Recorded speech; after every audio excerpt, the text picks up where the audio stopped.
Good evening and welcome back. Rome.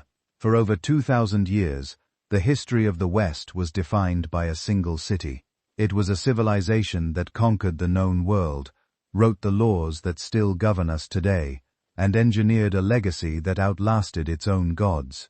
It is easy to look at the ruins and assume that this dominance was inevitable, but it wasn't. In the beginning, Rome was nothing more than a few mud huts on a marshy riverbank. It was a small, fragile settlement, surrounded by rival kingdoms that were older, wealthier, and far more powerful. By all accounts, it should have been wiped off the map. In this video, I am going to tell the entire story of that survival. We will move from the myths of the founding through the brutal efficiency of the Republic and the emperors, all the way to the defiant survival of the East and the fall of Constantinople in 1453. But a story this large takes time. So whether you are working, relaxing, or drifting off to sleep, you can simply listen. The visuals are there for context, but you don't need to watch. Just let the journey carry you through this amazing history. So settle in, get comfortable, and take a deep breath. This is a journey through power, ambition, and legacy. This is the story of Rome. Around 1200 BC, the world surrounding the Mediterranean looked very different from the one that later generations would know. Great powers that had dominated the Bronze Age for centuries were collapsing one after another. The palaces of Mycenae and Chios in Greece had been reduced to ash. The fortress city of Troy, long immortalized in epic tales, had fallen and vanished from history. Even Egypt, the most enduring of ancient kingdoms, had withdrawn from much of its influence. Beyond the Nile, after fighting off waves of invaders from the sea, trade routes that had once connected Egypt, the Iron, and the Near East began to fail. Ports emptied, cities declined, and populations scattered into smaller, more isolated communities. Italy's geography would shape everything that followed. It stretched deep into the heart of the Mediterranean, like a natural bridge between Europe and Africa, divided by mountains and surrounded by fertile coasts. The Alps guarded its northern boundary, isolating it from Central Europe, while the Apennine Mountains ran down its spine, separating valleys and plains, but never completely dividing them. These features created both barriers and opportunities, shelter from invasion, but enough open land to support agriculture and trade. At the center of the peninsula, the Tiber River flowed calmly from the Anines to the Tyrrhenian Sea. Its waters offered a route for travel and transport, while its banks provided rich farmland and easy access to the coast. This central position, not too far north or south, would later prove crucial. Whoever controlled the lands around the Tiber could reach both seas and command the heart of the Italian peninsula. By this time, small communities had begun to take root along the river valleys and hilltops. Archaeological evidence shows scattered villages of farmers and herders using simple bronze tools. They built huts from timber and clay and surrounded them with small pastures for livestock. The people who lived here were not part of any empire or unified state. They spoke local dialects, practiced small-scale trade, and worshipped local deities tied to rivers, forests, and the land itself. Among these early peoples were three main groups who would shape Italy's story: the Latins, the Sabines, and the Lascans. The Latins occupied the central plains of what would later become Latium, the region around the Tiber, and the site of Rome's eventual founding. They were primarily agricultural, organized into tribes and families, and lived in hilltop villages for protection. The Sabines lived farther inland in the central Anines. They were hearty mountain people, known for their pastoral way of life. To the north were the Etruscans, who stood apart from their neighbors in language, culture, and sophistication. The Etruscans appeared suddenly in the archaeological record around the 9th century BC. With a culture already distinct and advanced, their origins remain one of the great questions of ancient history. Some ancient writers, including Herodotus, believed they had come by sea from the eastern Mediterranean, perhaps from Lydia in Asia Minor. Others argued they developed locally from earlier Italian peoples. Whatever their beginnings, the Etruscans built organized cities, developed their own written language, and created art and architecture that rivaled their Greek contemporaries. Etruscan society was highly urbanized for its time. Cities such as Tyrinia, Veii, and Cerveteri were laid out with planned streets and surrounded by defensive walls. They drained marshlands, constructed stone temples, and built elaborate underground tombs decorated with paintings that depicted banquets, dances, and rituals. Their craftsmanship in bronze, gold, and pottery became well known throughout the Mediterranean. Trade brought them wealth and influence, and their political systems, ruled by kings or councils of nobles, would later influence Rome's early government. To the south, Greek colonists began arriving in Italy around the 8th century BC, establishing a series of settlements known collectively as Magna Graecia, Greater Greece. These colonies, stretching from Naples to Sicily, became hubs of art, philosophy, and trade. They brought with them new crops, such as olives and grapes, new techniques in pottery and metallurgy, and a written alphabet that would evolve into Latin script. Through these colonies, Greek myths, architecture, and political ideas began to spread across the peninsula. The Etruscans remained the most dominant culture of early Italy. They mined iron and copper, built strong navies, and traded as far as Carthage and the Iron. Their influence extended southward, reaching the Latin and Sabine territories. Archaeologists have found evidence of Etruscan goods and art deep in central Italy, including fine pottery and religious objects that would later appear in early Roman contexts. The Etruscans also left a lasting mark on Italian religion, introducing practices of augury and divination, reading the will of the gods through signs and omens, traditions that Rome would later adopt and formalize.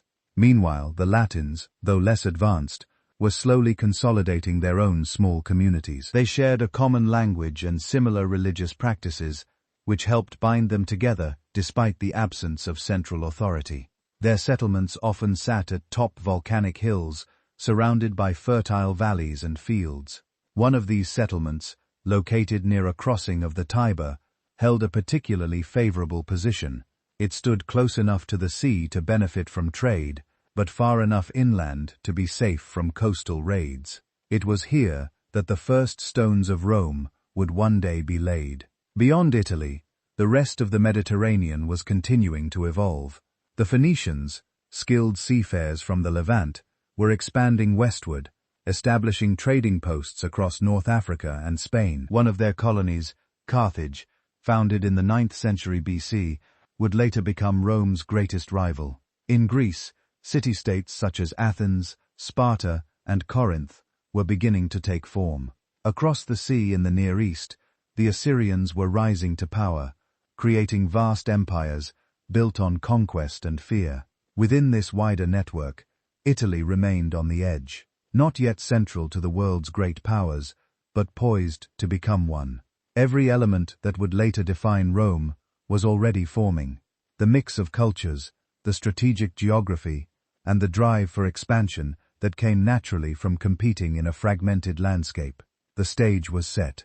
The last remnants of the Bronze Age had faded, and a new era was beginning. From scattered tribes and isolated settlements, a single city would soon rise, one that would outlast every empire that came before it. The story of Rome begins not with fact, but with legend.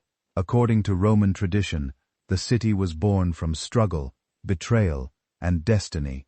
Its founders were not kings or conquerors, but twin brothers, abandoned to die, Romulus and Remus. The tale begins on the banks of the Tiber River, where the twins were cast adrift as infants. Their mother, Rhea Silvia, was a Vestal virgin, a priestess sworn to chastity, and the daughter of Numor, rightful king of Alba Longa. Her uncle, Amulius, had seized the throne, and fearing a rival bloodline, ordered her sons killed at birth.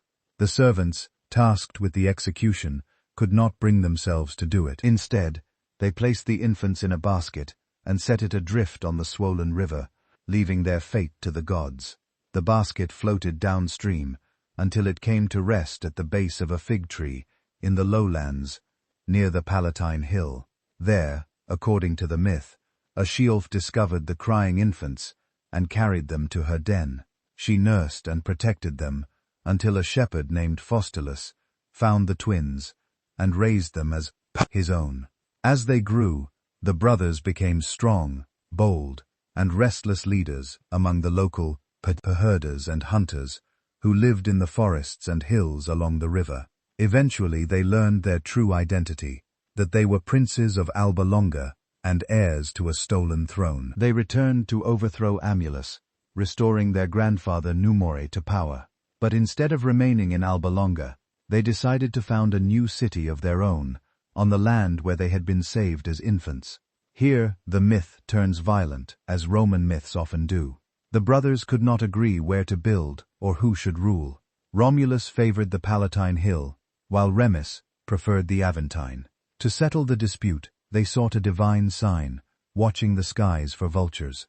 Accounts differ. Some say Remus saw 6 first, others that Romulus saw 12. What followed was an argument, then a murder. Remus mocked his brother's wall by leaping over it, and Romulus struck him down, declaring that any who defied Rome's boundaries would meet the same fate. Romulus then named the city after himself, and began to build. The story of Romulus and Remus became one of the most enduring myths of antiquity.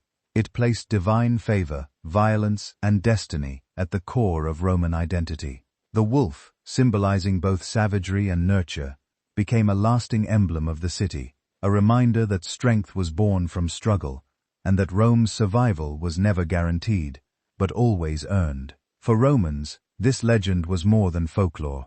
It was a national origin story that explained who they were and why they ruled. The city's founders were outcasts who overcame the odds, brothers divided by rivalry, and survivors who built something eternal. Rome's later historians, Livy Plutarch and Dionysius of Halicarnassus, preserved the story in their writings, embellishing it with divine signs, omens, and moral lessons.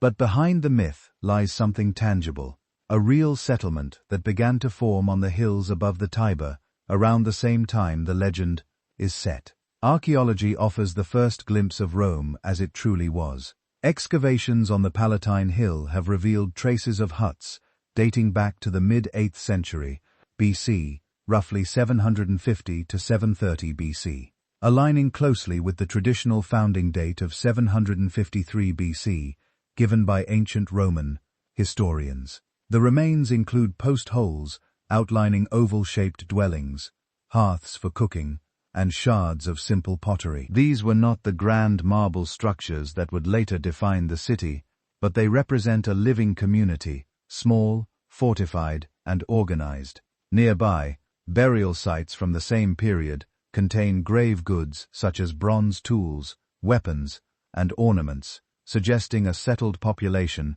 with social hierarchy. Carbon dating supports the idea that this cluster of villages predates the rise of any single city in the region. The terrain itself shaped how Rome would form. The area surrounding the Tiber was marked by 7 major hills: the Palatine, Aventine, Capitoline, Quirinal, Viminal, Escalin, and Calon. Each supported small communities that developed independently. The hills offered defense against flooding and raids, while the river below provided fresh water and access to trade routes leading to the sea. Over time, these separate hilltop villages began to interact, trading grain, livestock, and crafts. Paths and small markets linked them, and intermarriage bound the communities together. Gradually they coalesced into a single urban center.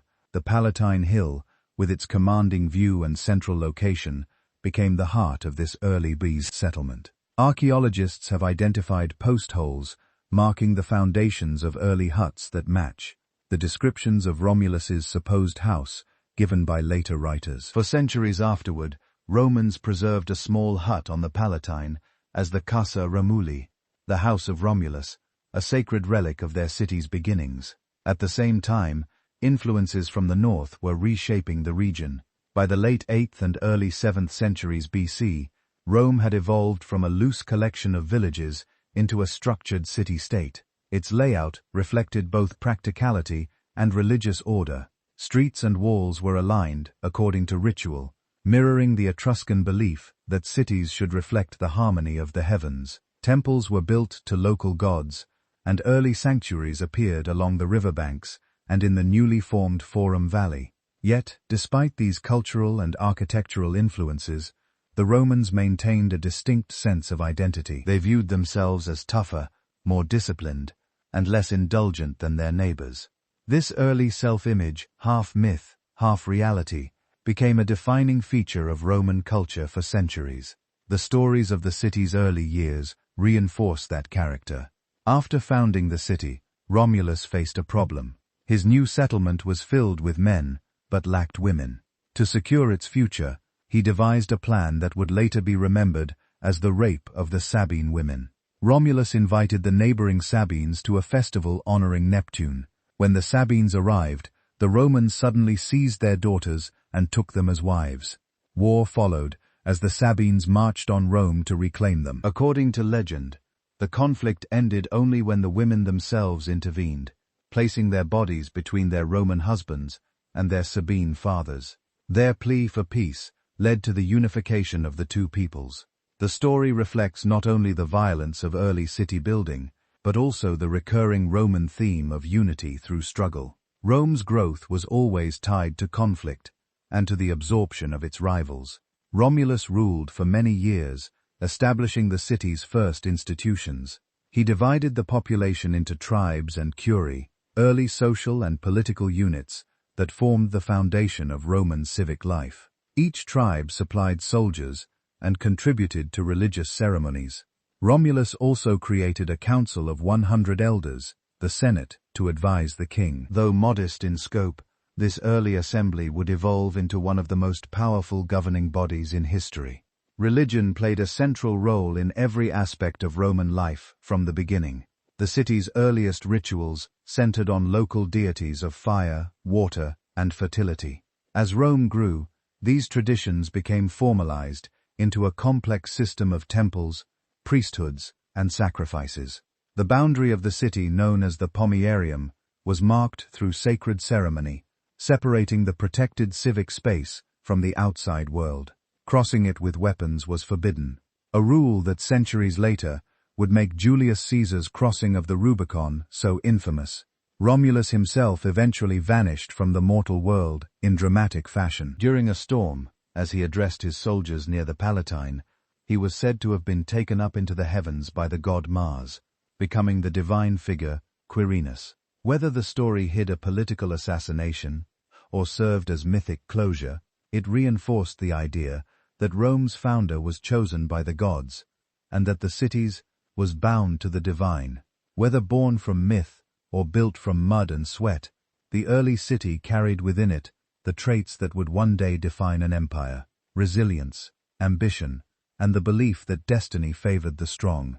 From its first king, Rome inherited a pattern it would repeat for centuries: power seized through conflict, unity forged through necessity, and expansion driven by survival. The story of Romulus and Remus may never have happened as told, but the world they created was real.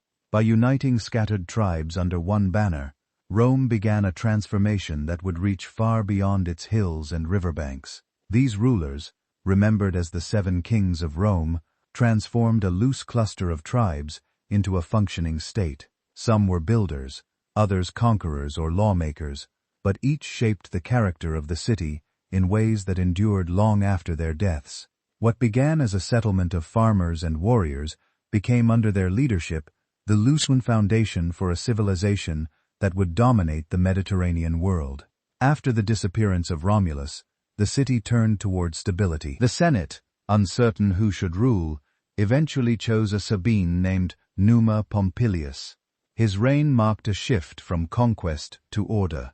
Numa was said to have been deeply spiritual, a man guided by wisdom rather than ambition. He brought peace to a city that had been born in blood, and he built institutions that would last for centuries. Numa established Rome's religious calendar, introducing the months of January and February, and creating a schedule of festivals that punctuated the year with ritual.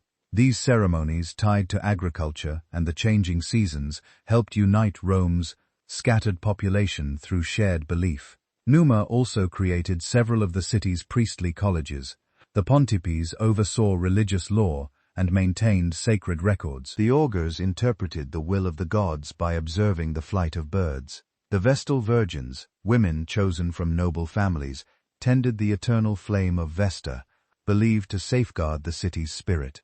These institutions made religion a part of the state's identity, rather than a private affair. For the Romans, faith became civic duty, a public acknowledgement of divine authority that bound their community together. During Numa's reign, new temples rose across the hills. Among them was the shrine to Janus, the god of beginnings, whose double-faced statue watched over every transition in Roman life. The doors of Janus's temple were left open in times of war and closed in peace. They would rarely be shut again in the centuries to come. Numa's rule, peaceful and devout, became the model for the ideal Roman lawgiver, one who governs through faith, discipline, and respect for tradition. When Numa died, the crown passed to Tullus Hostilius, who ruled in the opposite spirit. Where Numa was peaceful, Tullus was driven by conquest. He believed Rome's greatness would be secured through victory, not prayer. Under his leadership, the city began to expand its territory, turning outward against rival towns in Latium. The most famous of these conflicts was with Alba Longa, the ancient city from which Rome claimed descent. To avoid the bloodshed of a full war, it was agreed that champions from each side would fight in single combat. The three Roman brothers, the Hachi, faced the three Albans, the Curiati. According to legend, one Roman survived, giving Rome victory and making Alba Longa its subject. Tullus destroyed Alba Longa and brought its people to Rome, granting them citizenship and seats in the Senate. This act of integration strengthened the city and set a pattern that would define Rome's as future. Conquered peoples were not merely subdued, but absorbed. Tullus also introduced a more formal structure to the army, organizing it into centuries and cohorts based on wealth and equipment. Soldiers now trained regularly, and military service became an expected duty. The city's focus on discipline and preparedness began here under a king who believed war was the surest path to unity. Despite his success, Tullus was remembered as rash and impious. He neglected the rituals that had maintained Rome's relationship with the gods. When a plague struck, he attempted to perform a sacred ceremony to Jupiter without the proper guidance, and lightning was said to have struck his palace, killing him and his family. Weather factor parable, the story reflected an early Roman warning. Power without piety would bring destruction. Tullus was succeeded by Ancus Marcus, the grandson of Numa Pompilus, who restored balance between religion and warfare. Ancus was practical, blending Numa's reverence for the gods with Tullus's ambition for growth.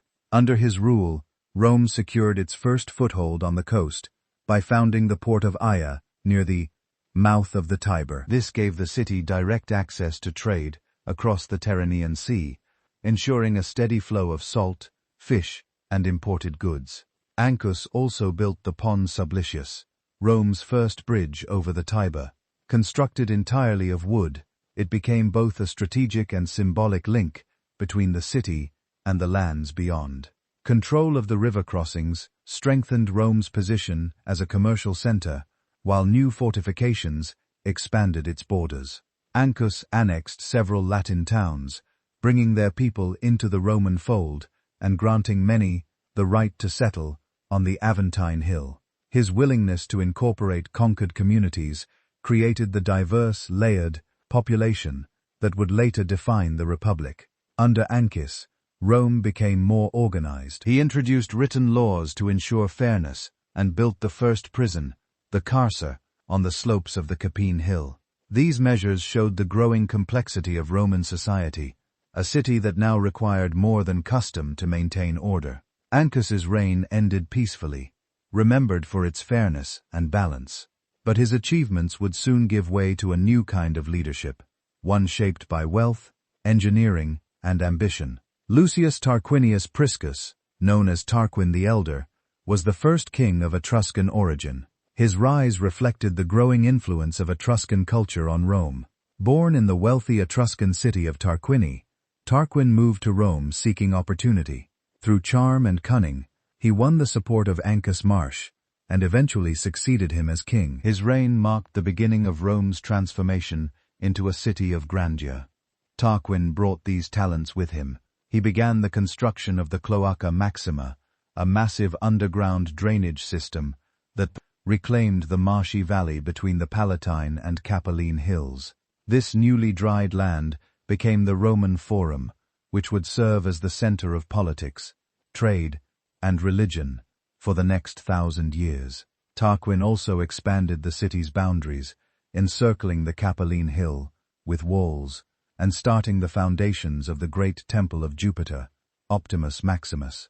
To entertain the growing population, Tarquin built the Circus Maximus, an enormous stadium for chariot races and public festivals. It could hold tens of thousands of spectators and became a permanent feature of Roman life. His building projects employed thousands, stimulating the city's economy and symbolizing its growing might. Tarquin also expanded the Senate, increasing its membership and giving more families a role in governance. However, Tarquin's ambition made him enemies. After years of rule, he was assassinated by rivals, possibly the sons of Ancus Marcus. But his legacy did not end there. His wife, Tanaquil, ensured a smooth succession by installing Servius Tullius, one of Tarquin's protégés, as the next ruler. Servius Tullius, the sixth king, was perhaps Rome's greatest reformer. Ancient stories claimed he had been born a slave, raised in the royal household, and marked for greatness when a divine flame appeared around his head as a child. True or not, the rumor sealed his reputation. Servius's reign changed the structure of Roman society. His most important achievement was the census, a systematic count of all citizens. This allowed him to divide the population into classes based on wealth, creating an organized system for taxation and military service. The wealthiest citizens, the equites, provided horses and served as cavalry. Below them were property owners who formed the backbone of the infantry. The poorest, unable to afford armor, served in auxiliary roles or as laborers. This new structure linked a citizen's status directly to his contribution to the state. It also formed the basis for Rome's voting assemblies, where power was distributed according to class. For the first time, the people had a formal, measurable role in their government. Servius also extended the city's borders and built the Servian Wall, enclosing all 7 hills within a single defensive circuit.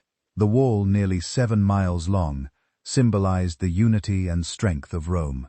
Within its boundaries, the city grew rapidly, its population now including Latins, Etruscans, and Sabines. Servius promoted religious tolerance and civic duty, strengthening Rome's identity as a multi-ethnic state. Despite his popularity, Servius faced internal opposition. Tarquinius Superbus, the ambitious son or grandson of Tarquin the Elder, sought the throne for himself. With the help of his wife, Tullia, Servius's own daughter, he orchestrated a coup.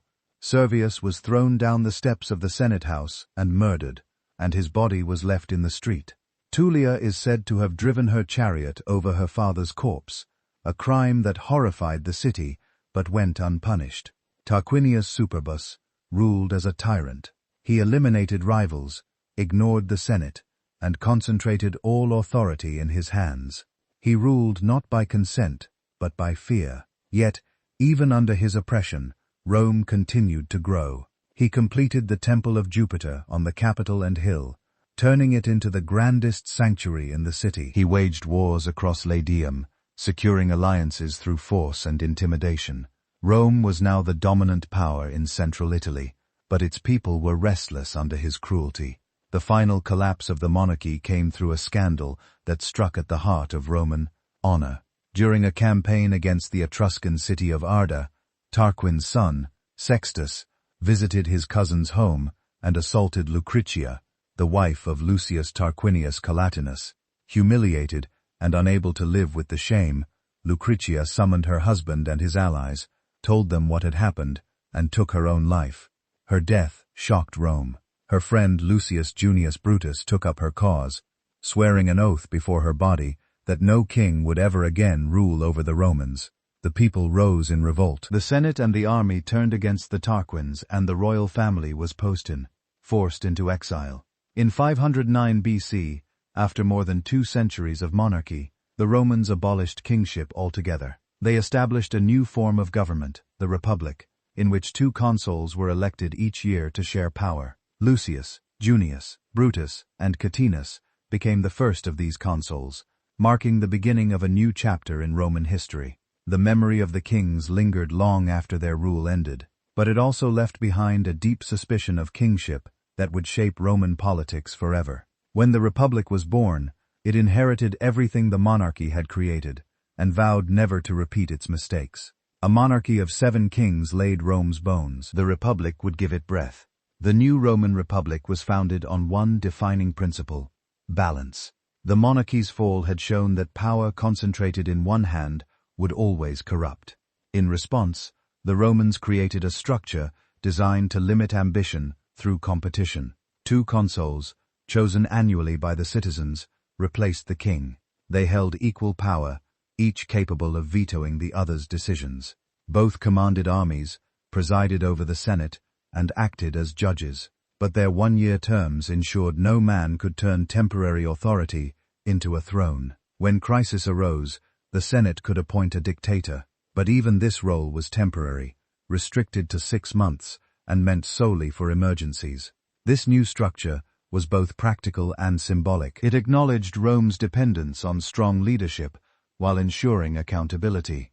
Power was now a responsibility, not a privilege. It was a system that demanded cooperation, but thrived on rivalry. A government built to survive human ambition, rather than deny it. The Senate, an institution born in the Age of Kings, remained at the center of political life.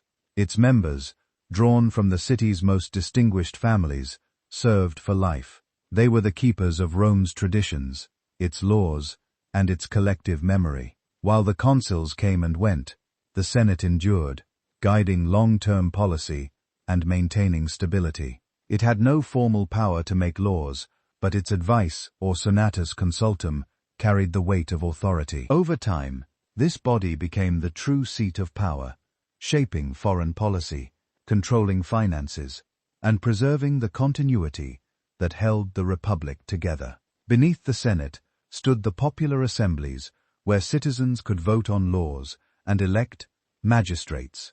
The most important of these was the Comitia Centuriata, organized according to the military and property divisions established by Servius Tullius. The wealthiest citizens, who provided horses and armor, voted first, giving them the greatest influence. The poor, though far more numerous, often found their votes unnecessary once the outcome was clear. This imbalance reflected a republic that was still ruled by aristocrats, the patrician elite who traced their lineage to the city's founding families. Despite this inequality, the assemblies were revolutionary. For the first time, ordinary Roman citizens had a voice in their government, however limited. The Republic's laws rested on the principle of consent, even if that consent was heavily weighted toward the powerful. It was a delicate arrangement, one that brought both cooperation and conflict between the classes. The first years of the Republic were marked by instability. The expelled king, Tarquinius Superbus, refused to accept defeat. From exile, he sought allies among Rome's enemies, particularly the Etruscan city of Clusium. Its ruler, Lars Porcenna, led an army south to restore Tarquin to power. The Roman defenses held firm, though the city came perilously close to falling. Later generations celebrated this war as a moment of courage that defined their national spirit. According to tradition, when the Etruscans besieged Rome, a young soldier named Horatius Cocals defended the wooden bridge across the Tiber, holding back the enemy while his comrades destroyed it behind him. As the last planks fell, Horatius leaped into the river and swam to safety. Wounded but alive, his bravery became one of Rome's earliest legends, a story that reminded future generations that loyalty to the city outweighed any fear of death. Rome's resistance forced Lars Porcenna to withdraw, and Tarquin, hopes of restoration were crushed. The former king fled once more, ending his days in obscurity. The city was surrounded by rival tribes, each watching for weakness. To survive, Rome needed to adapt quickly. and that meant facing not just external threats, but internal division. The fall of the monarchy had united Romans temporarily, but beneath that unity lay a widening social rift. The patricians, who controlled the Senate and held most of the land, dominated politics. The plebeians, farmers, craftsmen, and laborers served in the army, paid taxes, and fought Rome's wars, but had little political representation. Over time, resentment grew. The plebeians wanted protection from unfair laws and debt slavery, where citizens could be imprisoned or sold for unpaid debts. This tension reached a breaking point in 494 BC, when the plebeians refused to fight in another war unless their demands were addressed. They marched out of the city and camped on a nearby hill, later called the Sacred Mount. Rome suddenly found itself defenseless. The patricians, fearing disaster, were forced to negotiate. The result was one of the Republic's most important reforms, the creation of the tribune of the plebs. The tribunes were officials chosen by the plebeians to defend their interests. They had the power to veto actions by magistrates or the Senate that harmed the common people. Their persons were declared sacred, meaning that anyone who attacked or obstructed them could be lawfully killed. The office of the tribune became the cornerstone of plebeian power, giving ordinary citizens a voice against the aristocracy. It was the first great compromise in Rome's history, and not the last. This new balance of power transformed Roman politics into a system of constant negotiation.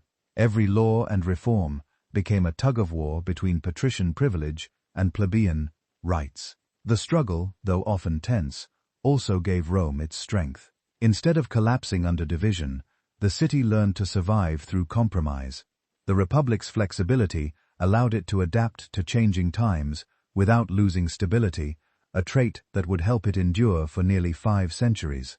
As Rome continued to expand, new challenges arose. The population grew, wealth increased, and disputes over justice became more complex. For years, Rome's legal system had relied on unwritten customs known only to the patrician magistrates. This secrecy fueled resentment among the plebeians who demanded clear public laws that applied to everyone equally.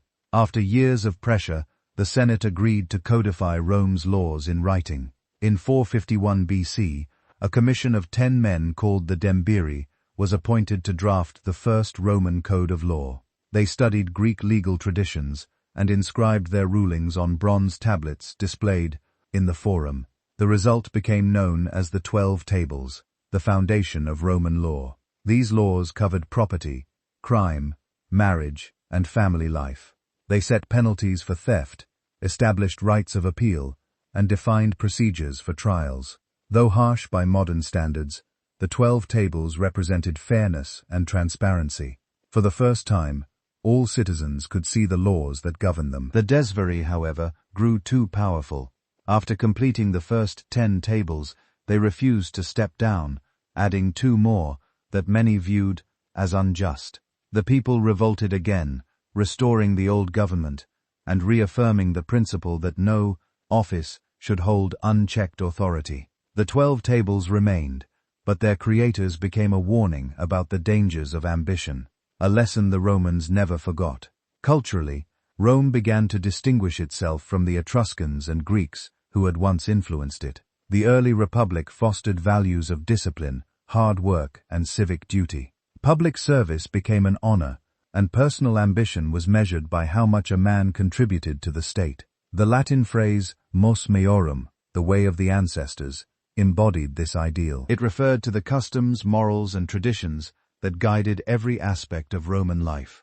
To the Romans, success came not from wealth or birth, but from fulfilling one's duty to family and country. Religion continued to play a central role in maintaining unity. The temples built during the monarchy remained, and new festivals were added to celebrate victories and civic achievements.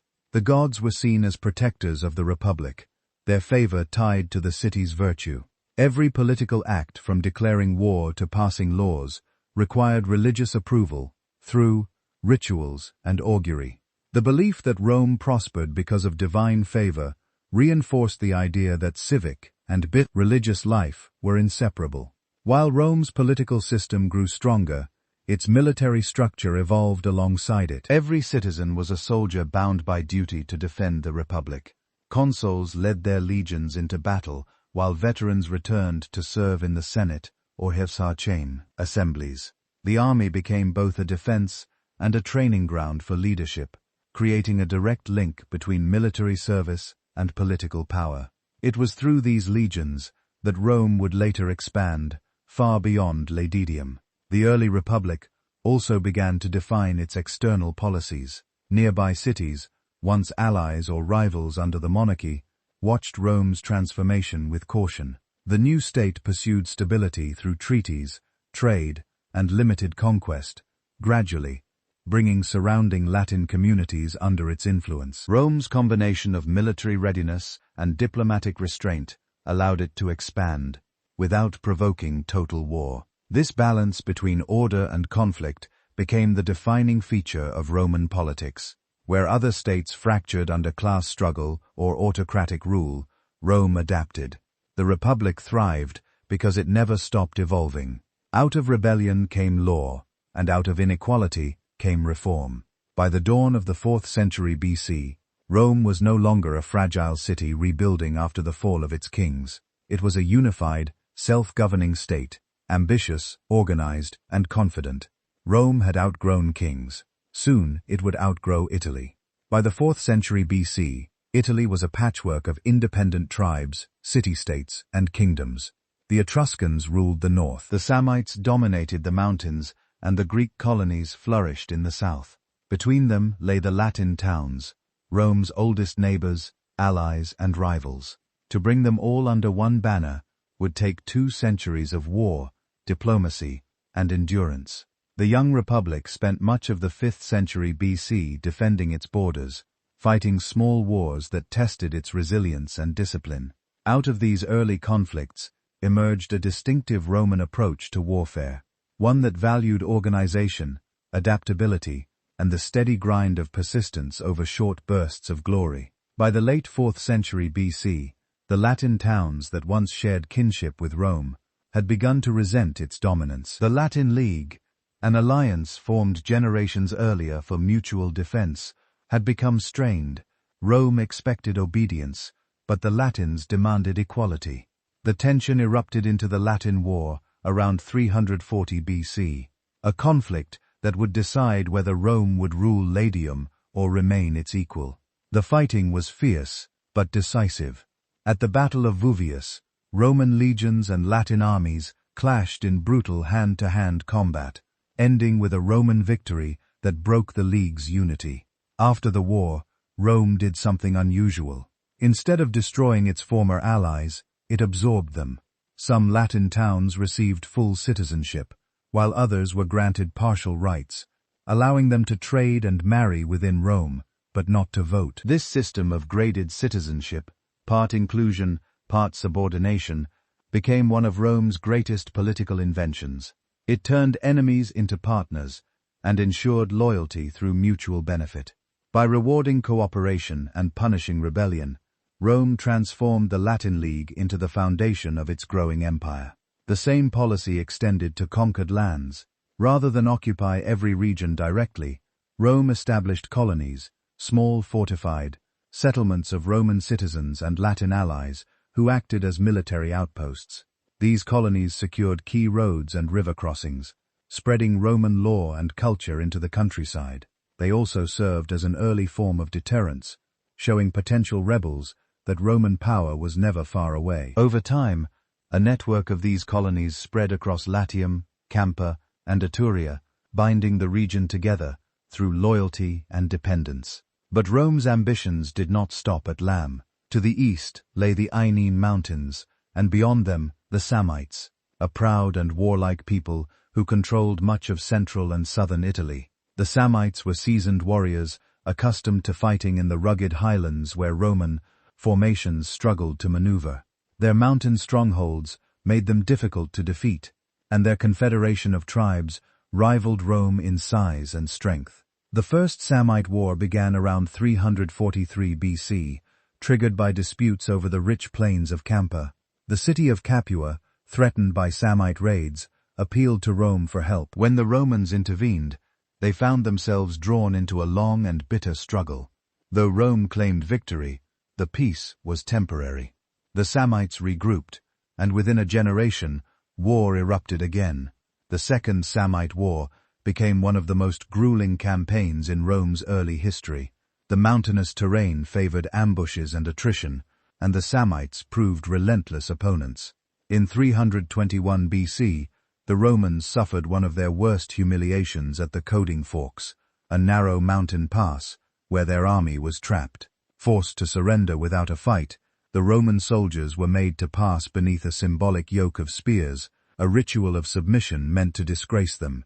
The defeat shocked the Republic, but where other states might have crumbled, Rome adapted. It learned from its losses, restructured its army, and refused to make peace. Within a few years, the legions returned to the mountains, fighting with renewed discipline. Roads were built through the highlands to secure supply lines, and new colonies were founded to block Samnite movements. Rome's persistence paid off. After decades of fighting, the Samnites were finally subdued. The Third Samnite War, fought from 298 to 290 BC, brought together nearly all of Italy against Rome. Etruscans, Umbrians, Samnites, and even GIC tribes from the north formed a massive coalition to halt the Republic's expansion. The decisive confrontation came at the Battle of Sentinum in 295 BC. Roman consuls Quintus Fabius, Maximus Rullianus, and Publius Dissus Mus commanded the legions. During the battle, Dissus performed the ancient ritual of devotio, dedicating himself and his life to the gods of the underworld in exchange for victory. He charged into the enemy lines and was killed, but his sacrifice inspired the troops to rally.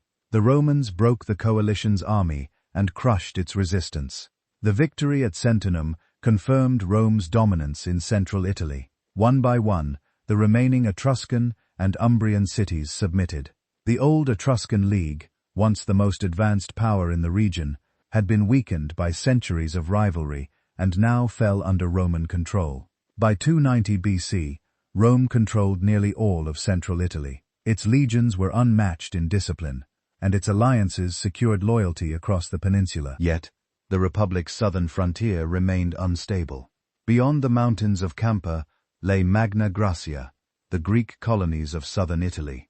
These cities, wealthy and independent, had flourished for centuries as outposts of Hellenic culture. Among them were Tarentum, Croton, and Heraclea, centers of trade and philosophy that looked more toward Greece than toward Rome. The conflict that followed began almost by accident. In 282 BC, a Roman fleet entered the Gulf of Tarentum, violating a treaty that restricted Roman ships from those waters. The Tarentines, proud and defensive of their autonomy, attacked and sank several vessels. Rome demanded reparations. The Tarentines refused and sought aid from the Greek world, calling upon King Pius of Apros, a brilliant general and cousin of Alexander the Great, to defend them. Pius arrived in Italy in 280 BC with a professional army of 25,000 men, including war elephants, creatures the Romans had never faced before. His arrival marked the first major encounter between Rome and the Hellenistic world. At the Battle of Heraclea, the elephants shattered the Roman cavalry, and Pius claimed victory. But his losses were severe, and his army too small to replace fallen veterans easily. The following year, Pius met the Romans again, at Asculum. Once more his forces prevailed, but at enormous cost. According to later writers, Pius reportedly remarked, "Another such victory, and I am undone." Though superior in tactics, he could not match Rome's ability to raise new armies year after year. The Romans treated each defeat as a lesson, adjusting their formations and learning how to counter the elephants. Pius's hopes for Italian unity faded as his allies faltered. The Samnites and Lucanians offered only limited support, and the Greek cities began to waver. In 275 BC, at the Battle of Benventum, the Romans finally defeated him. Weakened and outnumbered, Pius withdrew from Italy, leaving Tarentum exposed. 2 years later, the city surrendered. The dream of a Greek stronghold in southern Italy ended, and Rome's authority extended from the Alps to the Strait of Messina. Each community defeated by Rome signed a treaty defining its relationship with the Republic. Some were granted full citizenship, others partial rights, and some retained autonomy under Roman protection. In return, all were required to provide troops for Rome's armies and to avoid foreign alliances. This system of federated cities allowed Rome to field massive armies without maintaining a standing force of its own. The Italian allies, or Soi, fought alongside Roman legions, sharing both victory and hardship. Their loyalty was rewarded through stability, trade, and gradual access to Roman citizenship. Over time, these alliances created a sense of shared destiny across the peninsula. To bind this vast network together, Rome built roads, durable, straight, and efficient. The most famous was the Via, begun in 312 BC by the censor Appius Claudius Cacus. Stretching from Rome to Capua, and later to Brisium, it linked the capital to its southern territories and allowed troops to move quickly across hundreds of miles.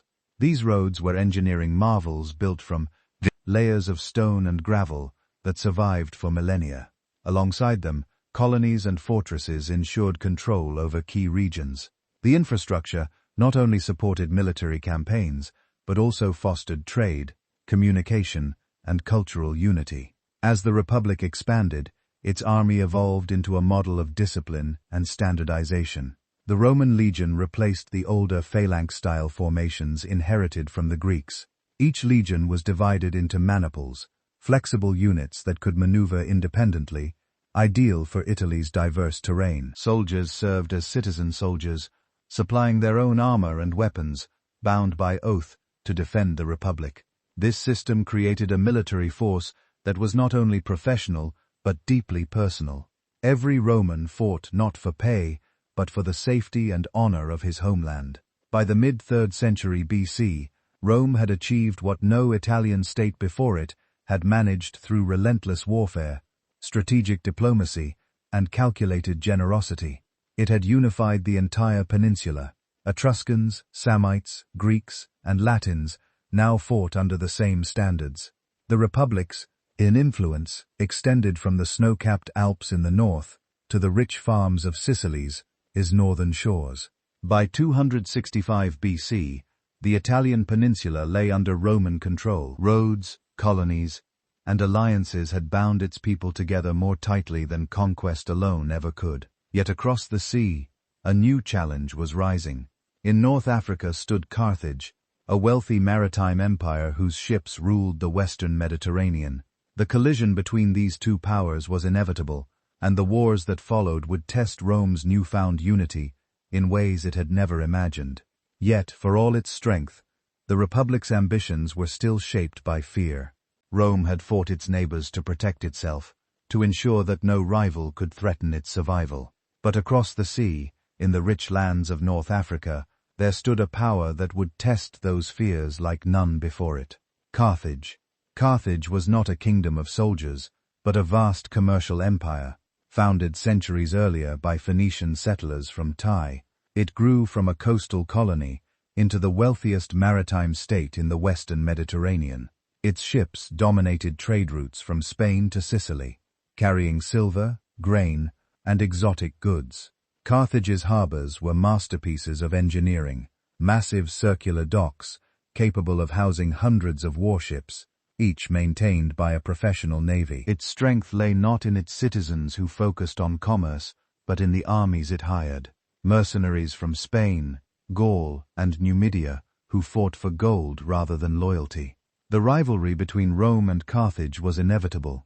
Both powers sought control of Sicily, a fertile island lying between Italy and Africa. For centuries, Greek and Carthaginian colonies had struggled for dominance there. But by the mid-3rd century BC, Rome's expansion had brought it to Carthage's doorstep. When a group of mercenaries known as the Mamertines seized the Sicilian city of Messana and appealed to Rome for help, the Republic faced a choice.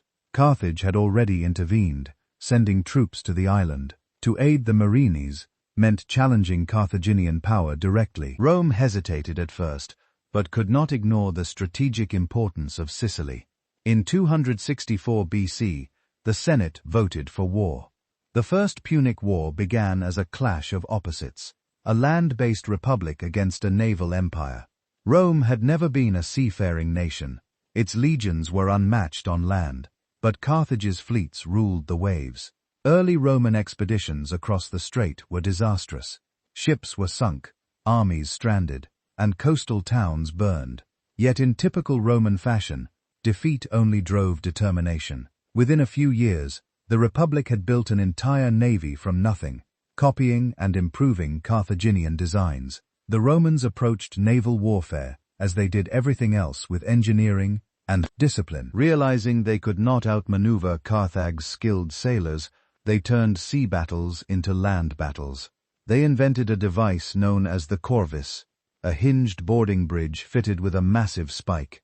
When a Roman ship closed with an enemy, the bridge dropped onto the opposing deck, locking the two vessels together. Legionaries then stormed across, turning naval combat into close-quarters infantry fighting. This innovation changed the course of the war. In 260 BC, at the Battle of Mylilae, Rome's new fleet, commanded by Gas, Duales, used the corvus to capture over 50 Carthaginian ships. The victory stunned the Mediterranean world. A nation with no naval tradition had defeated the greatest seafaring power of its age.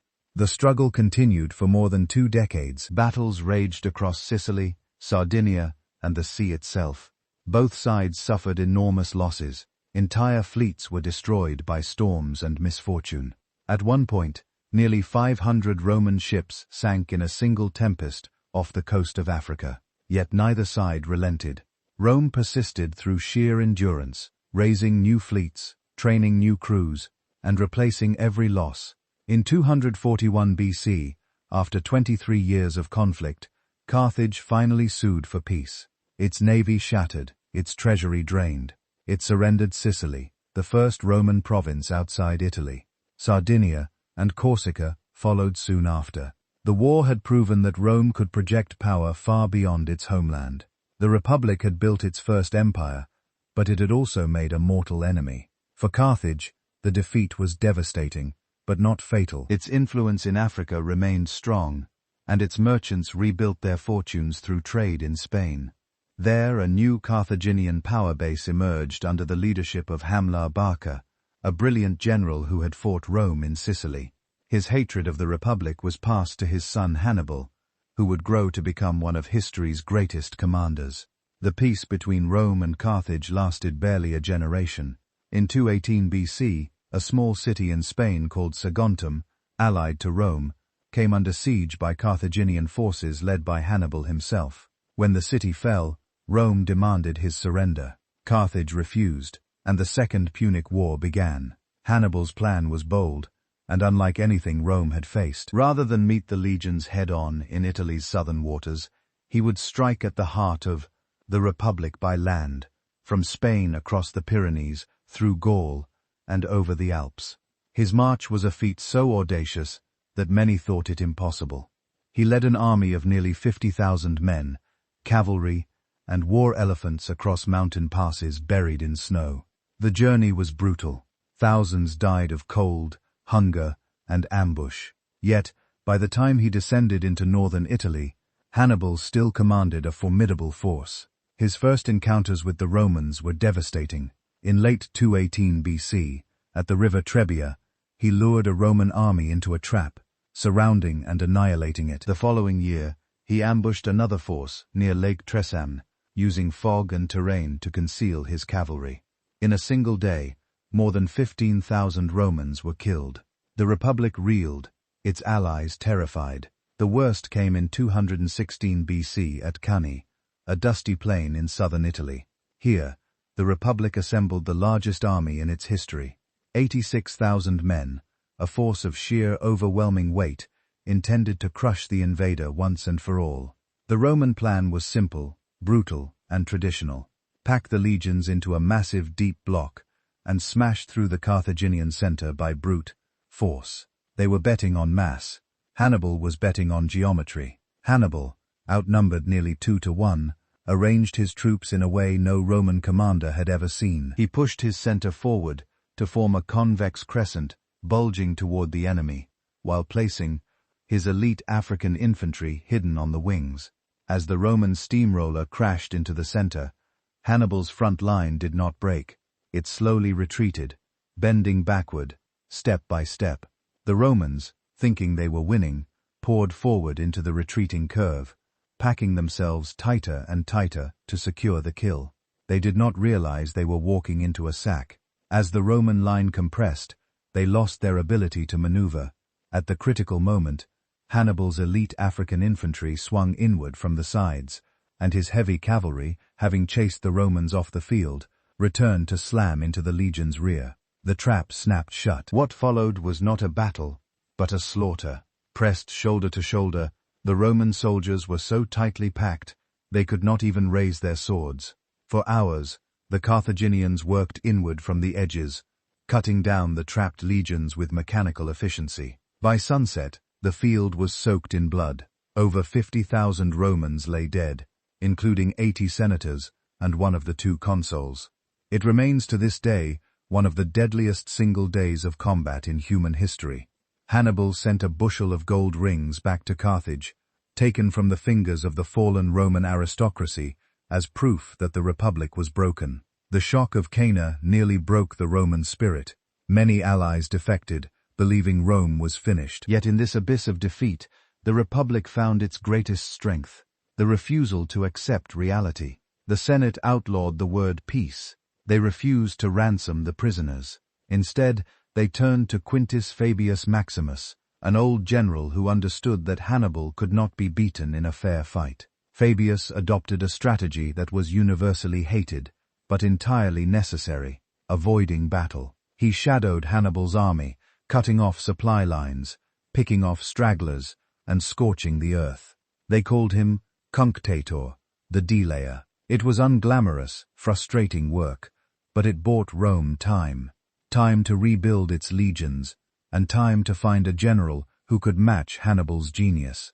They found him in Publius Cornelius Scipio. Scipio was a survivor of Cana, a man who had watched the old Roman way of war die on that bloody field. He realized that to defeat Carthage, Rome had to stop fighting like Romans and start fighting like Hannibal. After driving the Carthaginians out of Spain with brilliant unorthodox tactics, Scipio proposed the unthinkable: ignore Hannibal in Italy and invade Africa. If he threatened Carthage itself, Hannibal would have to leave Rome to save his home. The gamble worked. In 204 BC, Scipio landed in Africa. As predicted, a desperate Carthage recalled Hannibal. The 2 greatest commanders of the age finally met on the plains of Zama in 202 BC. Hannibal played his last, most terrifying card: 80 war elephants, armored and trained to trample enemy lines. A traditional Roman formation would have been pulverized, but Scipio had prepared. He abandoned the standard checkerboard formation of the legions and instead arranged his troops in long vertical columns, leaving wide-open lanes running straight through his army. When the elephants charged, the Roman trumpeters blew a deafening blast, panicking the beasts. Those that did not turn back charged into the open lane Scipio had left for them. They ran harmlessly through the gaps, guided by skirmishers, passing right through the Roman army without striking a solid line. The terror weapon was neutralized. With the elephants gone, it became a brutal infantry clash. Hannibal's veterans fought with desperate courage, but Scipio had learned the lesson of Cana well. He used his superior Numidian cavalry, once Hannibal's greatest asset, now fighting for Rome, to swing around and strike the Carthaginian rear. This time, it was Hannibal who was encircled. The Carthaginian army was annihilated. Hannibal himself managed to escape the slaughter, fleeing into an exile from which he would never return, eventually taking his own life rather than fall into Roman hands. Rome emerged from the war as the undisputed master of the Western Mediterranean. Spain became a Roman province, its mines and fertile lands feeding the Republic's growing wealth. Carthage, once proud and rich, was reduced to a client state, a shadow of its former self. Yet peace would not last. The Senate remained wary, and many Romans, led by figures like Cato the Elder, believed Carthage should be destroyed completely. Cato ended every speech with the same phrase: Carthago denda est. Carthage must be destroyed. 50 years after Zama, the Third Punic War began. By then, Carthage had recovered economically, though it remained militarily weak. When it defended itself against Numidian raids without Roman approval, the Senate declared war. In 149 BC, a Roman army crossed into Africa under the command of Scipio Aemilianus, the adopted grandson of Scipio Africanus. The siege of Carthage was brutal. The city's walls were immense, its population desperate. For 3 years, the Carthaginians resisted, fighting house to house as Roman legions closed in. Finally, in 106 BC, the walls were breached. Scipio's troops poured through the streets, burning buildings and slaughtering defenders. The survivors, nearly 50,000, were sold into slavery. The city was reduced to ashes, its ground symbolically cursed, so that nothing would grow there again. Carthage was gone, and with it, Rome's last great rival in the west. The Republic annexed its territory as the province of Africa, completing its domination of the Mediterranean's western half. The Punic Wars had lasted more than a century, and transformed Rome from a defensive republic into a conquering empire. The consequences of victory were immense. Wealth flooded into the city. Gold, grain, silver, and slaves from every conquered land. Sicily and Spain became vital provinces, their resources feeding Rome's armies and economy. The spoils of war enriched the patrician class, funding vast estates and monumental temples. The legions returned home as heroes, and the Senate basked in glory. The urban population swelled, and poverty grew alongside luxury. Senators competed for power and prestige, using public games and building projects to secure popularity. Rome had conquered the world, but it was losing the balance that had once defined it. The army, once a force of citizen soldiers defending their homes, became a professional machine, serving the ambitions of its commanders. Generals who won victories abroad commanded loyalty greater than any politician in Rome. The pattern that began in the Punic Wars, of generals shaping history through personal power, would one day undo the Republic itself. Yet the very qualities that had made Rome strong, ambition, discipline, and relentless expansion, were turning inward. In conquering others, Rome had begun to lose control of itself. The Mediterranean after the Punic Wars was a fractured landscape of fading kingdoms and shifting alliances. To the east, the once mighty successors of Alexander the Great, Macedon, the Seleucid Empire, and the Ptolemaic dynasty of Egypt, ruled vast territories, but were weakened by internal strife and constant rivalry. Greek city-states like Athens, Sparta, and Corinth had long lost their independence, yet their cultural prestige remained unmatched. The power vacuum created by these declining empires drew Rome's attention. What began as diplomatic intervention would end with conquest. The first step came with Macedon. Its kings had once dominated Greece under Philip II and Alexander, but by the 2nd century BC, Macedon was a shadow of its former self. During the Second Macedonian War, King Philip V challenged Roman influence in the region, believing the Republic too far away to respond. He was mistaken. In 197 BC at the Battle of Sinoile, in Thessaly, the Roman general Titus Quincius Flaminius defeated Philip's army in a decisive clash between the flexible Roman legion and the traditional Macedonian phalanx. The phalanx, powerful on flat ground, proved helpless against Rome's maneuverable formations. The victory ended Macedonian power in Greece. Flaminius presented himself not as a conqueror, but as a liberator. At the Isthmian Games in 96 BC, he proclaimed the freedom of the Greeks. The crowd erupted in cheers, hailing Rome as the protector of Hellenic liberty. But this freedom was largely symbolic. The Greeks soon found that their independence existed only at Rome's discretion. The Republic had no intention of occupying Greece outright, but it would not allow any rival power to control it either. The vacuum left by Macedon's fall was soon filled by the Seleucid Empire under Antiochus III. He saw himself as the new champion of Greek unity and sought to restore Eastern dominance over the Ion. When he invaded Greece in 192 BC, he encountered the same disciplined force that had humbled Macedon. The Roman legions, now battle-hardened and experienced in foreign warfare, crossed into Asia Minor. In 190 BC, they met Antiochus at the Battle of Magnesia. Outnumbered but better organized, the Romans shattered the Seleucid army. Antiochus was forced to surrender, pay enormous reparations, and withdraw from Asia Minor entirely. The Peace of Apamea ended Seleucid ambitions in the west, leaving Rome as the unchallenged arbiter of the Mediterranean world. The final blow to Greek independence came a generation later. In 168 BC, the Macedonian king Perseus, son of Philip V, tried to restore his kingdom's power. The result was the Third Macedonian War. At the Battle of Pydna, Roman general Lucius Aemilius Pace led a disciplined assault that annihilated the Macedonian phalanx once and for all. The ancient style of warfare that had conquered the world under Alexander was destroyed by Rome's legions. Macedon was divided into 4 client republics, each under Roman supervision.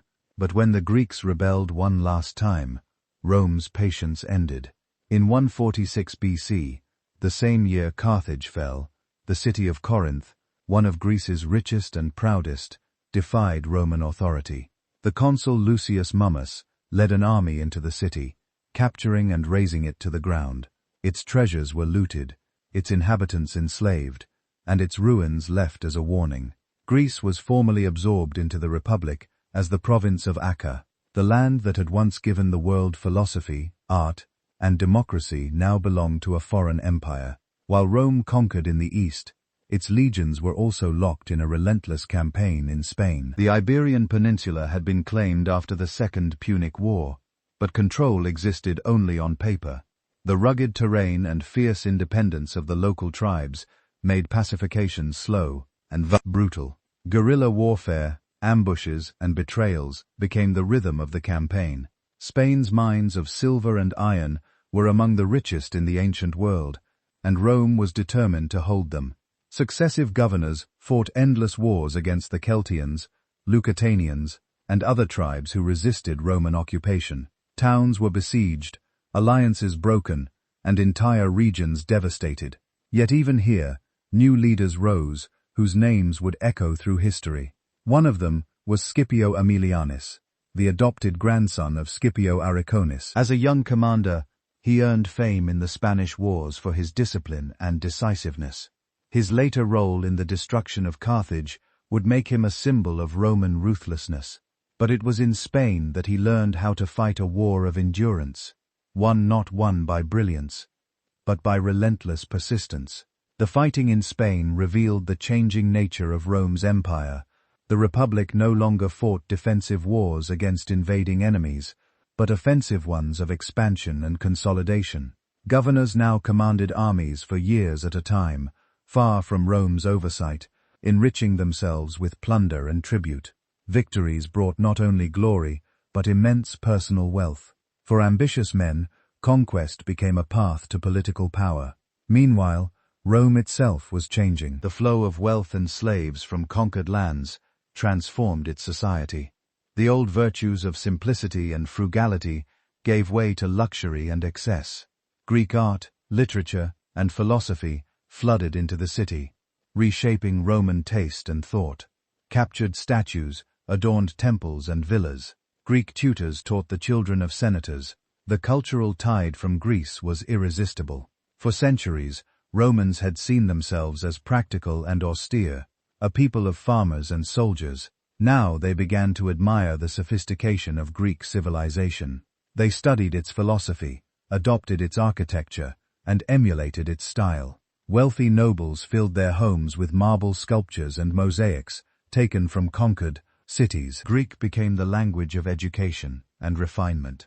Every Roman of status learned to speak it, and the works of Homer, Plato, and Aristotle became part of elite culture. Philosophy found its way into politics as well. The Stoic school, emphasizing self-control, duty, and virtue, became particularly influential. Its teachings appealed to senators who still valued discipline and order, but struggled to reconcile those ideals with the corruption around them. Yet the same cultural exchange that enriched Rome intellectually also eroded the old simplicity that had defined its early republic. Greek luxury mingled with Roman ambition, creating a new elite culture obsessed with status, pleasure, and display. Rural depopulation became one of the great social problems of the Republic. The countryside emptied while the capital swelled. The bond between land, service, and citizenship, once the foundation of Roman virtue, was breaking apart. The Senate, meanwhile, reaped the rewards of conquest. Governors returned from the provinces with fortunes measured in gold and silver, enough to fund massive building projects and public feasts. The triumphal procession, once a rare honor reserved for Rome's greatest victories, became almost routine. Generals paraded through the streets in gilded chariots, their soldiers chanting their names, while captives and treasures followed in long lines. The spoils of empire filled Rome with grandeur, but also with envy. The city that once prided itself on equality under the law was now divided by wealth and power. As the Republic expanded, corruption followed. Provincial governors extorted money from the lands they were meant to protect, demanding bribes in exchange for peace. Taxes collected from subject peoples often vanished into private pockets. Senators and magistrates competed for the most profitable provinces, not for service, but for enrichment. The Republic's institutions, once admired for their balance and restraint, began to bend under the weight of greed. Rome's victories also changed the nature of its army. The legions that had once been composed of citizen soldiers defending their homeland were now fighting for distant provinces and plunder. Campaigns lasted years, separating soldiers from their families and farms. Many returned home to find their land sold or ruined, their families impoverished. The Republic's reliance on conquest for prosperity created a cycle that was difficult to break. War brought wealth, but peace brought instability. Despite the growing inequality, there were Romans who still tried to uphold the old ideals. The Elder became one of the leading voices warning against moral decline. He urged a return to simplicity and discipline, condemning the luxuries imported from Greece. Cato believed that Greek culture softened Roman character, replacing duty with indulgence. He saw the growing wealth gap as a threat to the Republic's survival, but his warnings went unheeded. Rome's appetite for conquest and opulence was too strong. The Senate continued to send armies eastward, each victory adding new provinces and new sources of income. Asia Minor, Macedonia, and Greece were reorganized under Roman administration. Pergamum, a wealthy kingdom in western Asia Minor, was bequeathed to Rome in 133 BC by its dying king, Attalus III. The Senate accepted the gift eagerly, turning it into the province of Asia, one of the richest in the empire. The Mediterranean had truly become, as the Romans called it, Mare Nostrum, our sea. For all its triumphs, the Republic was changing in ways its founders would not have recognized. Rome had achieved unparalleled greatness, but the seeds of its decline were already sown. The first men to challenge this decline were brothers Tiberius and Gas. Born into a noble family, but sympathetic to the struggles of Rome's poor, the Grai saw the rot spreading through the system and tried to heal it through reform. Their story marked the beginning of Rome's long descent into chaos when politics became a battlefield and violence replaced law. Tiberius Gracchus, the elder brother, was elected tribune of the plebs in 133 BC. As tribune, he had the power to propose laws directly to the people and veto actions of the Senate. He believed the Republic's strength depended on a stable class of small farmers, citizens who owned land, worked it themselves, and served in the legions. Yet those farms were disappearing, swallowed by wealthy estates run by slaves. The population of landless citizens grew every year, and with it, social unrest. Tiberius proposed a radical reform to enforce an old law limiting the amount of public land one person could own, redistributing the excess to poor citizens. It was a direct challenge to the Senate's power. The elite, who held vast tracts of land, saw his proposal as an attack on their wealth. When Tiberius tried to bypass the Senate and bring his reforms directly to the people, the conflict turned deadly. In 133 BC, during a vote in the assembly, A mob of senators and their followers armed themselves with clubs and bludgeoned Tiberius and hundreds of his supporters to death. It was the first political bloodshed in Rome's history, and it set a precedent that would haunt the Republic for the next century. A decade later, Tiberius's younger brother, Gas, carried on his mission. Elected tribune in 112 BC, Gas was more skilled as an orator and even more ambitious as a reformer. He proposed laws to distribute land, regulate grain prices, and grant citizenship to Rome's Italian allies. He also sought to weaken the Senate's control by transferring judicial power to the equestrian class, wealthy citizens outside the senatorial order. For a time, his reform succeeded, and his popularity soared. But as opposition mounted, the Senate declared him an enemy of the state. In 1141 BC, surrounded by soldiers on the Aventine Hill, Gas took his own life rather than face capture. His followers were slaughtered by the hundreds. The deaths of the Grucci changed Rome forever. They revealed that reform could no longer come through peaceful means. Violence had entered Roman politics, and it would never leave. The Senate had shown that it would protect its power at any cost, and the people learned that their will could only be enforced through force. As class conflict deepened, new leaders rose from the army rather than the Senate. Among them was Gas Marius, a man whose career would reshape both Rome's military and its politics. Marius came from humble origins in Arpinum, but rose through the ranks by talent and determination. A brilliant general, he first won fame in 17 BC, fighting in North Africa against the Numidian King Jugurtha, whose bribery of Roman officials had exposed the corruption at the heart of the Dort Senate. To fill the legions for his campaigns, Marius introduced a crucial reform. For centuries, only property owners could serve as soldiers, ensuring that those who fought for Rome also had a stake in its future. Marius abolished that rule. Now landless citizens, the capit censae, or head count, could enlist. The state would supply their weapons and armor, and in return they would serve their generals with loyalty and expect land and reward when the war was done. This change made Rome's armies stronger, but its republic weaker. Soldiers no longer fought for the Senate or the state. They fought for their commanders whose success meant their livelihood. The army had become a career, and generals became patrons of personal armies. Marius's victories in North Africa, and later against the invading Germanic tribes, the Cimbri and Totes, made him a hero.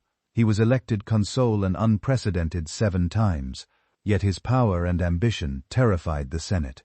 His example would inspire others to use the loyalty of their soldiers as a weapon in politics. But before the rivalry between Marius and Sulla could fully ignite, the Republic faced a threat from within its own borders, the social war. For centuries, Rome's Italian allies had fought and died for the Republic. Yet, they were denied the rights of citizens. In 91 BC, when a reformer named Livius Drusus was assassinated for proposing to grant them citizenship, the peninsula exploded. The allies formed their own confederation, minting coins stamped with a bull, goring the Roman wolf. It was a brutal fratricidal conflict, where soldiers who had camped together now killed each other. Rome ultimately survived only by conceding granting citizenship to all Italians who laid down their arms. But the war had a darker legacy. It made the reputation of a ruthless patrician general named Lucius Cornelius Sulla, who eclipsed the aging Marius on the battlefield and forged a bond with his troops that was stronger than the law. The spark came in 88 BC, when the Senate granted Sulla command of a lucrative campaign against King Mithratis in the east. Marius, now aging but consumed by jealousy, used a corrupt tribune to strip Sulla of the command and take it for himself. Sulla refused to accept the humiliation. He went to his troops and told them that Marius would replace them with his own men, denying them the plunder of the east. The legions stoned the tribunes to death and marched on Rome. It was the first time a Roman general had turned his swords against his own city. Marius fled for his life. The man who had once saved Rome was found hiding in the marshes of Miturnae, submerged in mud up to his neck to escape Sulla's cavalry. But when Sulla left for the east, Marius returned. He unleashed a reign of terror. His slaves hunted down senators in the streets, and the heads of Rome's elite were severed and displayed on the rostra as grim trophies. Marius died shortly after, but his faction remained. When Sulla returned victorious, he exacted a vengeance that made Marius look merciful. In 82 BC, he declared himself dictator and posted the prescriptions. These were daily lists of names posted in the forum, declaring men enemies of the state. Any citizen who killed a prescribed man could claim a reward, and his property was confiscated by the state. Sons were forbidden from holding office, and families were destroyed for their wealth alone. The forum ran red with blood, as thousands were butchered, not just for politics, but for greed. Sulla had restored order, but he had done it by proving that the law meant nothing before the blade. Yet beneath the violence, Sulla claimed to be restoring order. He strengthened the Senate's power, reduced the authority of the tribunes, and reorganized the courts. Then, in a gesture that stunned his contemporaries, he resigned. Having ruled with absolute power, he voluntarily stepped down and retired to private life. But his example left a dangerous legacy. He had shown that one man, backed by an army, could seize control of the Republic and face no lasting consequences. The century that followed was one of constant unrest. Slave revolts shook the Republic from within, none more famous than that led by Spartacus, a Thracian gladiator. Spartacus escaped from a training school in Capua in 73 BC and gathered a band of runaway slaves. His rebellion swelled into an army of over 100,000 men, ravaging the Italian countryside and defeating several Roman legions. For 2 years, he defied the Republic, exposing its vulnerability. Eventually, the Senate turned to Marcus Linnæus Cassius, one of Rome's richest men, who crushed the uprising with ruthless efficiency. 6,000 captured rebels were crucified along the Via Arapia as a warning to all. The revolt was over, but it had revealed the Republic's deep divisions between rich and poor, master and slave, ruler and ruled. Abroad, corruption continued to fester. Governors sent to administer Rome's vast provinces often treated them as personal estates. Taxes meant for the treasury lined private pockets, and justice was sold to the highest bidder. In Asia, Sicily, and Spain, local populations suffered under oppressive rule, breeding resentment that simmered for decades. The provinces fed Rome's wealth, but also its moral decay. Those who returned from service abroad came home rich and corrupt, their fortunes built on exploitation and graft. In this climate of turmoil, new figures began to emerge, men whose names would define the final act of the Republic. Pompey Magnus, a brilliant general and protégé of Sulla, earned fame for clearing the Mediterranean of pirates and expanding Rome's influence in the East. Creas, the conqueror of Spartacus, used his immense wealth to buy political power. Both men dominated the political scene, but their rivalry prevented either from ruling outright. In this climate of turmoil, the Republic narrowly survived a plot that nearly destroyed it from within. In 63 BC, a bankrupt aristocrat named Lucius Sergius Catilina, or Catiline, conspired to overthrow the government. He was a man of terrifying charm and reckless ambition, a patrician who had squandered his fortune and now sought to wipe the slate clean through violence. He gathered a shadowy coalition of desperate men, debt-ridden nobles, disaffected veterans of Sulla, and revolutionaries who felt left behind by the Republic's wealth. His plan was total destruction. He intended to assassinate the consuls, set fire to Rome, and cancel all debts amidst the anarchy. Standing against him was the consul Marcus Tullius Cicero, a novus homo, or new man who had risen to power not through family lineage, but through the sheer brilliance of his oratory. Cicero uncovered the plot through a network of spies and mistresses, exposing the betrayal before it could strike. In a dramatic showdown in the Temple of Jupiter, where the Senate had gathered for safety, he confronted Catiline to his face. Cicero delivered one of the most famous speeches in history, thundering across the chamber to demand, "How long, Catiline? Will you abuse our patience?" Cicero exposed every detail of the conspiracy, shaming Catiline into silence. Forced to flee the city, Catiline escaped to his illegal army in the north, to fight one last desperate campaign. The legions hunted him down at Pistoia. Catiline died fighting on the front lines, surrounded by his conspirators, refusing to yield even as his army was annihilated. The Republic was saved, but the conspiracy left a deep scar. It proved that the state was so fractured that its own citizens were willing to burn it down for a clean slate. And then there was Julius Caesar. Born in 100 BC into a patrician family with fading prestige, Caesar combined ambition, charisma, and political genius. He cultivated popularity among the common people, aligning himself with their interests while outmaneuvering his aristocratic opponents. His early career in politics and military command showed a daring unmatched by his contemporaries. In 60 BC, Caesar brokered an alliance with Pompey and Cassius, known later as the First Triumvirate. It was an unofficial pact to divide power between them, using their combined influence to dominate Roman politics. Pompey's military prestige, Crassus' wealth, and Caesar's popularity made them an unstoppable force. Yet, beneath their alliance lay inevitable tension. Caesar's command in Gaul would soon give him the army, glory, and wealth that neither Pompey nor Cassius could control.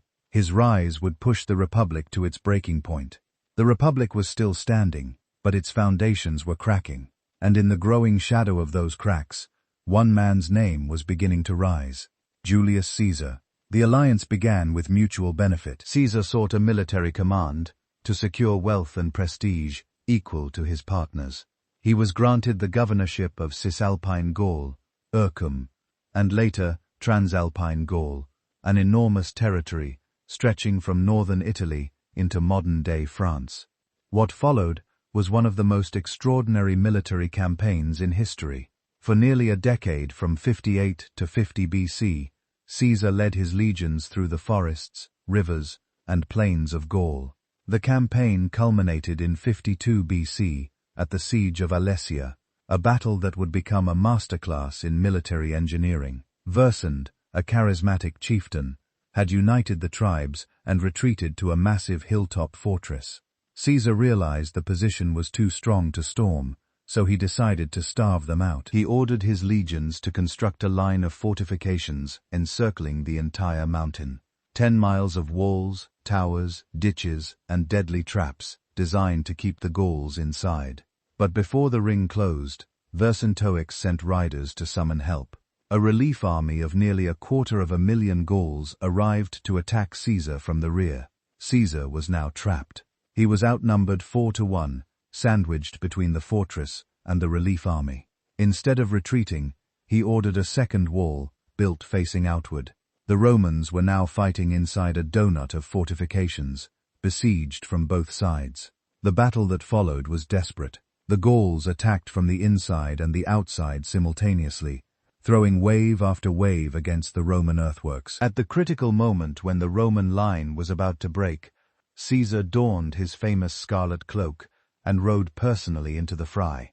Seeing their general fighting among them, the exhausted legionaries rallied and broke the relief army.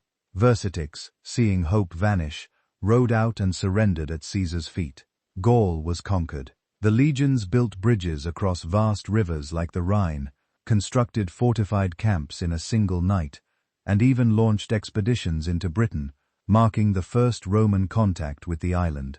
Caesar recorded his campaigns in his commentary De Bello Gallico, written in clear, deliberate prose.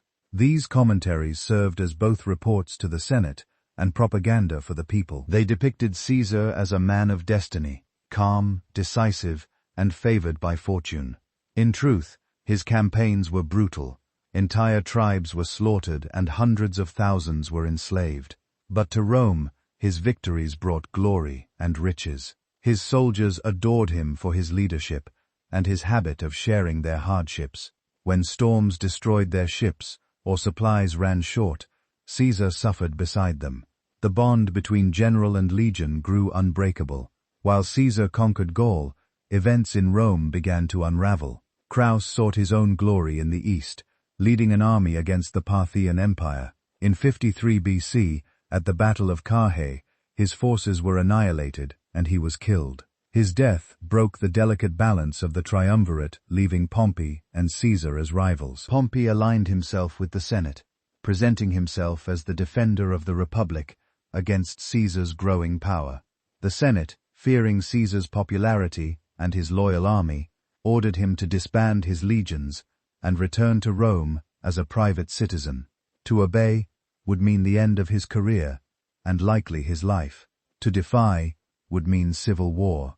On the banks of the Rubicon River, the small stream marking the boundary of his province, Caesar faced the choice that would change history. In January of 49 BC, he ordered his troops forward, declaring, "The die is cast." The legions crossed the Rubicon and marched south toward Rome. Pompey and the Senate fled the city, retreating to Greece to gather an army. Caesar entered Rome unopposed. His march was swift, efficient, and disciplined, a contrast to the chaos of his enemies. He restored order, secured the treasury, and began preparing his fleet for pursuit. Within months, his legions crossed the Adriatic, seeking Pompey's forces in the east. The decisive battle came in 48 BC, on the plains of Pharsalus in Thessaly. Pompey's army outnumbered Caesar's nearly 2-1, but Caesar's veterans were seasoned and loyal. He feigned weakness, drawing Pompey's cavalry into a trap, then counterattacked with devastating precision. The result was a rout.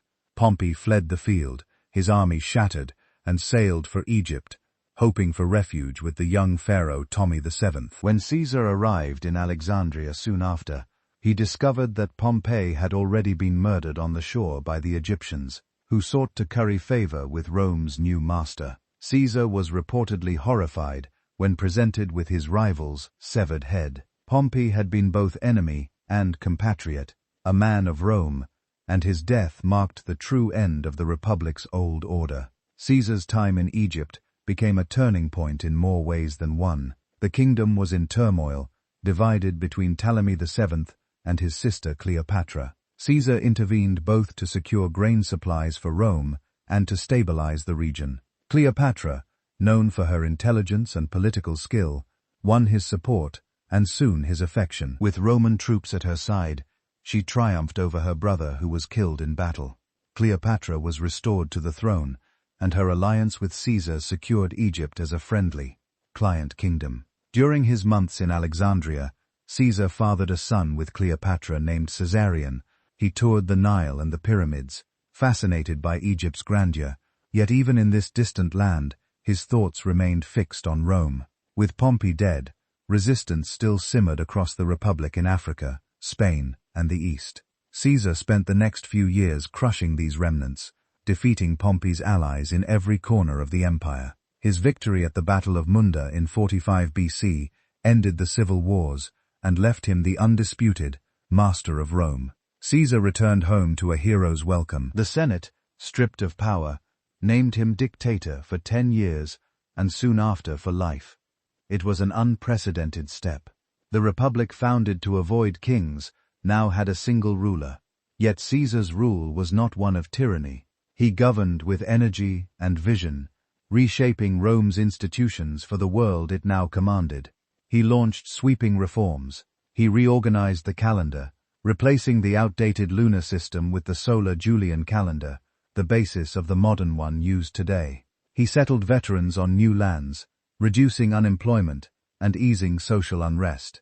He restructured provincial governments, curbing corruption, and extended Roman citizenship to loyal communities throughout Italy and beyond. His reforms were practical, designed to stabilize an empire too large for its old institutions.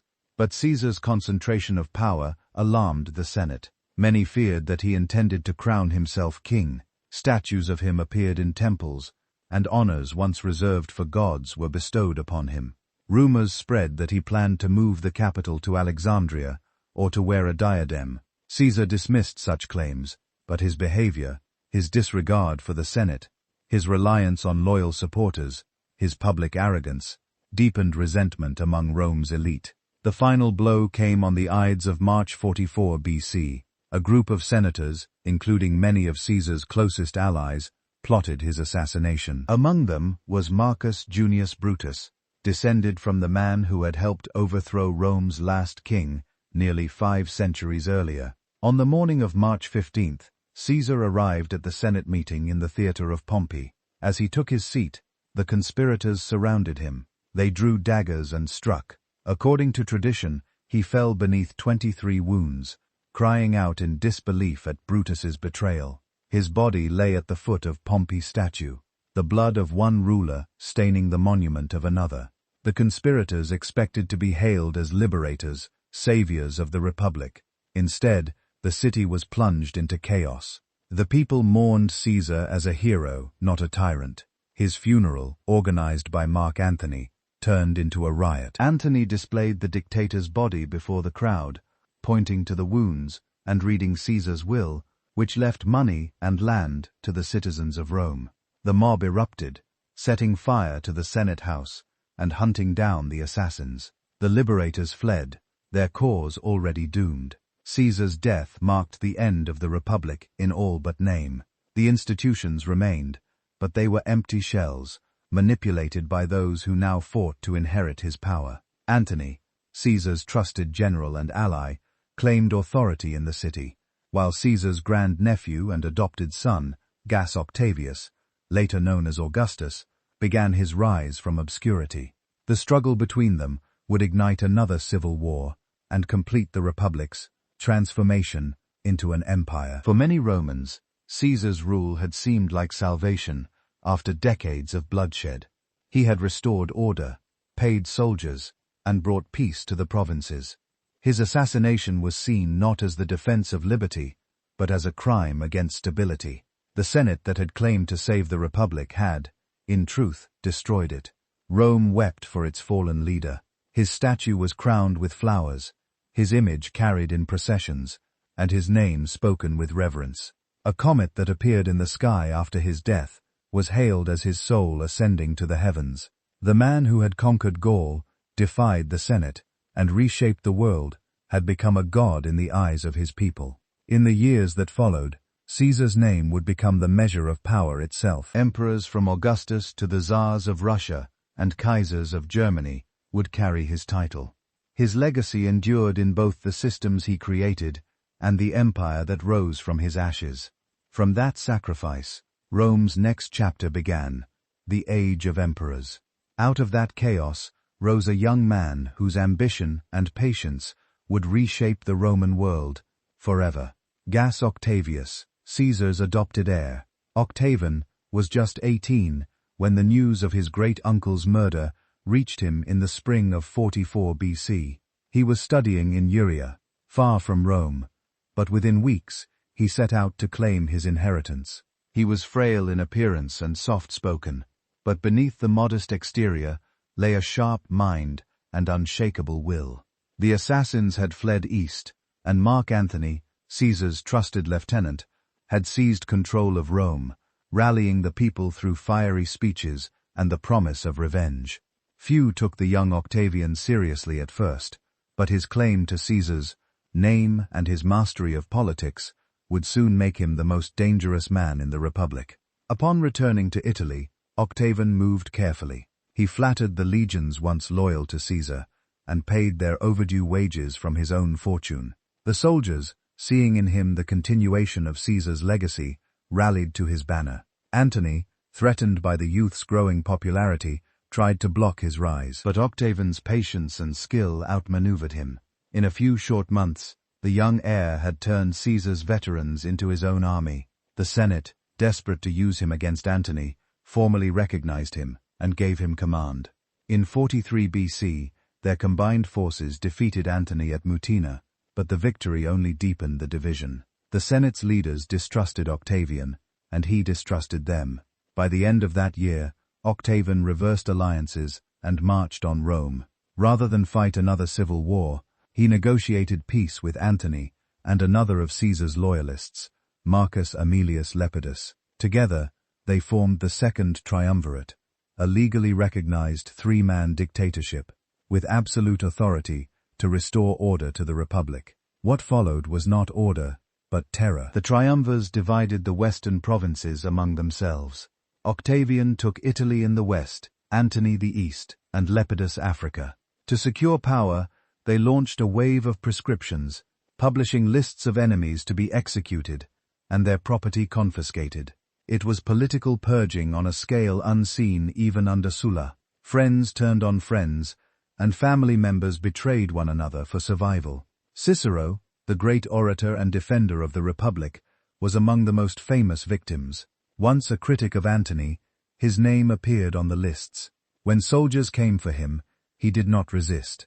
His head and hands were displayed in the forum, a grim warning to those who opposed the new order. With their enemies in Italy eliminated, the triumvirs turned to the east to confront the assassins of Caesar. Brutus and Cassius had raised powerful armies in Macedonia and Asia Minor, controlling much of Rome's wealth and manpower. In 42 BC, the rival forces met at Philippi in Macedonia. The battle was fierce and chaotic. On the first day, Brutus's army pushed back Octavian's line, but Antony counter-attacked, routing cases.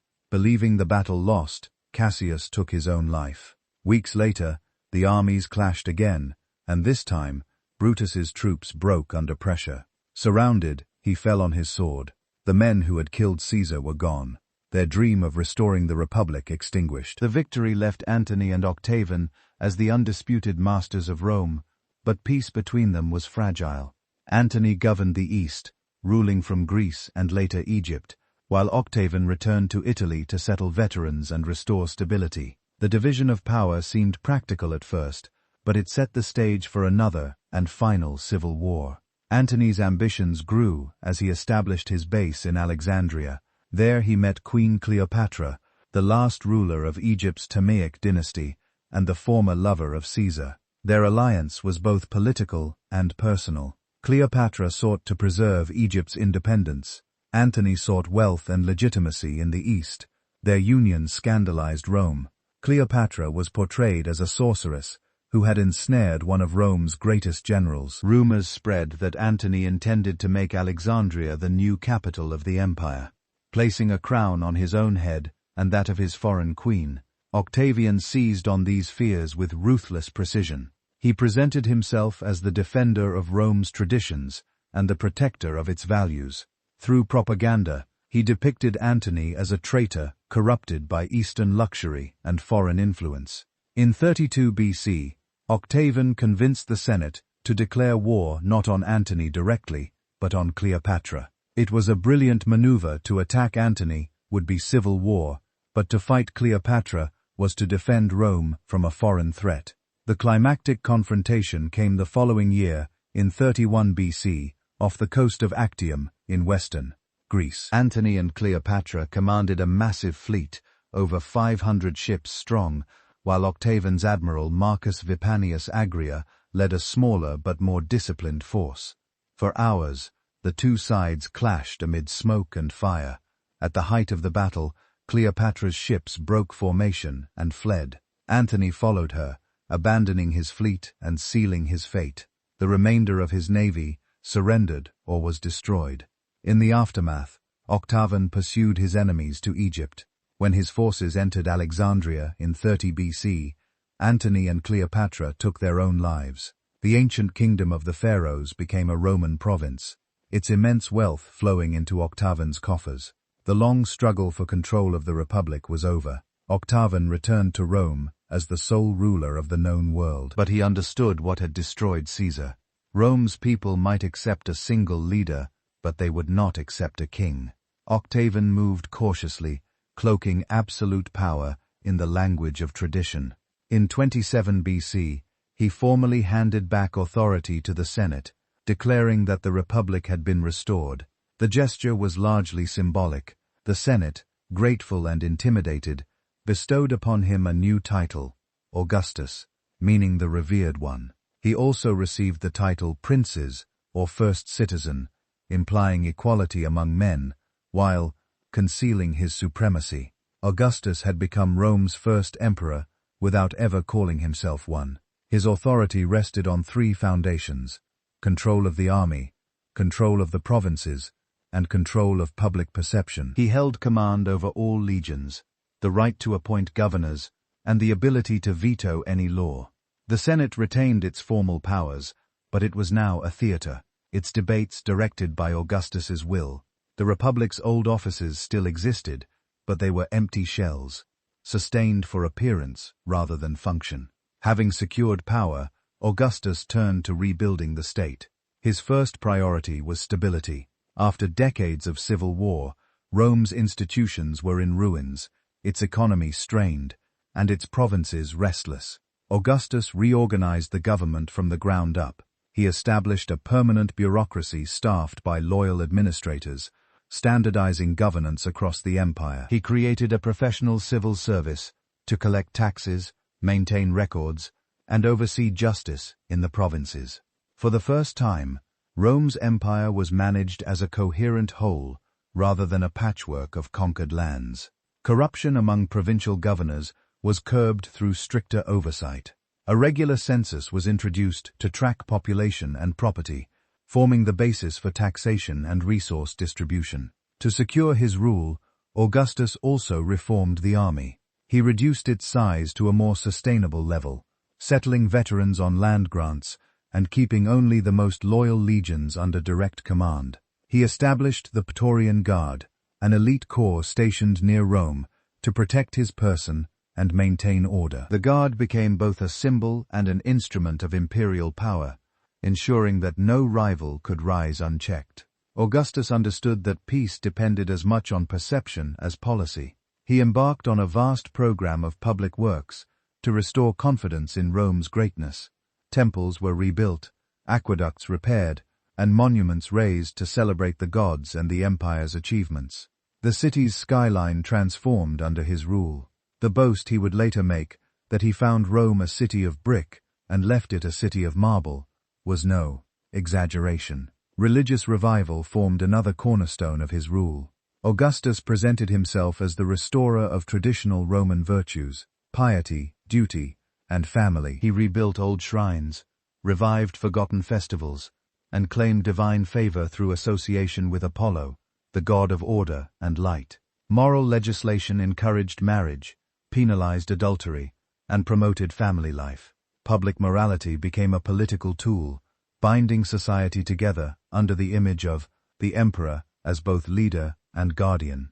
The peace Augustus created, known as the Pax Romana, became one of the most remarkable periods in Tauric ancient history. Trade flourished across the Mediterranean.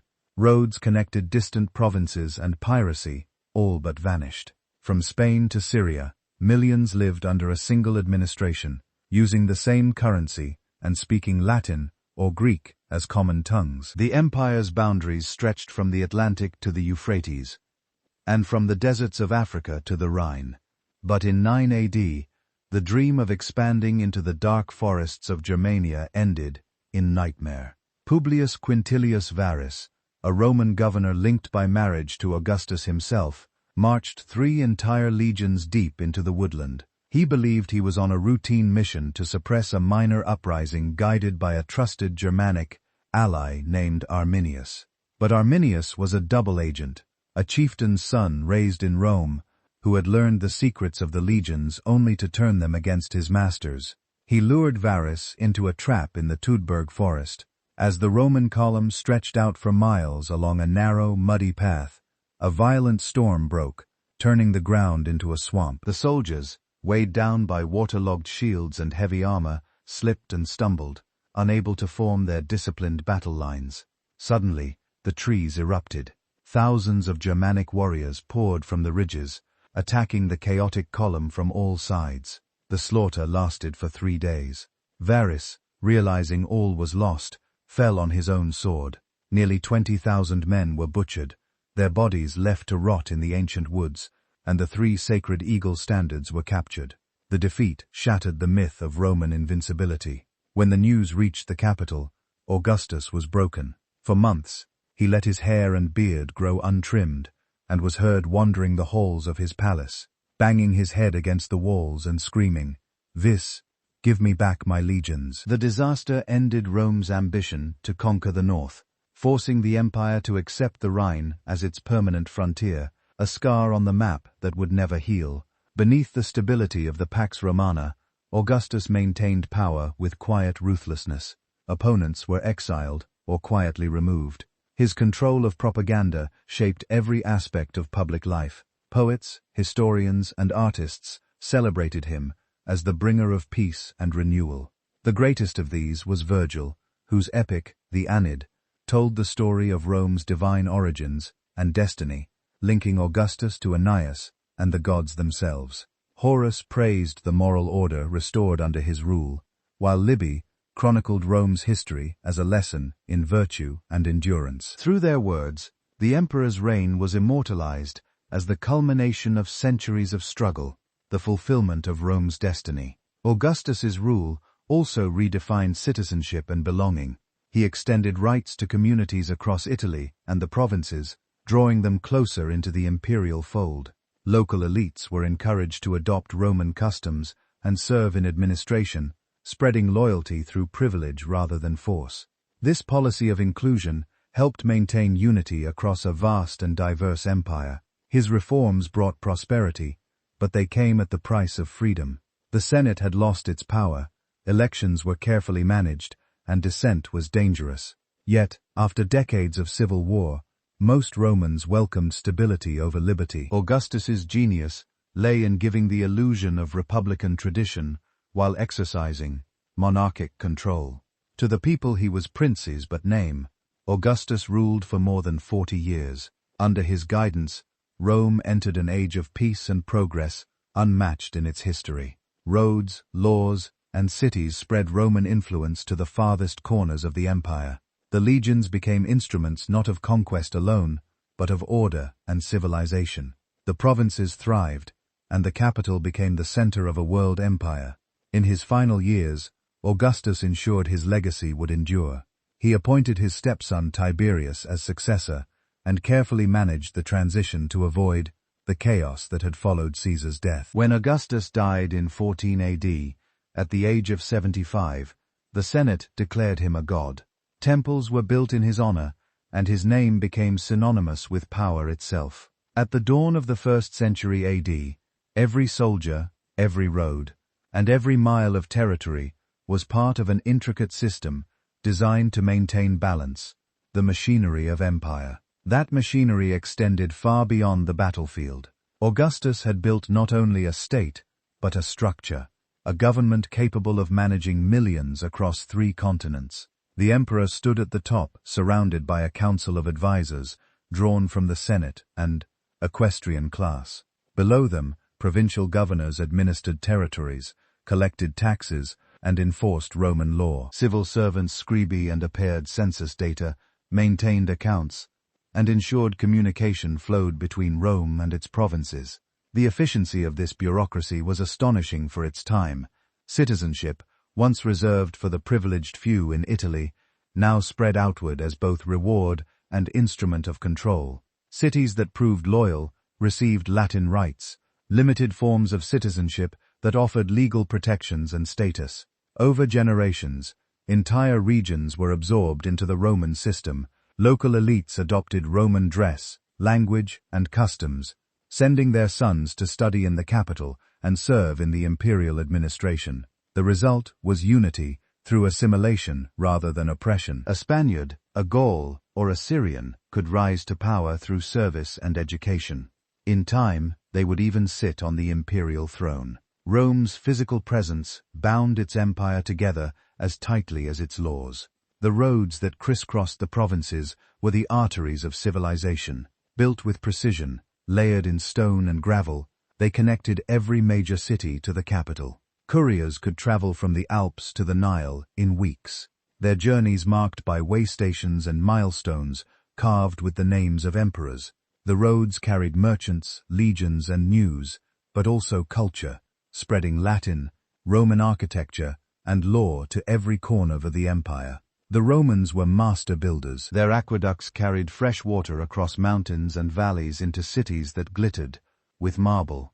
Amphitheaters, like the great Colosseum in Rome, hosted games for tens of thousands, uniting the masses in spectacle and ceremony. Public baths became centers of daily life, places to socialize, bathe, and conduct business. Temples and forums filled every Roman city, their columns and arches blending practicality with grandeur. Even the smallest provincial town bore the marks of the empire: paved streets, orderly grids, and public monuments dedicated to emperors. The economy that sustained this world was equally vast. Roman trade routes reached from the tin mines of Britain to the spice markets of India. Ships carried olive oil and wine from Spain and Gaul, grain from Egypt, and silk and ivory from Asia. The Mediterranean was crowded with merchant vessels moving under the protection of the imperial navy. In the markets of Rome, spices from Arabia mixed with amber from the Baltic and pearls from the Persian Gulf. A single silver denarius could circulate from Alexandria to Londinium and still hold its value. Wealth flowed into the empire's heart, and Rome itself became a city of astonishing splendor. Its population approached 1 million, the largest urban center the world had yet seen. Palaces lined the Palatine Hill, temples crowned the Capitol line, and the vast forum buzzed with merchants, lawyers, and senators. At night, torchlight flickered along marble streets, illuminating statues and fountains. The city was the center of the world, fed by an empire that stretched across the horizon. Culture flourished under this peace. The age of Augustus had set the standard, and its influence continued to ripple through the generations. Latin literature reached new heights, blending grandeur with philosophy. Virgil's Aeneid remained Rome's national epic, a poetic reflection of destiny and divine purpose. Horace's Ode celebrated moderation and the pleasures of civilized life. Livy chronicled the rise of Rome, turning its past into a moral guide for its future. Together, they gave the empire its cultural identity: disciplined, noble, and eternal. Education became a hallmark of Roman society. Wealthy families hired Greek tutors to instruct their children in literature, rhetoric, and philosophy. Public libraries and lecture halls spread across the empire, preserving knowledge from Egypt, Greece, and the East. In cities from Athens to Carthage, scholars debated ethics, law, and science under the protection of Roman order. The fusion of Greek intellect and Roman practicality created a civilization unmatched in its scope. At the same time, Augustus's moral reforms continued to shape society. Laws encouraged marriage and family life, penalized adultery, and rewarded large families. The household was the foundation of Roman identity. The familia ruled by the father, or pater, whose authority was absolute. Religion reinforced these values. Daily rituals honored household gods, while public ceremonies worshipped Jupiter, Mars, and Venus. The emperor himself was regarded as the guardian of these traditions, his image present in every temple and town square. But beneath the peace and prosperity, the empire carried within it the seeds of future unrest. The very structure that maintained stability also stifled change. Power flowed only one way, downward from the emperor. The Senate existed in name, but its role was ceremonial. Political ambition could find no outlet except through imperial favor. For the common people, prosperity came at the price of freedom. Rome's citizens were no longer participants in government. They were subjects of the emperor's will. After Augustus's death in 14 AD, his stepson Tiberius inherited the throne. A capable administrator and experienced general, Tiberius maintained his predecessor's policies, but lacked his charisma. Suspicious by nature, he withdrew from public life, ruling from the island of Capri, while his ministers governed in his name. His reign was marked by efficiency and fear in equal measure. Treason trials became common, and whispers of disloyalty could mean death. Yet, the empire remained stable, its machines still functioning smoothly. Tiberius was succeeded by his grandnephew Gaius, known to history as Caligula. At first, his rule inspired hope, but an illness early in his reign seemed to fracture his mind, turning the palace into a theater of the absurd. He humiliated the Senate by threatening to make his favorite horse, Incitatus, a consul, providing the beast with a marble stall, a jeweled collar, and a staff of servants. In a display of absolute delusion, he marched his legions to the coast of Gaul and declared war on Neptune, the god of the sea. He ordered his confused soldiers to whip the waves and collect seashells in their helmets as war booty, claiming a victory over the ocean itself. After 4 years of chaos, he was assassinated by members of his own guard in 41 AD. The throne then passed to his uncle Claudius, an unlikely emperor once dismissed as weak and scholarly. Claudius proved capable and industrious. He reformed the bureaucracy, expanded citizenship, and revived the Senate's prestige. His greatest achievement was the conquest of Britain in 43 AD. Roman legions crossed the Channel and established permanent control over the island's southern regions. Towns, forts, and roads soon followed, beginning 4 centuries of Roman presence in Britain. Claudius also completed major public works, including new aqueducts and the harbour at Ostia.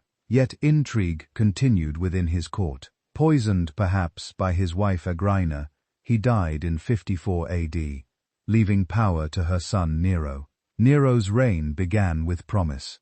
Advised by the philosopher Seneca and the general Burrus, he reduced taxes, improved administration, and sponsored the arts. Rome's cultural life flourished with theatres, music, and poetry celebrated throughout the city. But as Nero's confidence grew, so did his delusions.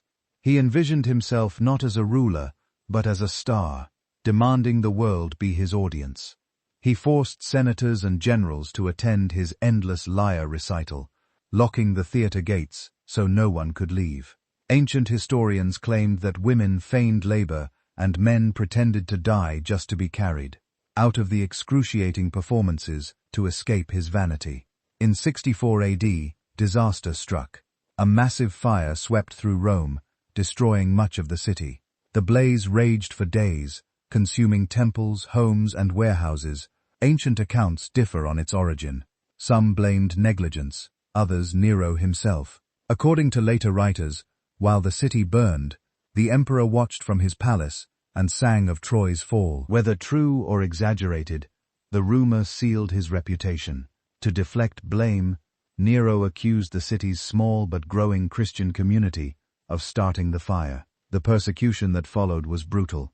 Christians were crucified, burned alive, or torn apart by animals in the arena. At the same time, Nero rebuilt Rome on a grander scale. He constructed the Dois Aurea, the Golden House, a sprawling palace of unimaginable luxury that consumed the heart of the city. The project shocked even his supporters. Nero's final years descended into paranoia and rebellion. Revolts erupted in Gaul, Spain, and Judea, where unrest would later lead to the destruction of the Second Temple in Jerusalem. In 68 AD, the Senate declared Nero a public enemy. Abandoned by his guards and surrounded by enemies, he fled the city and took his own life.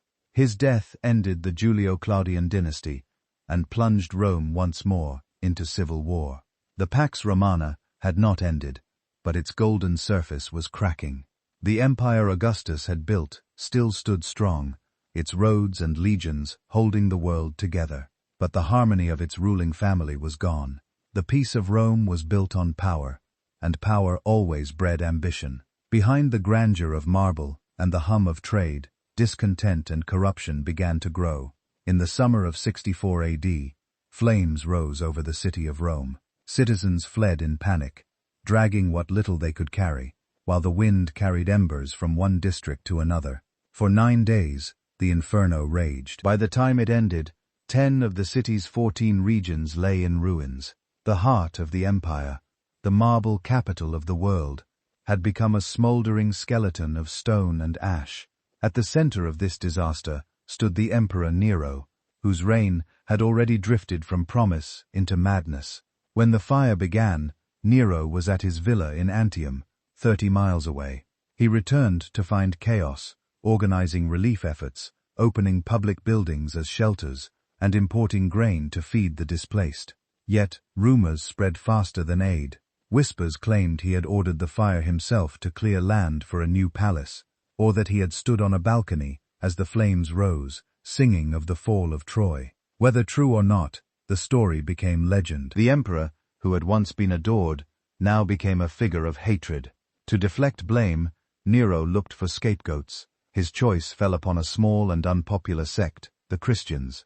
Seen by many as strange and subversive, they refused to honor the Roman gods or the emperor's image.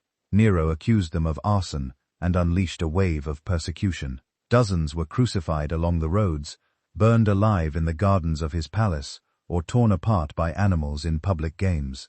It was the first great persecution of Christianity, and it forever marked Nero's name in history. In the ruins of the city, Nero began to build again, not for the people, but for himself. At the center of the devastation, he constructed the Dois Aurea, or Golden House, a palace so vast it swallowed the heart of the city. It was a marvel of engineering and ego, featuring a dining room with a rotating roof that moved with the heavens, powered by water. Hidden pipes sprayed perfume and rose petals on his guests, while a colossal 100 feet bronze statue of Nero himself looked down on the complex, a monument to a man who believed he was greater than the gods. Nero's extravagance drained the treasury. He raised taxes, seized property from the wealthy, and executed nobles to confiscate their fortunes. The provinces groaned under new levies. His paranoia grew, and with it his cruelty. Senators, generals, and even his own family fell victim to his suspicions.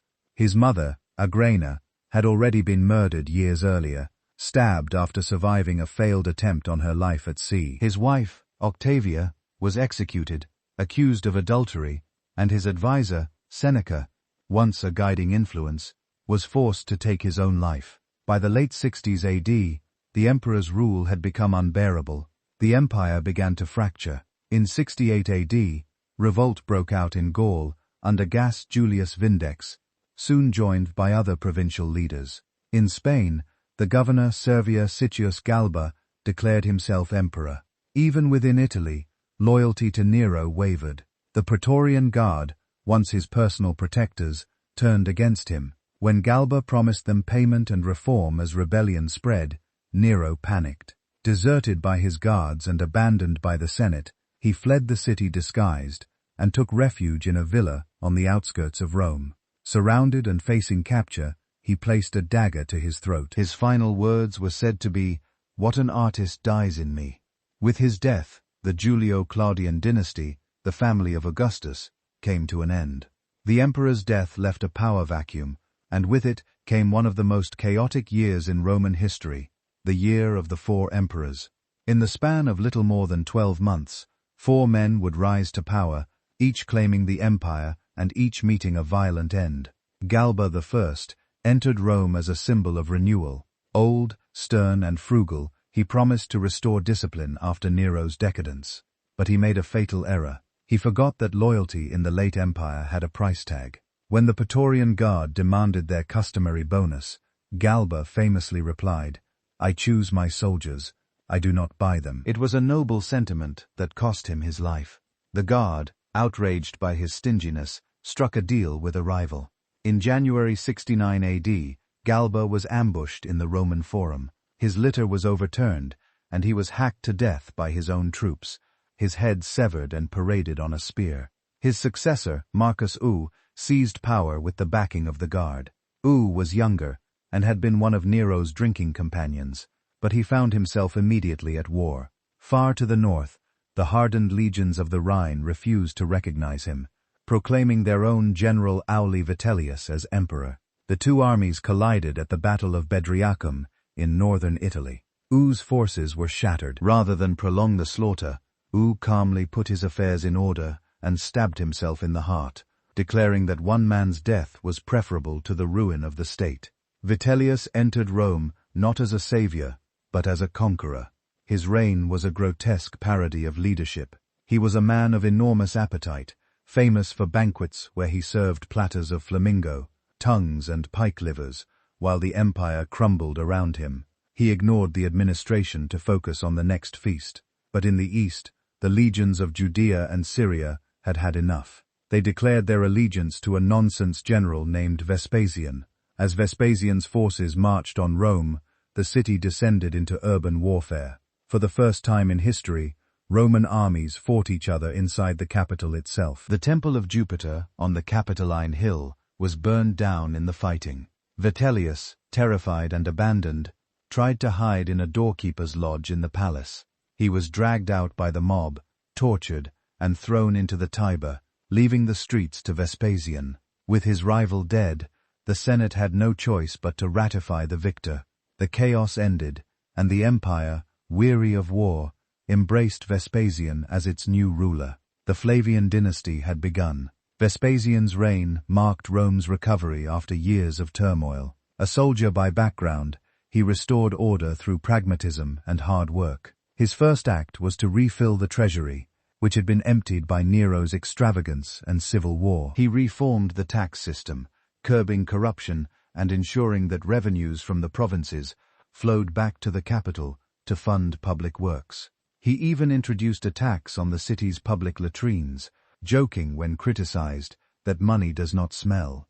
More importantly, Vespasian sought to rebuild the physical and moral heart of Rome. On the site of Nero's demolished Golden House, he began construction of a new monument, the Flavian Amphitheatre, later known as the Colosseum. Funded in part by spoils from his campaign in Judea, it was a gift to the people, a symbol of renewal, replacing the indulgence of Nero with the generosity of a soldier emperor. The Colosseum would become the greatest arena of the ancient world, capable of seating 50,000 spectators for games, battles, and spectacles that displayed both the might and the brutality of Rome. Vespasian also restored the empire's discipline. He restructured the army, strengthened the frontiers, and reinforced loyalty through merit rather than privilege. His reign was not marked by grand conquests, but by consolidation, a return to stability. When he died in 79 AD after 10 years on the throne, the empire was at peace, its confidence restored. His final words, spoken with humor, reflected both humility and wit.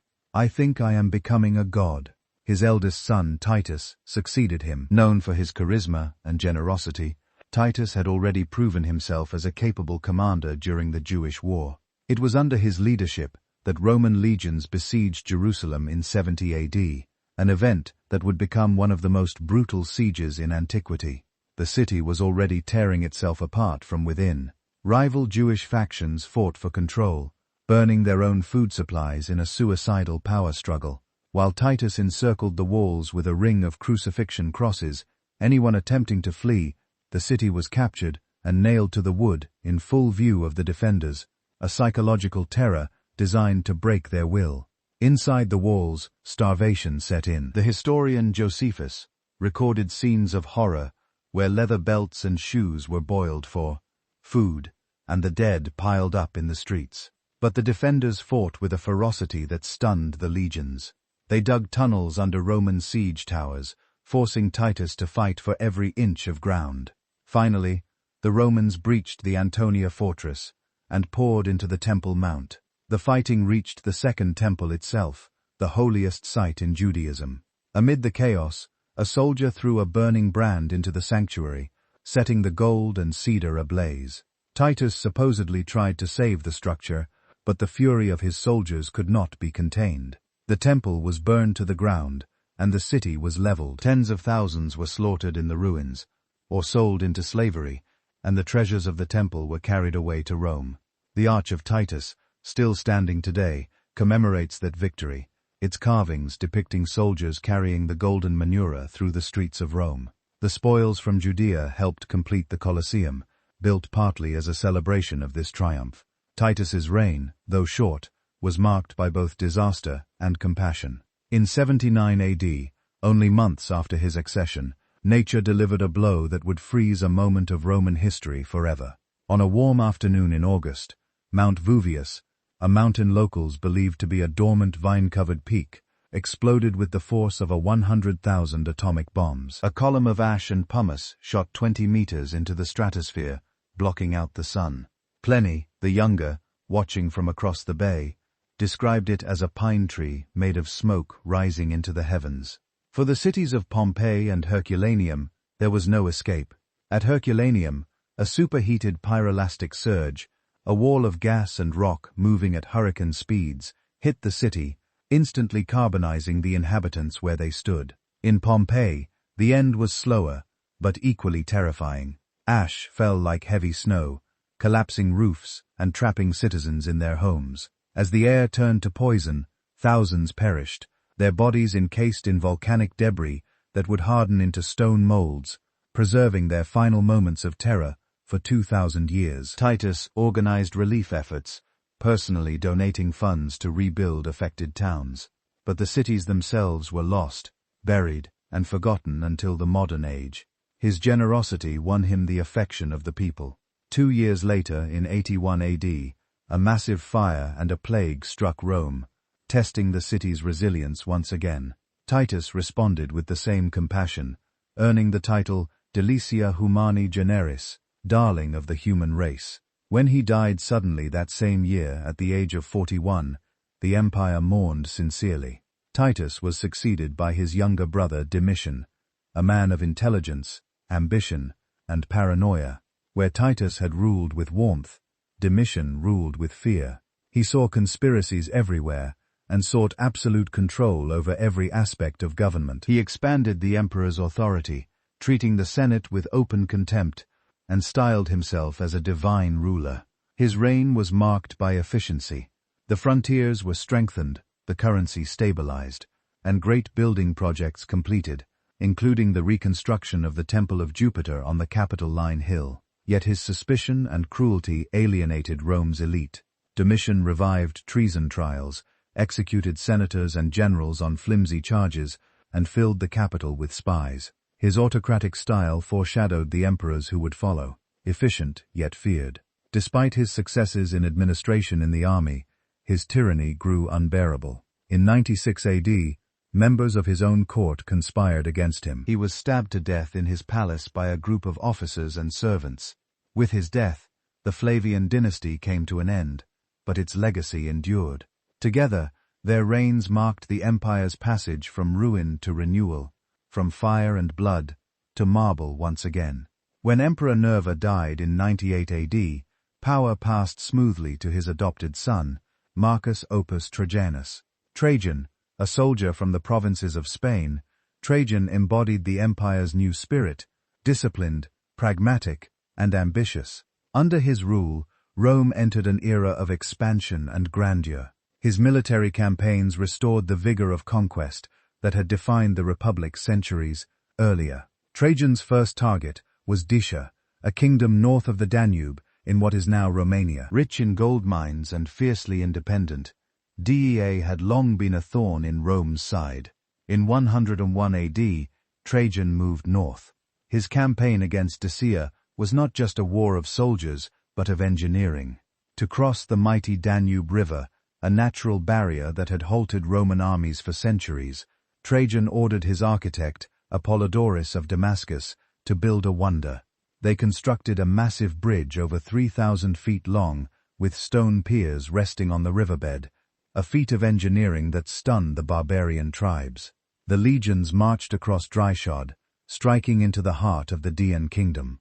The war was brutal, fought through mountains and fortified towns, but by 106 AD, Dacia fell. The victory brought wealth that is difficult to comprehend. Chroniclers claim Trajan brought back over 300,000 of gold and £500,000 of silver. This influx of treasure crashed the price of gold across the Mediterranean and funded a tax holiday for the entire empire. It was the high watermark of Roman power, a time when the states seemed to possess limitless resources and invincibility. Trajan next turned eastward. He annexed Nabatea in Arabia, extending Rome's control over trade routes linking the Red Sea and the Mediterranean. His ambitions grew still greater. In 113 AD, he launched a vast campaign against the Parthian Empire, Rome's long-standing rival in the east. The legions marched through Armenia and Mesopotamia, capturing the cities of Babylon and Ctesiphon. For a brief moment, the empire reached its greatest extent, its borders stretching to the Persian Gulf. But victory came at a cost. The distances were immense, the supply lines thin, and rebellions simmered in the newly conquered territories. Trajan fell ill during his return to Rome and died in 117 AD. His ashes were placed in a golden urn beneath a monument that still bears his name. Trajan's column rising over 100 feet high in his form. The column's spiral frieze depicts the Dacian wars in vivid detail, a masterpiece of Roman art and propaganda. Around it stood Trajan's Forum, the largest and most magnificent civic complex in Rome's history. Its basilica, markets, and libraries reflected the empire's wealth and sophistication. The emperor's ambition had extended both the borders and the glory of Rome, but it also stretched its resources to their limit. His successor would inherit not just an empire at its zenith, but one nearing exhaustion. Hadrian, Trajan's adopted son and chosen heir, reversed the course of expansion. A scholar, architect, and administrator rather than a conqueror, Hadrian understood that Rome's size had become its greatest weakness. He abandoned Trajan's eastern conquests, pulling back to defensible borders along the Euphrates. His policy was one of consolidation, to fortify rather than extend, to govern rather than conquer. Hadrian spent much of his reign traveling through the provinces, inspecting legions, repairing fortifications, and strengthening defenses. His journeys took him from Britain to Egypt, from Spain to Syria. In the northern reaches of Britain, he ordered the construction of a great wall, a stone and turf barrier stretching 73 miles across the island from the river Tyne to the Solway Fth. Hadrian's wall marked not only the northern boundary of the empire, but a psychological one as well. Beyond it lay the world Rome would never tame. Hadrian was also a man of culture and vision. He adorned cities with temples, theaters, and baths, leaving monuments of elegance rather than conquest. In Athens, he completed the temple of Olympian Zeus, begun centuries earlier. In Rome, he built the Pantheon, a marvel of engineering, with its massive dome and oculus opening to the sky. It remains one of the most extraordinary structures ever created, its harmony and simplicity reflecting the balance of his reign. Yet Hadrian's rule was not without darkness. In Judea, rebellion erupted when he attempted to impose Roman customs on the Jewish people. The Barakba revolt, which began in 132 AD, turned into a devastating war.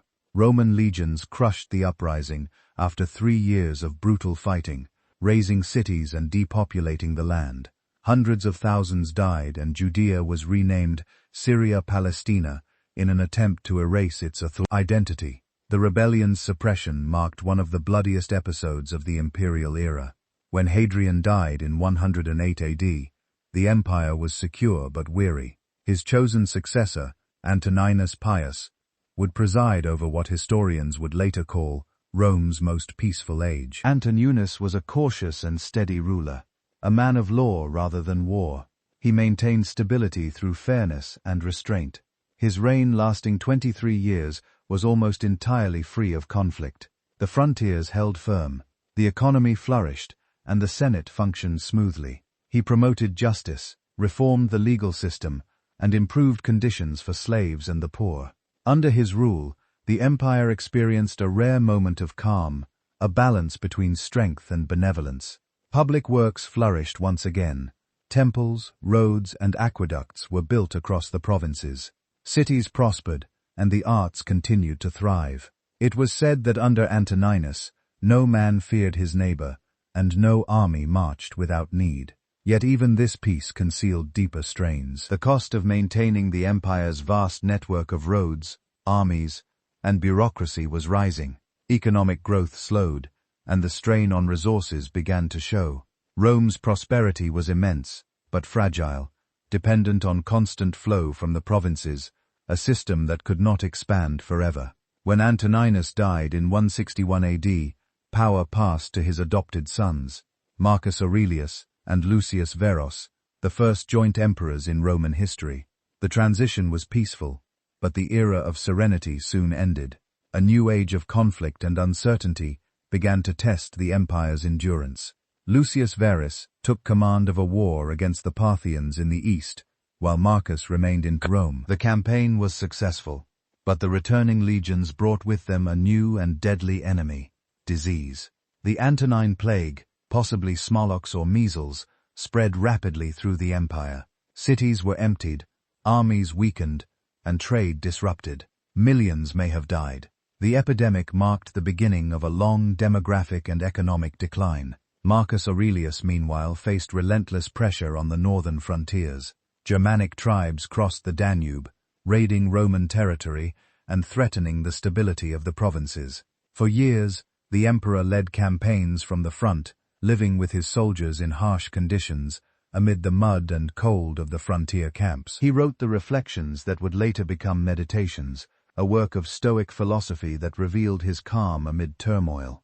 Waste no more time arguing about what a good man should be. He wrote, "Be one." Marcus saw himself as a servant of duty, guided by reason and virtue. His philosophy of restraint and endurance reflected the discipline that had once defined Rome itself. Yet even as he struggled to preserve order, the cracks deepened. The wars strained the treasury. The plague ravaged the population, and recruitment grew harder. The empire still stood, but its energy was fading. After Lucius Varus died in 169 AD, Marcus ruled alone. He continued his campaigns against the northern tribes, achieving victories but never lasting peace. In 175 AD, a rebellion broke out in the east, led by the governor, Avidius Cassius. The revolt collapsed quickly, but it revealed how fragile imperial loyalty had become.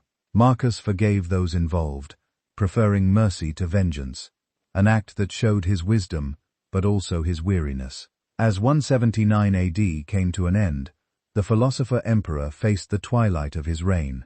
His health declined, and the wars dragged on. In 180 AD, while on campaign along the Danube, he fell ill and died in his tent. His death marked the end of an era, the close of the age of the good emperors.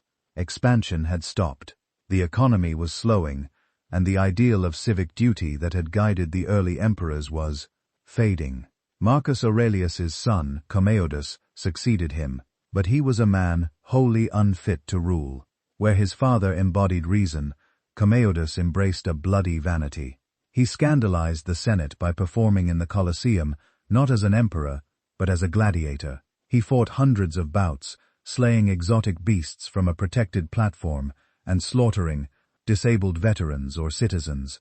He forced into the arena to play the role of giants. He charged Rome 1,000,000 sisters for every appearance, bankrupting the treasury to feed his ego. In 192 AD, his own inner circle, fearing his unpredictable cruelty, had him strangled in his bath, ending the Antonine dynasty and the golden age of Rome. The prelude to the crisis was marked by the strangest reign in Roman history. In 218 AD, a 14-year-old high priest of a Syrian sun god named Elgabalus took the throne. He had no interest in Roman tradition.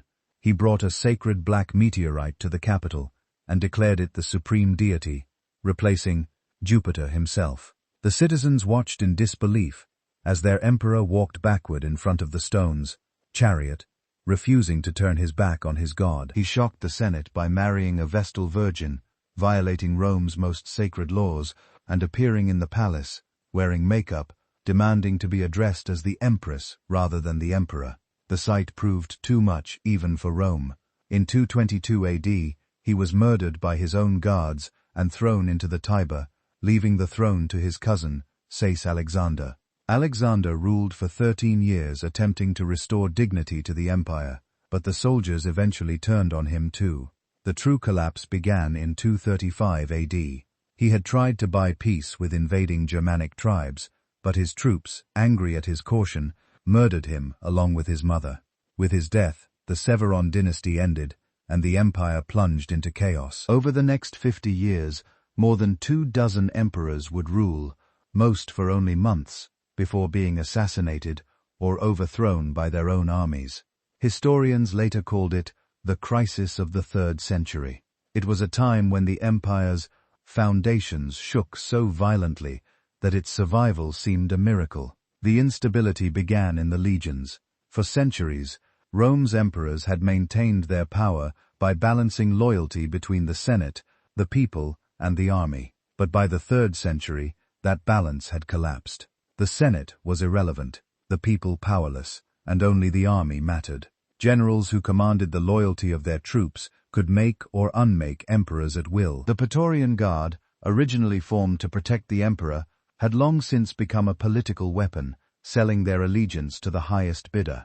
As one historian later put it, the empire had become an auction of sovereignty. In 193 AD, decades before the full crisis began, this corruption had been laid bare when the guard literally sold the empire to the highest bidder. Didius Julianus, a wealthy senator, offered a massive sum for their support and was declared emperor in the middle of the night. His reign lasted just 9 weeks before another general killed him and seized the throne. By the time of the 3rd century, this kind of anarchy was the norm. The legions on the frontiers often proclaimed their commanders emperor, leading to years of civil war as rival armies fought not for Rome, but for their own leaders' ambitions. The names of these emperors blur together: Maximus Thrax, Gordian, Philip the Arab, Deusius, Gallienus, Claudius Gothicus, Aurelian, each promising stability, each undone by treachery or defeat. Some ruled barely long enough to issue coins bearing their likeness before being killed by their own soldiers. The historian Aurelius Victor would later count 26 emperors in 50 years, and many more, pretenders who never even reached Rome. As the political system disintegrated, the empire's enemies pressed in from every direction. Across the Rhine and Danube, Germanic tribes took advantage of Rome's weakness. The Goths swept across the Balkans, sacking cities that had stood for centuries. They even reached Greece, burning temples in Athens and Corinth, places once thought beyond the reach of barbarians. In the west, the Franks and Alemanni broke through into Gaul, ravaging the countryside and even crossing into northern Italy. Entire towns vanished from the map. In the east, a new Persian dynasty had arisen, the Sassanids, fierce and organized successors to the Parthians. Their king Shapur I viewed himself as the equal of Rome's greatest emperors and sought to restore the ancient Persian Empire's power. He launched invasion after invasion into Roman territory. Cities like Antioch, one of the largest in the empire, fell to his armies. Inscriptions carved by Shapur himself record his victories with pride, including one so humiliating that it stunned the Roman world. In 260 AD, Emperor Valerian led an army to confront Shapur in Syria. His campaign ended in disaster. The Roman army was surrounded, its lines broken, and Valerian himself captured alive, the first Roman emperor to be taken prisoner by a foreign power. Ancient sources describe his humiliation in vivid detail. Forced to kneel as Shapur mounted his horse, paraded before Persian crowds, and eventually executed. Afterward, his skin was said to have been stuffed and displayed in a Persian temple as a trophy. Rome, the master of nations, had become the object of another empire's triumph. While Rome fought abroad, its heartland crumbled. The endless wars drained the treasury. Trade routes were disrupted by pirates and raiders. To pay soldiers and fund campaigns, emperors debased the currency, mixing silver with cheaper metals to stretch the supply. Inflation soared. A loaf of bread that once cost a few coins began to require handfuls. Savings evaporated. Ordinary citizens turned to barter, and local economies reverted to self-sufficiency. The state could no longer collect enough taxes to maintain its armies or its roads. The crisis was more than political and economic. It was social. Decades of war and disease depopulated the countryside. Plagues, possibly smallpox or measles, swept through cities already weakened by famine. The Antonine Plague a century earlier had killed millions. But now the empire faced wave after wave of new outbreaks. With each invasion or rebellion, armies carried infection from one end of the empire to the other. Whole villages vanished. Even major cities shrank to fractions of their former populations. The government's authority evaporated outside the garrison towns. Bandits, deserters, and local warlords roamed the countryside, and travel became dangerous.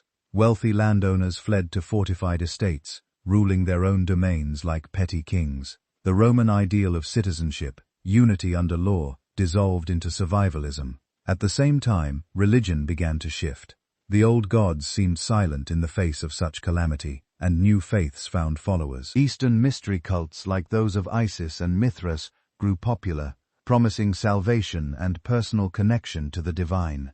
Christianity, still persecuted and underground, spread steadily through the cities and army ranks, offering hope in a world that seemed to be collapsing. In the middle of this disintegration, the empire began to fragment. In the west, the legions of Gaul, Britain, and Spain broke away and established the Greek Empire under a series of local rulers, such as it claimed to defend Roman civilization in the west, but functioned independently for over a decade.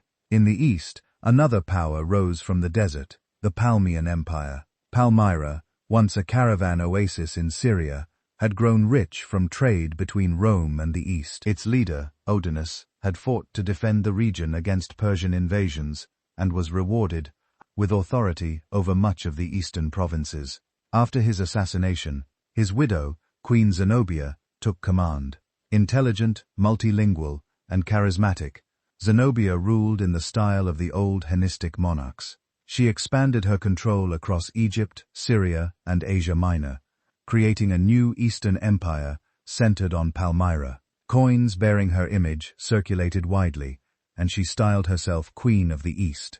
For a few years, Zenobia's realm thrived. Palmyra's wealth from trade and its disciplined army gave it the strength to rival what was left of Rome. She claimed descent from Cleopatra and dreamed of restoring Eastern independence from the decaying Western Empire. Her court glittered with scholars, philosophers, and generals, and for a moment it seemed that the Roman world would remain divided forever. A Western Empire, an Eastern Empire, and a handful of fading provinces in between. In the midst of this chaos, a new figure emerged to save Rome from total collapse. His name was Aurelian. Born of humble origins in the Balkans, he rose through the army by merit and ferocity. In 270 AD, his soldiers proclaimed him emperor. The task before him was enormous. The frontiers in flames, the treasury empty, the empire divided into 3 rival states. Yet in just 5 years, Aurelian would achieve what none before him had managed: the reunification of the Roman world. Aurelian began by restoring the empire's defenses. He crushed barbarian invasions in the Balkans and along the Danube, driving the Goths and Vandals back beyond the frontiers. He then turned his attention to the internal divisions. Marching west, he defeated the Gic Empire, reintegrating its provinces and restoring unity to the west. Next, he marched east to confront Queen Zenobia. The campaign against Palmyra was swift and decisive. At the Battle of Emma near Antioch, Aurelian's cavalry broke the Palmyrene army. Zenobia fled across the desert, but was captured near the Euphrates. Brought to Rome in chains of gold, she was paraded through the streets during Aurelian's triumph. Unlike most conquered rulers, she was spared and allowed to live out her life quietly near Tiber. Palmyra, however, was not forgiven. When it revolted again, Aurelian ordered the city destroyed, ending its brief glory. Aurelian returned to Rome as the restitutor, Orbis, restorer of the world. To symbolize Rome's renewed strength, he began the construction of massive defensive walls around the capital, the Aurelian Walls. For centuries, Rome had relied on its distance from the frontiers for safety, but the threats of invasion had grown too close. The walls stretched 12 meters around the city, reinforced by towers and gates. They represented both protection and a warning. Rome was no longer the unassailable heart of the world, but a fortress in need of defense. Aurelian also sought to rebuild unity through religion. He elevated the worship of Sol Invictus, the unconquered sun, as the empire's supreme deity, a universal god whose light symbolized renewal. Temples to the sun were erected across the empire, and festivals celebrated the return of strength and order. The cult's emphasis on divine authority and singular worship foreshadowed the coming shift toward monotheism in the centuries ahead. Despite his successes, Aurelian's reign was short. In 275 AD, he was murdered by his own officers during a conspiracy sparked by court intrigue. Yet his achievements endured. He had reunited a fractured empire, secured its borders, and restored a sense of hope.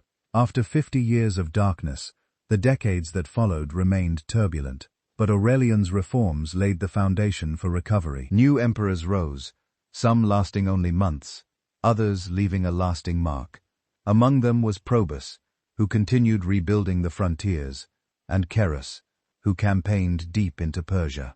Their efforts stabilized the empire enough to buy time for the great transformation that would come at the century's end. Out of this exhaustion rose a man whose reforms would reshape the empire beyond recognition. A soldier named Diocletian, pragmatic and methodical, saw the solution not in restoring the past but in reinventing the system itself. He began by addressing the problem that had destroyed so many of his predecessors, the succession of power. No man could govern such an enormous empire alone. Diocletian's answer was radical. He divided authority among 4 rulers in what became known as the Tetrarchy, or Rule of 4. He appointed a trusted colleague Maximian as co-emperor, granting him control of the western provinces, while Diocletian ruled the east. Each emperor, or Augustus, was supported by a junior partner, a Caesar, who would govern smaller regions and eventually succeed his senior. This division of labor was more than symbolic. It acknowledged a reality that Rome had long resisted, that the empire was now too large, too complex, and too diverse to be ruled from one city. The Tetrarchy allowed faster responses to threats and spread authority across the empire's vast geography. Each emperor governed his own court, army, and administration, while still swearing loyalty to the unity of the Roman world. Diocletian ruled from Nicomedia in Asia Minor, closer to the empire's wealthiest and most stable regions. Maximian took Milan as his capital in the west. The Caesars, Galerius, and Constantius Chlorus governed the Danubian provinces and Gaul, respectively. It was a bold experiment in shared power, and for a time it worked. With this new structure in place, Diocletian turned to reforming the empire's internal machinery. His administrative changes were sweeping. The old provinces, many of them too large to manage effectively, were subdivided into smaller units, raising their number from about 40 to over 100. These were grouped into larger administrative regions called dioceses, each overseen by an imperial official. The Senate's influence shrank further, replaced by a professional bureaucracy loyal to the emperor. Taxation, long, chaotic, and inconsistent, was standardized. A massive census was undertaken to assess population and land, ensuring that taxes were based on real productivity rather than arbitrary decrees. Diocletian introduced a system known as the capitio jugatio, which linked taxes directly to the amount of land and labor available, allowing for a predictable flow of revenue. To curb inflation, he issued an edict on maximum prices in 301 AD, setting limits on the cost of goods and wages throughout the empire. It was one of history's earliest attempts at economic regulation, but it largely failed. Traders ignored the law, and enforcement proved impossible. Still, the edict symbolized Diocletian's determination to restore order through control. The military was restructured to meet the new AG's challenges. He increased the army's size to nearly 500,000 men and divided it into 2 main forces: frontier troops Limitain, who guarded the borders, and mobile field armies, comitenses, who could move quickly to meet crises. This flexible system allowed Rome to respond more effectively to invasions from Goths, Persians, and other tribes pressing on its frontiers. But Diocletian's reforms came at a cost. The centralized bureaucracy required constant revenue, and taxes grew heavier than ever before. The peasantry, crushed by levies and requisitions, began to sink into debt and dependency. Many farmers, unable to leave their land, became bound to it, a condition that foreshadowed medieval serfdom. For all his administrative brilliance, Diocletian could not escape one of the empire's deepest divisions: religion. The old Roman gods, once the glue of civic life, no longer united the population. Paganism had splintered into countless local cults, while new faiths, particularly Christianity, had spread through the cities and legions. By the early 300s, Christians made up a significant portion of the empire's population. They refused to participate in state rituals that honored the emperor and traditional gods, which Roman leaders interpreted as subversion. To Diocletian, unity was paramount. He saw religious conformity as essential to political stability. In 303 AD, persuaded by his Caesar Galerius, he launched the most severe persecution of Christians in Roman history. Edicts ordered churches destroyed, scriptures burned, and Christians stripped of legal rights. Those who refused to sacrifice to the gods were imprisoned, tortured, or executed. Across the empire, thousands were martyred. Soldiers, officials, and ordinary citizens. The persecution failed to eliminate Christianity. In some places, it barely slowed its growth. The faith's strength lay in its structure, decentralized, resilient, and united by a belief that suffering in this world promised salvation in the next. The more Rome tried to crush it, the stronger it became. In 305 AD, Diocletian did something no Roman emperor before him had done. He voluntarily abdicated. Exhausted and ill, he retired to his palace in Dalmatia, modern Croatia, where he spent his remaining years tending gardens.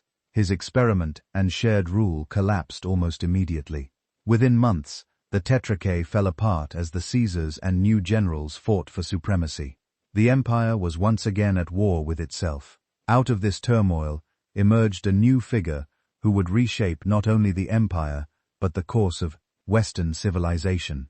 Constantine. Fabius Valerius Constantinus, known to history as Constantine the Great, was the son of Constantius Chlorus, one of Diocletian's Caesars. When his father died in 306 AD, Constantine's troops in Britain proclaimed him emperor. It was an act of defiance against the fragile system Diocletian had built. Within years, multiple claimants emerged, plunging the empire into another round of civil wars. Constantine proved himself both shrewd and relentless. He defeated rival after rival, first in the west, then in the east, until only one enemy remained, Maxentius, who controlled Italy and Africa. Their confrontation came in 312 AD at the Milvian Bridge outside Rome. On the eve of battle, according to later chroniclers, Constantine experienced a vision.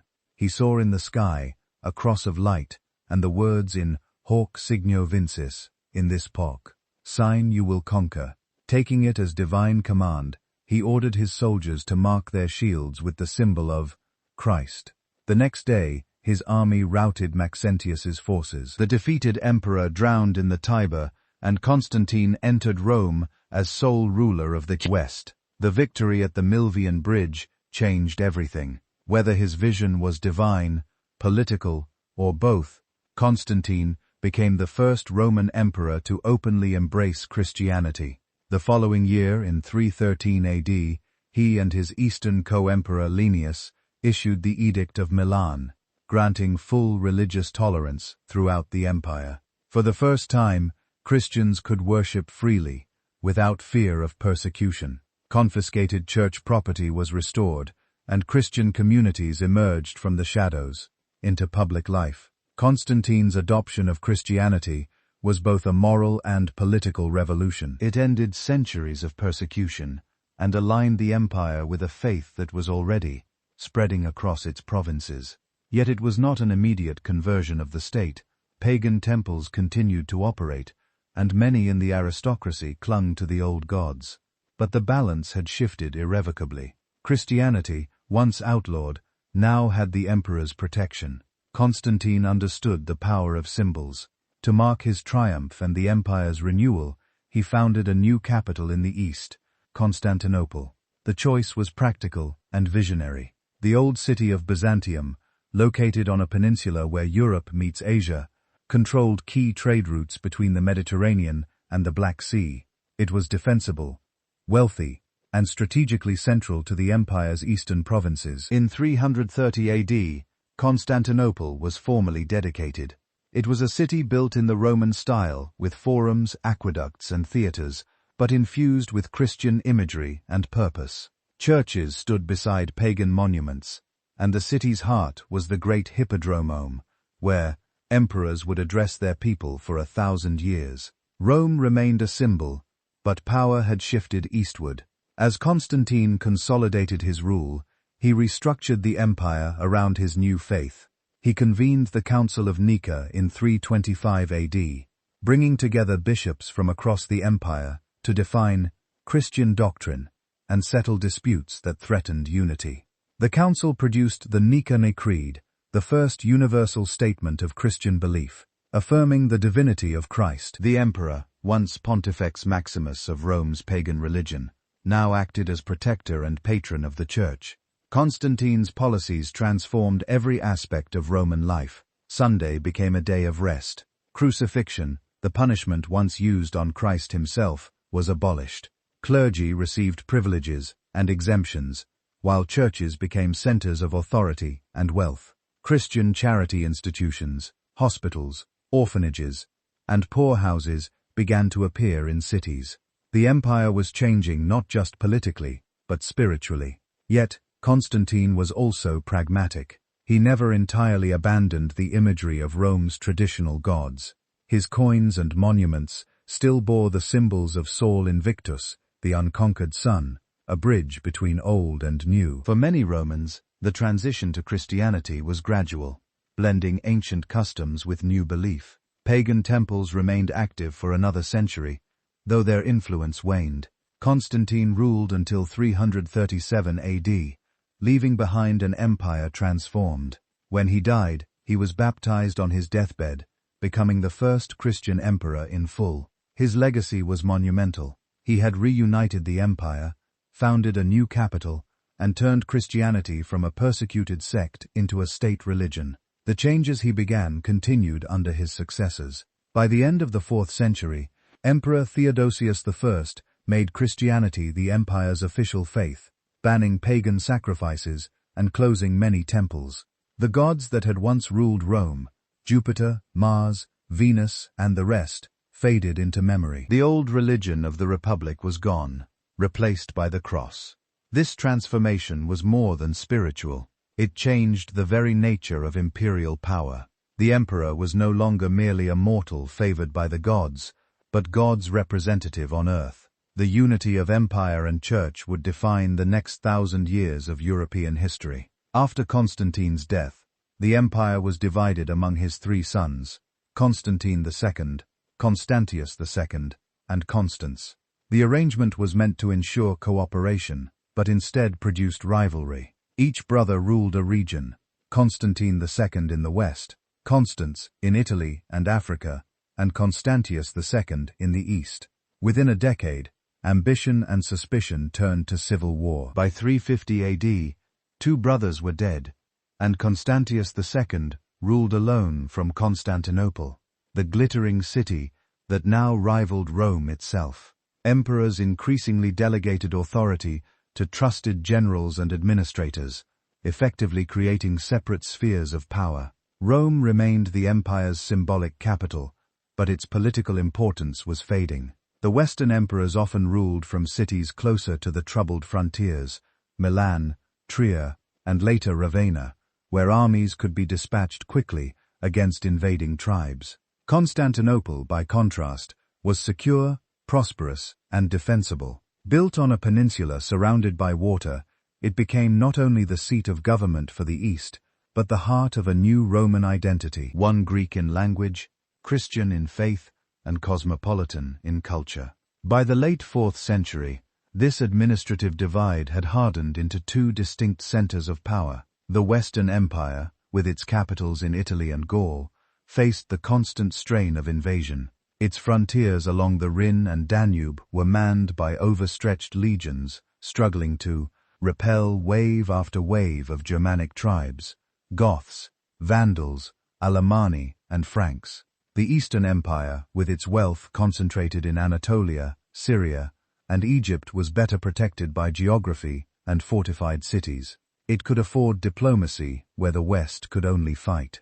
The difference in fortune between the 2 halves deepened every year. The East thrived on trade, bureaucracy, and a stable tax base. Its great cities, Constantinople, Antioch, and Alexandria, were hubs of commerce, linking the Mediterranean to Persia and India. The Eastern emperors controlled the richest provinces, the most productive farms, and the busiest ports. The gold of Egypt and the silk of Asia flowed through their markets. The West, by contrast, was collapsing under economic strain. Centuries of warfare had drained its treasury and devastated its countryside. Barbarian raids disrupted trade and tax revenues dwindled. Inflation returned and the currency devalued. As estates expanded and the poor sank into debt, Rural depopulation worsened.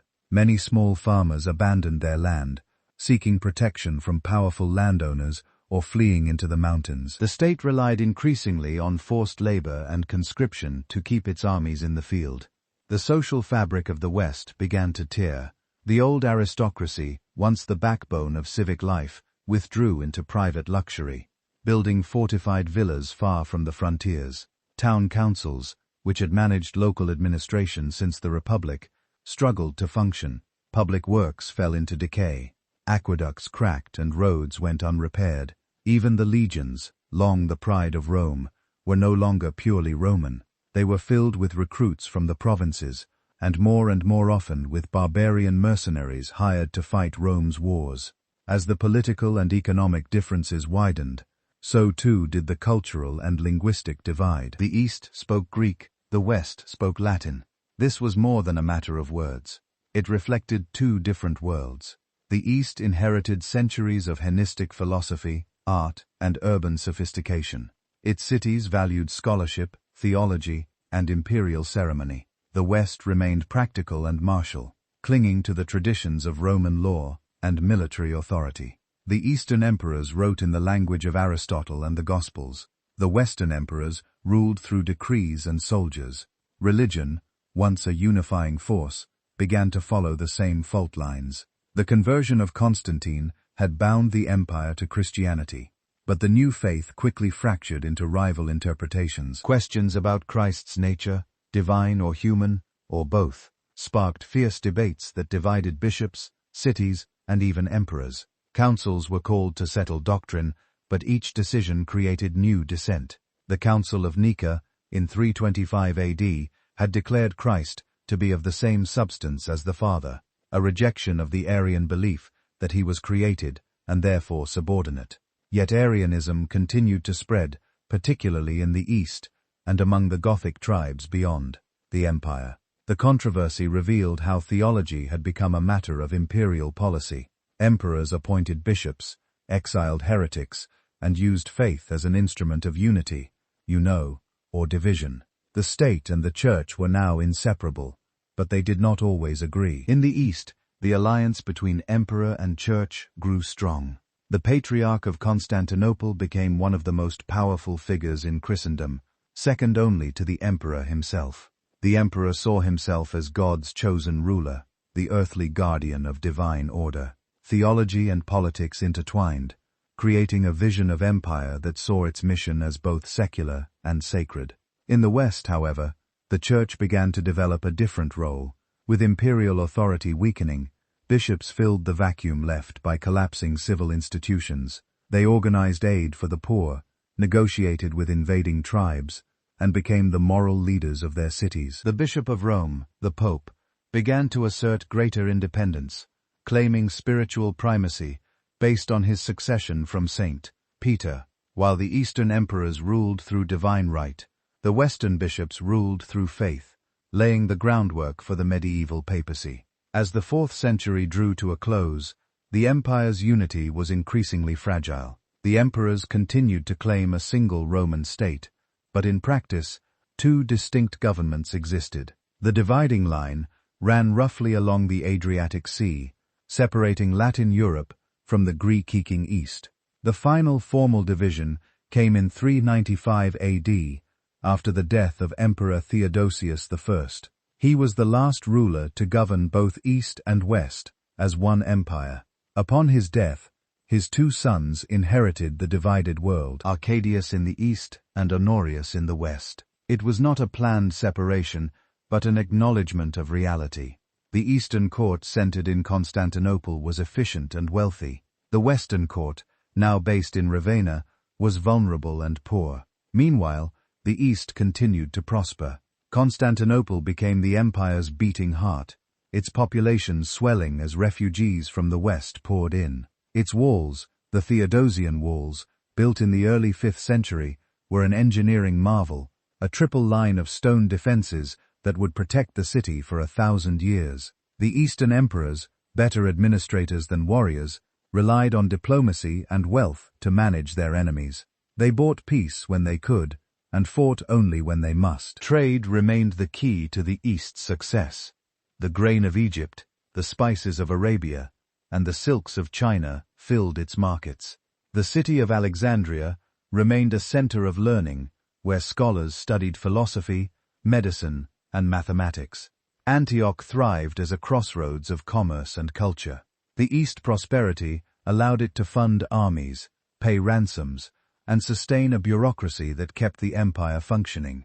The differences between the two halves became unmistakable. The East saw itself as the guardian of civilization, its emperors heirs to Augustus and Constantine. The West struggled merely to survive. Even the art and architecture diverged. The East developed the ornate mosaics and domes that would define Byzantine style, blending Roman engineering with Christian symbolism. The West, impoverished and unstable, turned to simpler fortress-like churches and practical designs. By the late 5th century, the division between East and West was complete. To contemporaries, it was not yet the end of Rome, but a transformation. The Eastern Empire, which historians would later call the Byzantine Empire, still considered itself Roman in every way. Its citizens called themselves Romans, its laws were Roman, and its emperors traced their lineage to the Caesars. But the world had changed. The Latin West had splintered into kingdoms that would evolve into medieval Europe, while the Greek East endured as a Christian empire that would last another 1,000 years. The division between East and West was more than political. It was cultural, spiritual, and philosophical. The West would develop the Catholic Church, feudal kingdoms, and the Latin heritage of Europe. The East would preserve classical learning, Byzantine art, and Orthodox Christianity. Together, they would shape the future, but separately. Beyond the borders, entire nations were on the move. Waves of peoples from the steppes and forests pressing westward, driven by hunger, fear, and ambition. What followed was not a single invasion, but a migration of whole civilizations, reshaping Europe and bringing the Western Empire to its long, slow end. The chain reaction began far to the east, with the arrival of a new and terrifying power, the Huns. Fierce nomadic horsemen from the Eurasian steppe, the Huns swept across the plains with unprecedented speed and violence. Their raids drove panic before them, forcing other tribes, Goths, Vandals, Alans, and Suebi, to flee westward in search of safety. In 376 AD, one of these desperate peoples, the Visigoths, approached the Danube River and pleaded for refuge within the empire. The Roman authorities, overwhelmed and corrupt, granted them permission to cross into the Balkans, but failed to feed or control them. Starvation and abuse quickly turned to rebellion. The Visigoths rose against their supposed protectors, sparking a conflict that revealed how fragile Rome's military strength had become. The confrontation came in 378 AD, at the Battle of Adrianople in Thrace. The Eastern Emperor Valens, impatient and overconfident, marched his army against the Goths without waiting for reinforcements. It was a fatal mistake. Under the leadership of Fredegund, the Gothic cavalry encircled the Roman legions and annihilated them. Valens himself was killed on the field, reportedly burned alive inside a farmhouse where he had taken refuge. Nearly 2/3 of his army perished. The defeat was catastrophic, the worst since Cana 6 centuries earlier, and it shattered the illusion of Roman invincibility. The empire could no longer pretend that its frontiers were secure, or that its enemies were mere barbarians. For the first time, a foreign army had destroyed a Roman field force on Roman soil. After Adrianople, the Goths roamed the Balkans freely, plundering cities and towns. The Eastern Empire eventually stabilized under Emperor Theodosius I, who in 382 AD negotiated a treaty allowing the Goths to settle as federates. Autonomous allies obliged to provide troops, but governed by their own leaders. It was a practical solution, but a dangerous precedent. The empire had begun to outsource its defense to the very peoples who threatened it. When Theodosius died in 395 AD, the empire was once again divided permanently between his two sons, Arcadius in the east and Honorius in the west. It was the final formal split between the two halves of the Roman world. While the East retained strong administration and wealth, the West entered an irreversible decline. The Western court, ruled from the marshy refuge of Ravenna, was isolated and weak. Its armies were filled with foreign mercenaries, its generals often more powerful than its emperors. Among these generals was Alaric, the same Gothic commander who had once fought for Rome. Promised land and payment, he had been repeatedly betrayed by Roman officials. When his demands went unanswered, he turned against his former employers. In 410 AD, Alaric and his Visigothic army marched on Rome itself. The Eternal City had not faced an enemy within its walls since the GIC invasion of 390 BC. Its defenses were old, its garrison thin, and its spirit broken. After a brief siege, Alaric's forces entered the city. For 3 days, the Visigoths plundered Rome, taking gold, silver, and captives, but sparing its churches. Even so, the psychological impact was immense. The city that had ruled the world for 800 years had fallen to foreign hands. The news stunned the empire and the wider Mediterranean. Pagan writers claimed it was punishment for abandoning the old gods. Christians, led by Saint Augustine in North Africa, argued that no earthly city was eternal and that true refuge lay in the city of God. Rome, the symbol of civilization itself, had been humbled. Though the empire still stood, the sack of 410 marked a turning point. After all Alaric's death later that year, the Visigoths moved on, eventually settling in Gaul and Spain. But Rome's prestige was gone. The empire's frontiers collapsed one after another. In Britain, the legions withdrew around 410 AD, recalled to defend Italy. The Romanized Britain, long dependent on imperial protection, were left to face invasions from the Picts, Scots, and Saxons alone. Roman Britain ceased to exist, its towns abandoned and its villas reclaimed by the land. In Gaul, the situation deteriorated rapidly. Germanic tribes crossed the Rhine in 406 AD, overwhelming local defenses. The Franks settled in the north, the Burgundians in the east, and the Vandals and Alans moved south towards Spain. The Western emperors, powerless to stop them, relied on short-lived alliances and bribes to maintain peace. The once orderly provinces of the West became a patchwork of barbarian kingdoms, each paying lip service to Rome, but obeying its authority in name only. Spain fell next. The Vandals, Suebi, and Alans carved out their own realms, fighting one another as much as the Romans. The Visigoths, now nominal allies of the empire, were dispatched to reclaim the region, but instead took it for themselves. Within decades, nearly the entire Iberian Peninsula was beyond imperial control. The final blow came from Africa, the empire's granary. In 429 AD, the Vandals crossed from Spain into North Africa under their leader Geyser. They quickly conquered the coastal provinces, capturing Carthage in 439 AD. The loss was devastating. For centuries, Africa had supplied the grain that fed Rome and its armies. With it gone, famine struck the capital. The Vandals, now masters of the western Mediterranean, built a navy and turned to piracy, raiding Sicily, Italy, and even Rome itself. In 455 AD, they sailed up the Tiber and plundered the Eternal City once more. This time, the sack lasted 2 full weeks. Each new invasion tore away another piece of the empire.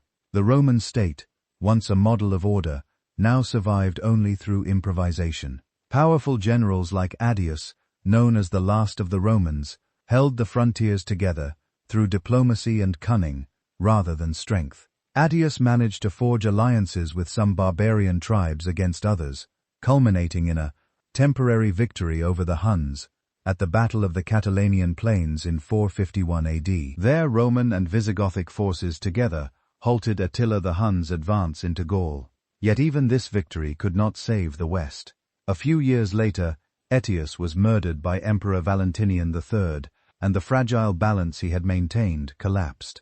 Attila's death in 453 AD removed one threat, but left others unchecked. The Huns' empire dissolved, but the damage they had done to Europe's balance of power was permanent. The tribes they had displaced continued to carve new territories from the corpse of Rome. By the 460s, the Western emperors had become figureheads, puppets manipulated by Germanic generals who commanded the only remaining armies. Among these was Ryoma, a Suebic Gothic warlord who made and unmade emperors at will. Real power no longer rested in Rome or Ravenna, but in the hands of such strong men. Yet, even in this twilight, there was one last flicker of the old Roman spirit. In 457 AD, a soldier named Majorian took the throne. Unlike the puppets who preceded him, Majorian refused to let the West die quietly. He was a warrior emperor in the mold of Trajan. He rebuilt the army, recruiting barbarian allies and disciplining the legions. He launched a lightning campaign into Gaul, defeating the Visigoths and forcing them back into a treaty. He then marched into Spain, crushing the Suebi and reclaiming lost provinces. For a brief moment, it seemed the Western Empire might actually survive. Majorian prepared a massive fleet in Spain to retake Africa from the Vandals, the key to restoring Rome's grain supply. But the Vandals, warned by traders, launched a surprise raid and burned the fleet in the harbor. Major's hope was destroyed. When he returned to Italy, he was not greeted as a hero. Ricimer, the barbarian general who pulled the strings of power, saw Majorian's competence as a threat. He had the emperor arrested, stripped of his robes, and executed. With Majorian died, the last real chance to save the West. After him, there were only shadows. The empire's borders had shrunk to Italy and small parts of southern Gaul. Even within those boundaries, imperial authority was nominal. Provinces ignored decrees from Ravenna. Taxes went unpaid. The Senate, once the pride of Rome, met only to ratify decisions already made by generals. In 475 AD, a Roman officer named Orestes seized control of the government. He placed his young son Romulus on the throne, a child emperor whose name echoed Rome's mythic founder and its first king. The symbolism was almost tragic. The empire that had begun with a Romulus would end with one. A year later, Orestes faced rebellion from his own troops, Germanic mercenaries demanding land in Italy. When he refused, they turned to their commander, a chieftain named Odoacer. Leading a coalition of federati, allied soldiers of barbarian origin, Odoacer marched on Ravenna, captured Orestes, and executed him. In September 476 AD, he deposed the boy emperor Romulus Augustus. No one resisted. The Senate, weary of chaos, sent the imperial regalia to Constantinople, declaring that one emperor, Zeno in the east, was sufficient for both halves of the empire. The Western Roman Empire was gone. Yet even this moment, often cited as the fall of Rome, was less a sudden collapse than the final step in a long decline. Italy remained nominally part of the Eastern Empire, and Otis ruled it as a client king under imperial authority. The old institutions persisted for a time. The Senate still convened, Roman law still guided courts, and Latin still filled the streets. But the empire as a political entity had ceased to exist. From the beginning, Justinian was an emperor of vision and contradiction. Born to a peasant family in the Balkans, he rose through ambition and talent to become ruler of the most powerful state on earth. Educated in law and theology, he possessed both the intellect of a scholar and the determination of a conqueror. His reign would become one of the most remarkable and ruinous in all Roman history. Justinian saw himself as the heir of Augustus and Constantine, chosen by God to restore the glory of the Roman world. His reign began with sweeping reforms. He reorganized the bureaucracy, strengthened the army, and sought to bring order to both the empire's laws and its soul. But his greatest ambition was to reclaim the lost provinces of the West, Africa, Italy, and Spain, and to reforge the empire that had once ruled from Britain to the Euphrates. At his side stood Empress Theodora, one of the most extraordinary women of the ancient world. A former actress and the daughter of a bear-keeper from the circus, Theodora had risen to power through her intelligence, political acumen, and fierce will. Her influence on policy and her partnership with Justinian were unprecedented. Together, they ruled as co-signs, he the lawgiver, she the conscience, and counselor of the throne. Early in his reign, Justinian faced a crisis that nearly ended his rule before it began, the Nika riots. It started in the Hippodrome, the massive arena that was the beating heart of the city. Usually, the crowd was divided into two bitter rival factions, the Blues and the Greens. who fought each other in the streets as often as they cheered for chariots. But in January 532 AD, something terrified the emperor. The mob stopped fighting each other. They turned toward the imperial box, and with a single deafening voice began to chant Nika, meaning conquer. The factions united against the throne. For 5 days, Constantinople burned. The riots spilled out of the arena and engulfed the city, destroying the Senate House and the original Hagia Sophia. Justinian barricaded himself inside the great palace, listening as the mob crowned a rival emperor. He prepared to flee, loading ships with gold. But Empress Theodora stopped him with a speech that saved the empire, declaring that the royal purple made the best burial shroud. Shamed into action, Justinian ordered a ruthless counterattack. He sent his generals, Belisarius and Mundus, to the Hippodromium, where the rebels were gathered. They blocked the exits, trapping 30,000 people inside. Then the soldiers drew their swords. The slaughter lasted for hours, turning the arena floor into a lake of blood. By nightfall, the rebellion was crushed, and the silence of the grave fell over the capital. Out of the ashes of that devastation, Justinian would rebuild the city greater than ever before. The new Hagia Sophia rose from those ruins, an architectural masterpiece that would become the symbol of Byzantine faith and power. Designed by the mathematician Anthimus of Thalys and the physicist Isidore of Miatus, the church was completed in just 5 years. Its massive dome, suspended seemingly without support, appeared to float above a ring of light from the windows below. Inside, marble columns from across the empire shimmered beneath golden mosaics depicting Christ, angels, and emperors. When Justinian first entered the completed building in 537 AD, he is said to have exclaimed, "Solomon, I have surpassed you." The Hagia Sophia was more than a church. It was a statement, the embodiment of Justinian's vision of a divine empire where faith and rule were inseparable. It stood as both a place of worship and a monument to imperial glory towering over Constantinople for nearly 15 centuries. With his capital secure and his authority unquestioned, Justinian turned to his greatest project, the reconquest of the West. His instrument was his most brilliant general, Belisarius, a man of modest origins and immense talent. Belisarius had already proven himself in campaigns against the Persians on the eastern frontier, demonstrating strategic genius and personal loyalty. In 533 AD, Justinian sent Belisarius with an expeditionary force to North Africa, then ruled by the Vandals. The Vandal kingdom, though once powerful, had grown decadent and divided. Its capital, Carthage, was a shadow of its former glory. Landing near modern Tunisia, with a mere 15,000 men, Belisarius marched quickly on the enemy. The decisive battle came at Tramarum, where the Roman cavalry shattered the Vandal army. Within a year, North Africa was reconquered, and Carthage returned to imperial hands. The victory stunned the world. After nearly a century of barbarian rule, Roman banners once again flew over the provinces that had supplied the empire's grain. The Vandal kingdom vanished, and its treasures, including sacred vessels looted from Jerusalem centuries earlier, were paraded through Constantinople in triumph.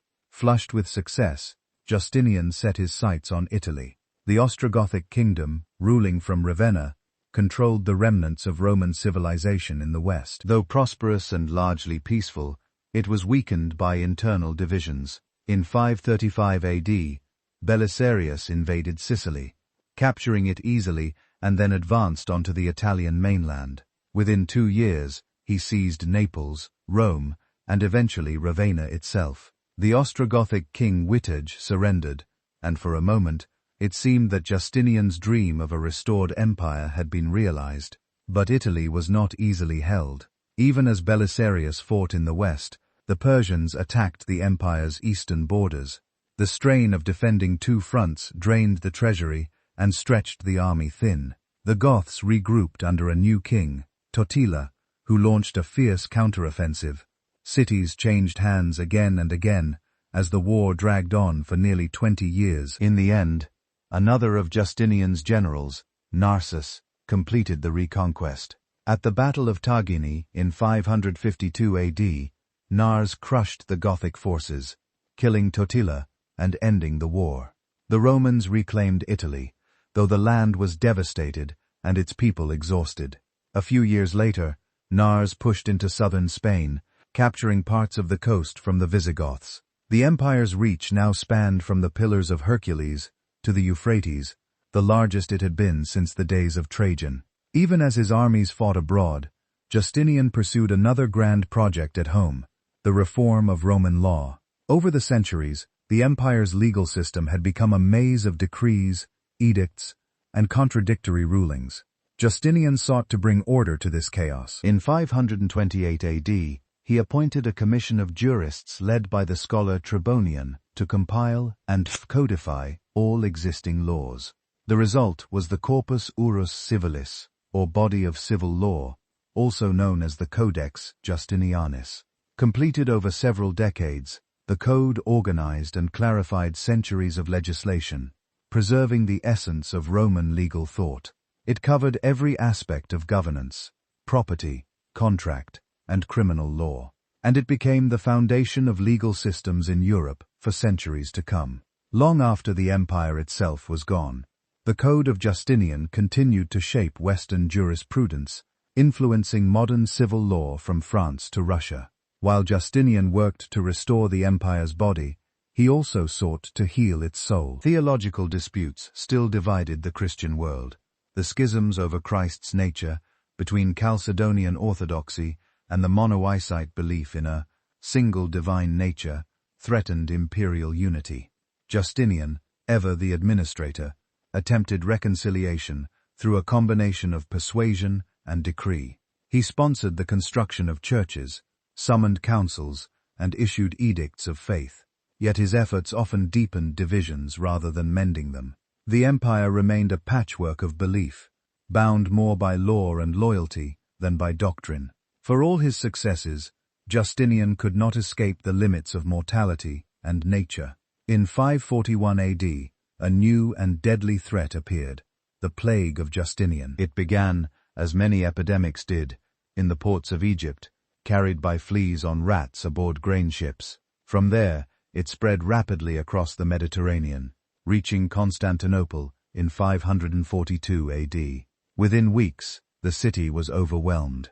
Contemporary accounts describe scenes of horror, the streets filled with corpses, entire families perished overnight. The emperor himself fell ill but recovered.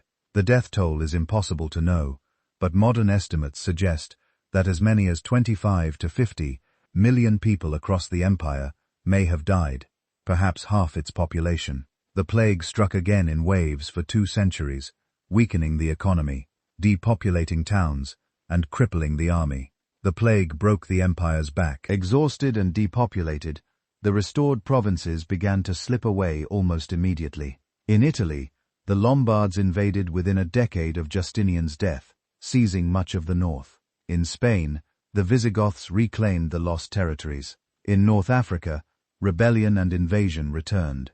The empire's gains were temporary, its reach greater than its grasp. And yet, Justinian's achievements endured in other ways. The Hagia Sophia stood as a symbol of divine empire, its dome gleaming above Constantinople long after the legions were gone. The Codex Justinianus preserved Roman law for future ages. Even the dream of a unified Christendom, though never realized, inspired centuries of rulers who saw themselves as heirs to his vision. Constantinople was the key to this survival. Its location was unrivaled, perched on a triangular peninsula where Europe met Asia, surrounded on 3 sides by water, and commanding the narrow strait of the Bosphorus that linked the Mediterranean and the Black Sea. From its harbors, ships sailed east to Syria and Egypt, north to the Crimea, and west to Greece and Italy. Caravans from Persia and the Silk Road brought silk, spices, and gems from the Far East, while merchants from Africa and the Baltic carried grain, wine, honey, and furs. The city's position made it not only the political heart of the empire, but also the economic crossroads of the known world. Defensively, it was nearly impregnable. The Theodosian walls, begun in the 5th century under Emperor Theodosius II, formed one of the greatest fortification systems ever built. 3 layers of defenses, a massive outer wall, an inner rampart, and a deep moat encircled the landward side of the city. Combined with its natural harbors and the Golden Horn, a deep water inlet protected by a massive chain that could be raised to block enemy ships. Constantinople was a fortress as much as a capital. Armies could invade and empires could fall, but Constantinople stood firm for nearly a millennium. Inside those walls, the city glittered. Its population swelled to over 500,000, rivaling ancient Rome at its height. The great hippodromes dominated its center, an arena where chariot races and public ceremonies brought the people together, and where politics often played out in the form of rival factions. The emperor's palace overlooked the arena, connecting him symbolically to both the people and the divine. While the West had collapsed under the weight of invasions, the East survived by adapting its strategy. The strength of Byzantium lay not only in its armies, but in its system, a complex and efficient bureaucracy that managed every detail of governance. Taxes, trade, law, and defense were all coordinated through a network of civil servants, trained in the imperial administration. Titles and offices multiplied, forming a hierarchy that bound the empire together. Where the Western emperors had relied on brute force, the Eastern emperors ruled through procedure, paperwork, and patience. Gold was another weapon, perhaps Byzantium's most effective. While the Western Empire had run out of resources, the East still controlled the wealthiest provinces of the ancient world, Egypt, Syria, and Anatolia. Its mines produced steady income, and its trade routes brought constant revenue. The solidus, a gold coin first minted by Constantine, became the most stable currency in history, accepted from the Atlantic to India for over 7 centuries. The empire paid its enemies tribute when it needed peace, hired mercenaries when it needed soldiers, and used diplomacy to play rivals against one another. This diplomacy was as refined as its bureaucracy. Byzantine ambassadors were renowned for their cunning, flattery, and wealth. The empire's foreign policy rested on survival through balance, never confronting every enemy at once, but buying time, forming alliances, and using money and marriages to secure borders.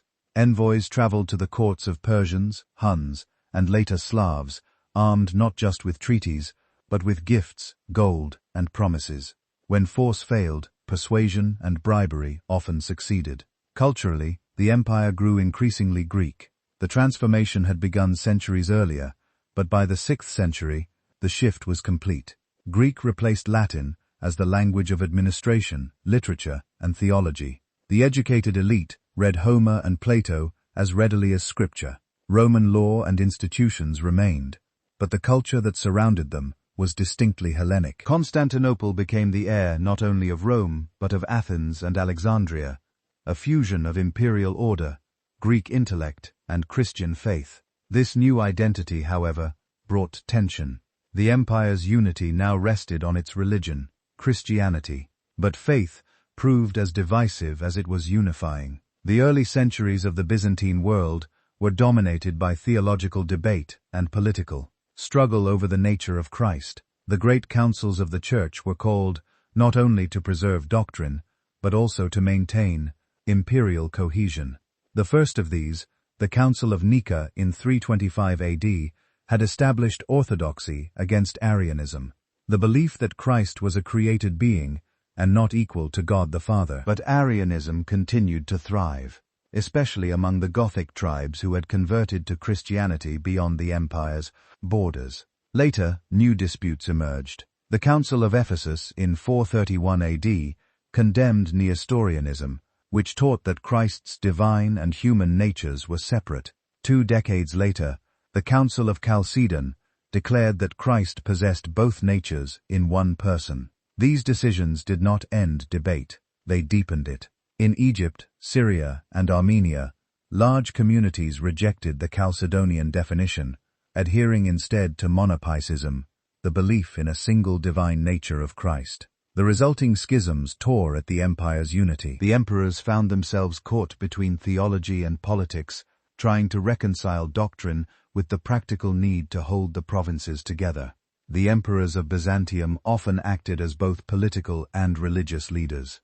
They summoned church councils, enforced doctrine, and punished heresy.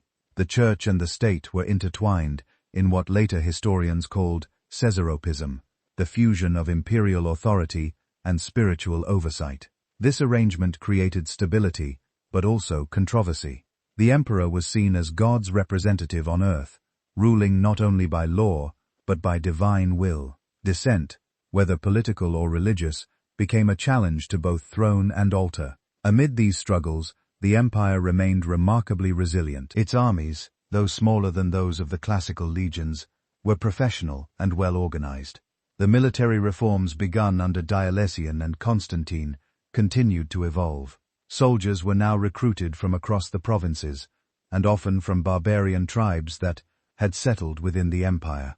The army was divided into frontier troops and mobile field forces, allowing rapid response to invasions.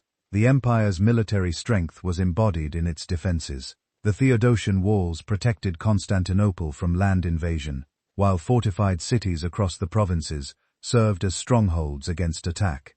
The navy based in the harbors of the Iron and the Black Sea patrolled trade routes and transported troops. The empire's engineers were masters of siegecraft and defense, developing new technologies that would keep enemies at bay for centuries. One of the key figures in maintaining this strength was Emperor Theodosius II, who reigned from 48 to 450 A. His reign was relatively peaceful, but defined by his attention to defense and law. He reinforced Constantinople's walls, ensuring their strength for generations. These fortifications would later withstand sieges that destroyed every other city in the ancient world. Theodosius also oversaw the compilation of the Codex Theodosianus, a monumental collection of imperial laws that preserved centuries of Roman legal tradition. During this era, Byzantium faced constant pressure from its eastern rival, the Sassanid Persian Empire. The two powers fought a series of exhausting wars along the Euphrates, each seeking dominance over Armenia and Mesopotamia. Neither side could achieve lasting victory, and their rivalry shaped the geopolitics of the region for centuries. It was this balance, neither peace nor total war, that allowed Byzantium to focus on its internal stability and wealth. Even as it adapted, the Eastern Empire never lost sight of its Roman heritage. The emperor still called themselves Emperor Caesar Augustus, and their government still followed Roman law and ceremony. Latin inscriptions adorned monuments, even as Greek became the spoken language of daily life. To the Byzantines, they were Romans, Romaioi, heirs to an unbroken line stretching back to the founding of the city on the Tiber. By the late 5th and early 6th centuries, the Eastern Empire stood as the world's most powerful and advanced state. Its capital was the largest city on earth, its economy the most sophisticated, and its culture a blend of classical learning and Christian devotion. While Western Europe fragmented into barbarian kingdoms, Byzantium thrived as the last bastion of order, preserving the knowledge and traditions that would later fuel the Renaissance. Its survival owed much to its flexibility. The Byzantines were masters of adaptation, capable of blending diplomacy with warfare, pragmatism with faith. Their rulers understood that power was not only a matter of armies, but of endurance. They could outlast enemies through patience and cunning. When the Huns under Ayla swept through the Balkans, Constantinople held firm behind its walls. The empire paid them gold rather than blood, turning the barbarians' greed against him. When Attila died in 453 AD, his empire vanished, but Byzantium remained. In the decades that followed, new challenges arose. The Ostrogoths dominated Italy, the Vandals ruled North Africa, and the Visigoths held Spain. The Eastern emperors watched these developments carefully. They still regarded the West as part of their empire in theory, even though in practice it was gone. Constantinople saw itself not as a successor to Rome, but as Rome itself, eternal, divine, and ordained by God to rule the world. The empire's character had changed. It was no longer the empire of soldiers and senators, but of clerks, priests, and emperors who saw divine purpose in governance. The Latin West had fallen, but in the East a new Rome flourished, one armored in faith and fortified by walls of stone. The changes came swiftly and brutally. In the 7th century, a new faith rose from the deserts of Arabia and swept across the old Roman world. The followers of the Prophet Muhammad, united under Islam, exploded outward in a wave of conquest. In a single generation, Arab armies seized Syria, Palestine, Egypt, and North Africa, the empire's richest provinces, its heartlands of wealth and grain. These lands had been Roman for 6 centuries, their cities centers of learning and faith. Now they were gone. The loss was catastrophic. Egypt had supplied Constantinople's grain. Syria and Palestine had been strongholds of Christian culture. The imperial treasury, once filled by taxes from those fertile lands, dwindled rapidly. Trade routes shifted, and the empire's coastline shrank to Anatolia, the Balkans, and a scattering of islands. From its once vast dominion, Byzantium now held only a fragment. But that fragment proved indestructible. The emperors of the 7th century, particularly Heraclius, who reigned from 610 to 641, fought to save what remained. Heraclius had already waged a long and brutal war against the Sassanid Persians, defeating them only to see his victories undone by the sudden rise of Islam. When the Arabs invaded Syria and Egypt, Byzantine armies, exhausted and outnumbered, could not resist. Yet, Heraclius laid the groundwork for the empire's survival. He reorganized what was left of the empire's territories into a new administrative and military system that would endure for centuries, the theme system. Under this system, the empire was divided into military provinces or themes, each commanded by a general called a strategos. The soldiers who defended these provinces were given land in return for hereditary military service. This created a self-sustaining defense network. Soldiers who fought for their homes and provided their own supplies. The themes gave Byzantium resilience, turning its citizens into farmers and warriors at once, capable of surviving even when the treasury was empty. It was a revolution in governance, and it saved the empire from collapse. The themes allowed Byzantium to fight on, even as enemies closed in from every side. To the south and east, Arab fleets and armies struck across the Mediterranean, conquering Cyprus, Crete, and parts of Asia Minor. To the north, Slavic tribes migrated into the Balkans, settling lands that had once been Roman provinces. The empire seemed surrounded, yet Constantinople stood firm, impregnable behind its walls, and shielded by innovation. That innovation was Greek fire. Developed in the late 7th century, it was a weapon unlike anything the world had ever seen. A combustible liquid, its formula, a closely guarded state secret. Greek fire could be projected through tubes mounted on ships, or sprayed from handheld siphons. During sieges, it clung to surfaces, burned even on water, and could not be extinguished by conventional means. When Arab fleets attacked Constantinople in 674, and again in 717, Greek fire turned the sea into an inferno. The attackers were driven off, their ships reduced to ashes. This terrifying weapon became the empire's most powerful deterrent, a symbol of divine favor as much as military ingenuity.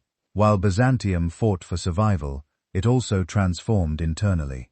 Cut off from many of its traditional markets and provinces, it turned inward, drawing strength from faith and culture rather than conquest. The empire that had once measured greatness by expansion now found it in endurance. The Church, already central to Byzantine identity, became the foundation of the state spirit. Monasteries multiplied across the mountains of Anatolia and Greece, becoming centers of learning, art, and devotion. Icons, sacred images of Christ, the Virgin Mary, and the saints became central to worship and daily life. Internal strife also weakened the state, most notably the century-long iconoclast controversy, a bitter struggle over whether religious images were holy or idolatrous. Yet, even through civil war, the empire endured. During these centuries of turmoil, Byzantium's character hardened. The empire became less Roman and more Byzantine, a society defined by its faith, its bureaucracy, and its ability to outlast its enemies. Emperors came and went through coups and assassinations, yet the system endured. The imperial court grew ever more elaborate, its ceremonies blending Roman imperial grandeur with Christian symbolism. The emperor was no longer simply ruler of men, but God's representative on earth, the guardian of order in a world of chaos. By the 9th century, Byzantium began to recover. The Arab expansion had slowed, and new enemies, Bulgars, Magyars, and Rus appeared to the north. Through a combination of military reform and diplomacy, the empire stabilized its frontiers. The theme system matured into a balanced and efficient structure, while a new elite class of landholding soldiers, the dinotoi, emerged, blending military and aristocratic power. It was during this period that Byzantine culture reached a new flowering known as the Macedonian Sikh Renaissance, named after the Macedonian dynasty that came to power in 867 AD. The emperors of this line, beginning with Basil I, presided over 2 centuries of revival. Under Basil and his successors, learning art and architecture flourished.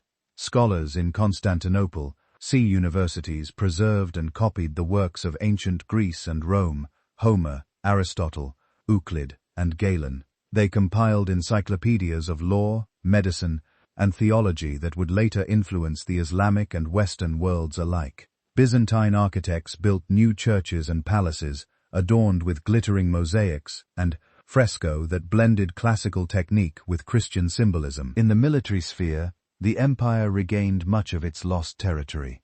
Under Basil II, called the Bulgar Slayer, Byzantium reconquered Bulgaria and reasserted control over the Balkans. In the east, the empire pushed back against the Arabs, reclaiming parts of Syria and the Caucasus.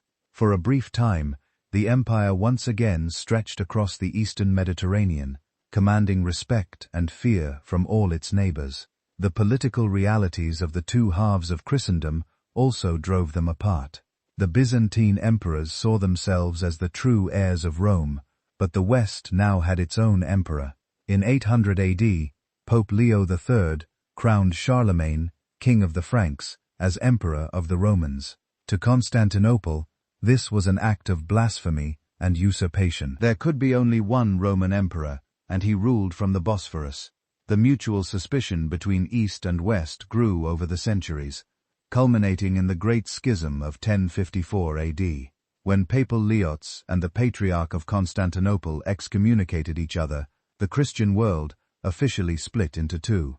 The Roman Catholic Church in the west and the Eastern Orthodox Church in the east. The division, though theological on the surface, was as much political as spiritual. Byzantium and the Latin West had become different civilizations, each claiming to be the true heir of Christ and of Rome. Despite the growing rift, Byzantium remained a center of diplomacy, learning, and culture. Its wealth and sophistication dazzled visitors from across Europe and Asia. Merchants from Venice and Genoa traded in its markets.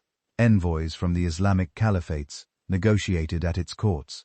The city of Constantinople, with its massive walls, golden domes, and vibrant bazaars, seemed eternal. To outsiders, it was the richest and most advanced city in the world, a beacon of stability amid a sea of warlords and kings. But beneath the glitter, new dangers loomed. The empire's reliance on diplomacy and gold masked a growing weakness in manpower and cohesion. The aristocracy of the provinces grew powerful and independent, often acting without imperial approval. The economy, though strong, became increasingly dependent on foreign merchants, particularly the Venetians, who gained privileged trading rights in return for naval aid. These privileges would one day come back to haunt Byzantium. By the 11th century, the empire's strength was waning. The theme system that had sustained it for centuries began to break down under the pressure of internal corruption and external attack. The Seljuk Turks, new conquerors from Central Asia, overran much of Anatolia after their victory at the Battle of Manzikert in 1071 AD. The empire lost its heartland, its richest provinces, and much of its army in one disastrous campaign. In desperation, the Byzantine emperors turned to the west for help. Their appeal for aid would set in motion a chain of events that would reshape both Byzantium and Basuf, the Crusades. In 1096 AD, the First Crusade arrived in Constantinople, and together, Western knights and Byzantine troops recaptured Jerusalem from Muslim control. For a time, East and West seemed united again, but the alliance was uneasy. The Crusaders saw the Byzantines as effeminate and duplicitous. The Byzantines saw the Latins as crude and dangerous. In the centuries that followed, these tensions deepened.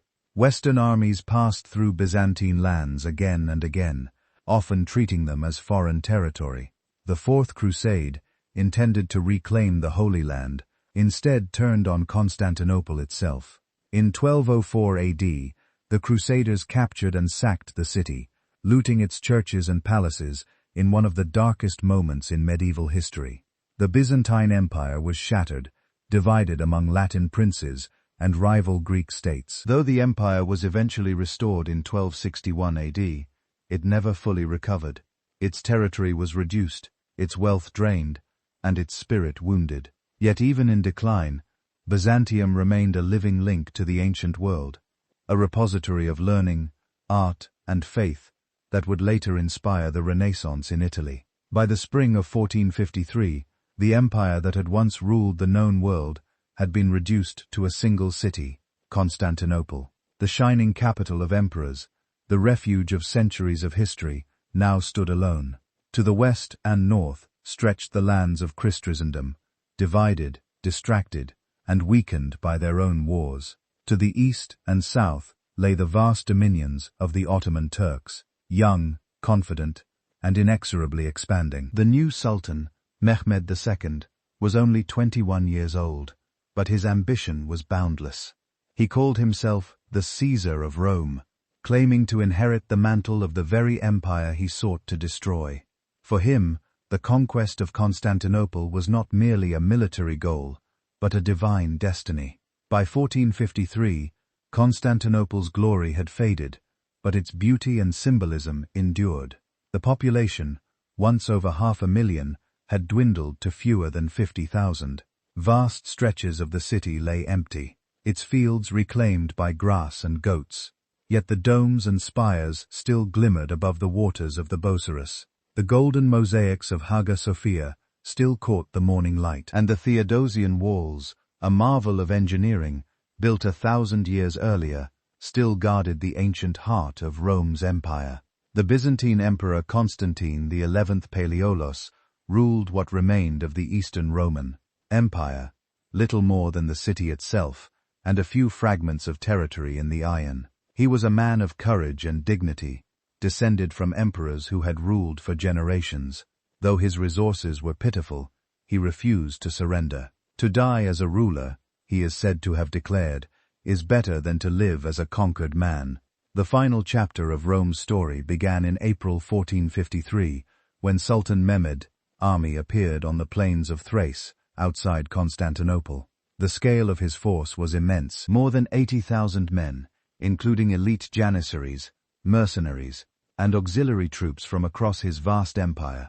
The Ottoman fleet, nearly 400 ships strong, closed off the city's harbor, cutting off all access to aid or supplies. Most fearsome of all were the cannons. Among them was the monstrous bombard built by the Hungarian engineer Urban, a weapon unlike anything the medieval world had ever seen. Cast in bronze, over 25 feet long, it could hurl stone balls, weighing nearly 1,000 pounds more than a mile. Its roar echoed for miles, shaking the ground, and terrifying defenders and attackers alike. Against this, the defenders had perhaps 7,000 fighting men, a few thousand Greeks, a handful of mercenaries from Genoa and Venice, and monks and civilians who took up arms to protect their city. Their weapons were ancient, their numbers too few, but their resolve unmatched. As the siege began, the city's gates were sealed. Within the walls, Emperor Constantine worked tirelessly to rally his people. The Greek Orthodox clergy led prayers and processions through the streets, invoking divine protection. Bells rang from churches across the city, calling the faithful to vigilance. From the towers of the walls, defenders could see the Ottoman camps spreading across the fields, their banners fluttering, their fires glowing at night like stars upon the earth. For weeks, the cannons thundered without rest.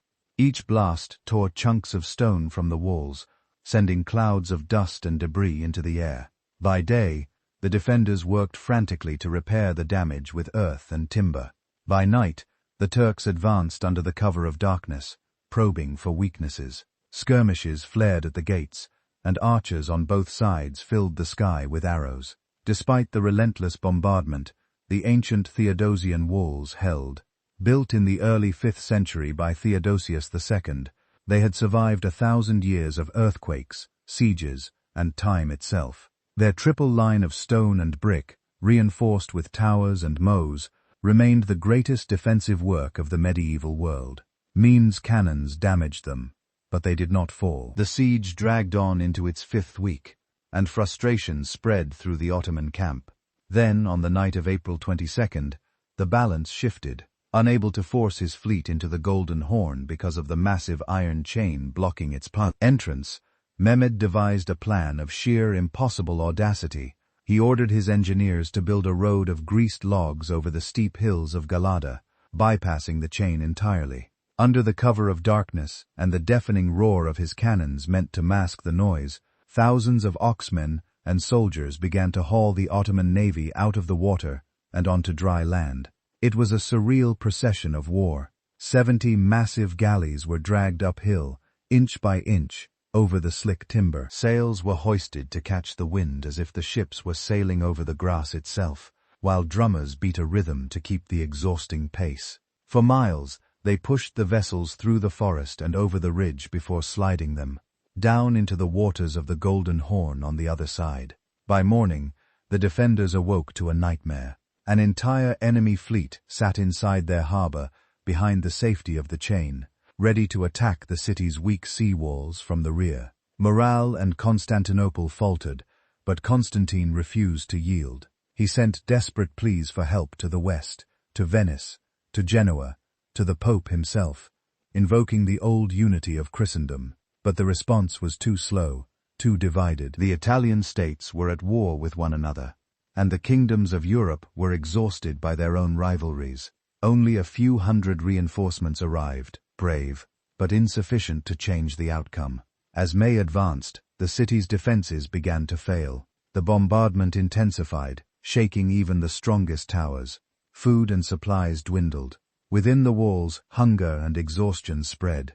Yet still the defenders fought on. Each day Constantine rode along the ramparts, encouraging his soldiers, repairing breaches, and praying in the Hagia Sophia for deliverance. He knew there would be no miracle, but he would not abandon his post. The final assault came before dawn on May 29, 1453. The night before the entire city gathered for one last service in Hagia Sophia. Greeks and Italians, Orthodox and Catholic, prayed together for the first time in centuries, their ancient divisions forgotten.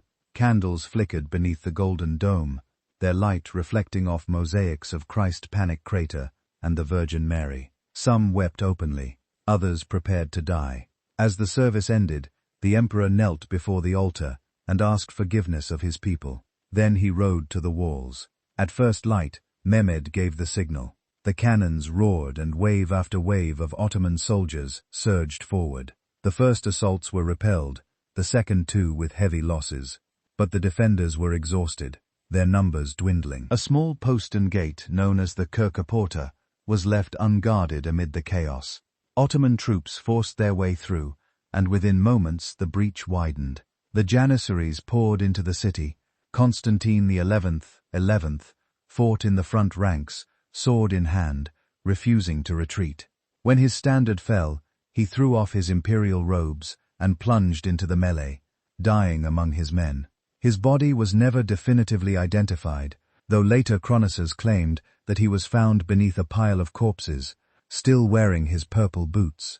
The last Roman emperor of the last Roman city. The fall of the walls unleashed chaos. The Ottomans swept through the city, breaking through gates, storming palaces, and flooding the streets. For 3 days, Constantinople was given over to plunder, as was the custom of conquest.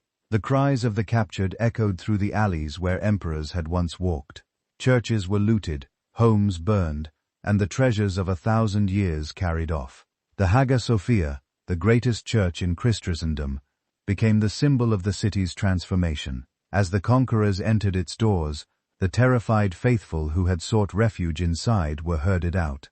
Mehmed himself arrived soon after. Dismounting at the threshold, he stooped to pick up a handful of earth and scattered it over his head, a gesture of humility before God.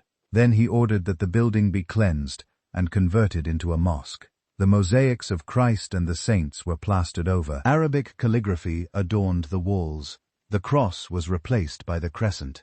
When the looting ended, Mehmed rode through the ruins of the once mighty city. According to legend, he paused before the wreckage of the imperial palace, staring in silence at the fallen columns and empty halls. "What a city we have given over to plunder," he is said to have murmured. In that moment, the conqueror seemed to recognize the weight of what he had destroyed. Not just a city, but a civilization. The consequences of the city's fall were immediate and profound. For the Christian world, it was a calamity. The last vestige of the Roman Empire was gone, and with it the ancient bridge between Europe and Asia. Refugees from the city fled westward, carrying with them manuscripts, knowledge, and traditions that would help ignite the Renaissance in Italy.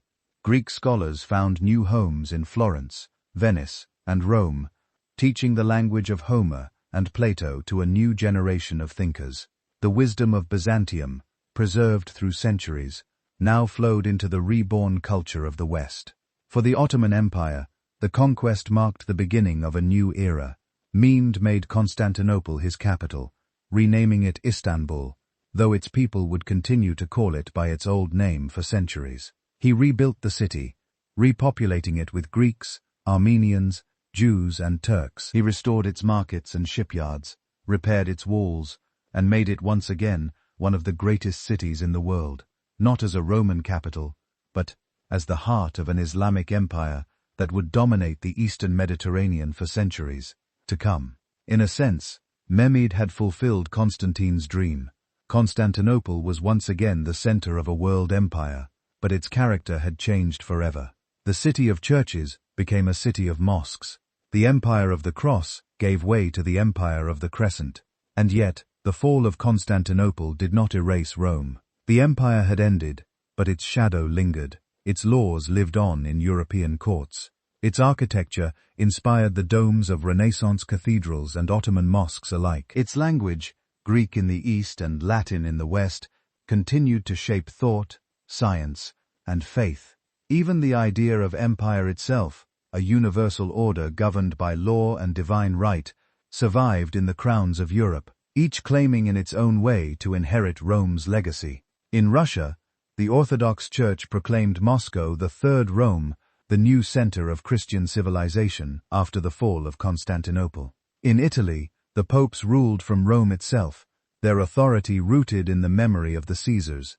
In the Ottoman Empire, the sultans adopted the title Caesar of Rome, tracing their right to rule back through conquest.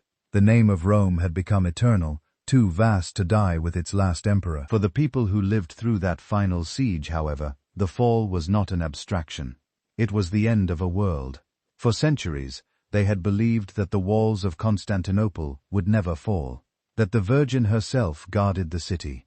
When the gates were breached, that faith was shattered.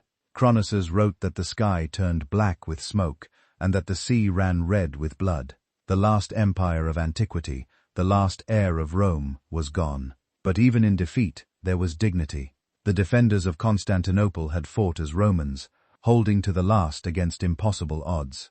Their emperor had died as emperors once did on the battlefield, not in exile. The empire that began with Romulus had ended with Constantine, dying as it was born, in battle under a rising sun. On May 29, 1453, as the last defenders of Constantinople fell, and the banners of the Ottomans rose above the city's walls, a chapter of history closed that had begun in a small Italian village.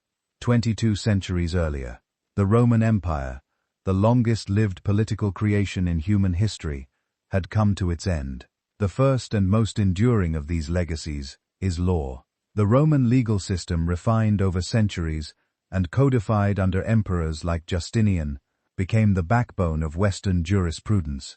The Corpus Juris Civilis influenced the development of civil law throughout Europe, inspiring later legal traditions in France, Germany, Spain, and Italy. Concepts such as contracts, property rights, citizenship, and equality before the law all trace their origins to Rome. Even modern ideas of justice, that laws must be written, public, and binding on all, are echoes of the Roman belief in legal order. The Latin phrase lex estuatamus, the law, is what we record, still defines the relationship between written law and civilization. Rome's legal principles also influenced the creation of international law and modern governance. The idea that states operate within a framework of rights and responsibilities, that treaties are binding, and that citizens possess inherent legal protections, all have roots in Roman thought. In this sense, every modern courtroom and constitution still carries the imprint of the Roman Forum. The second great legacy of Rome is its language. Latin, once the speech of a single city, spread with Rome's legions and settlers across Europe, North Africa, and the Mediterranean.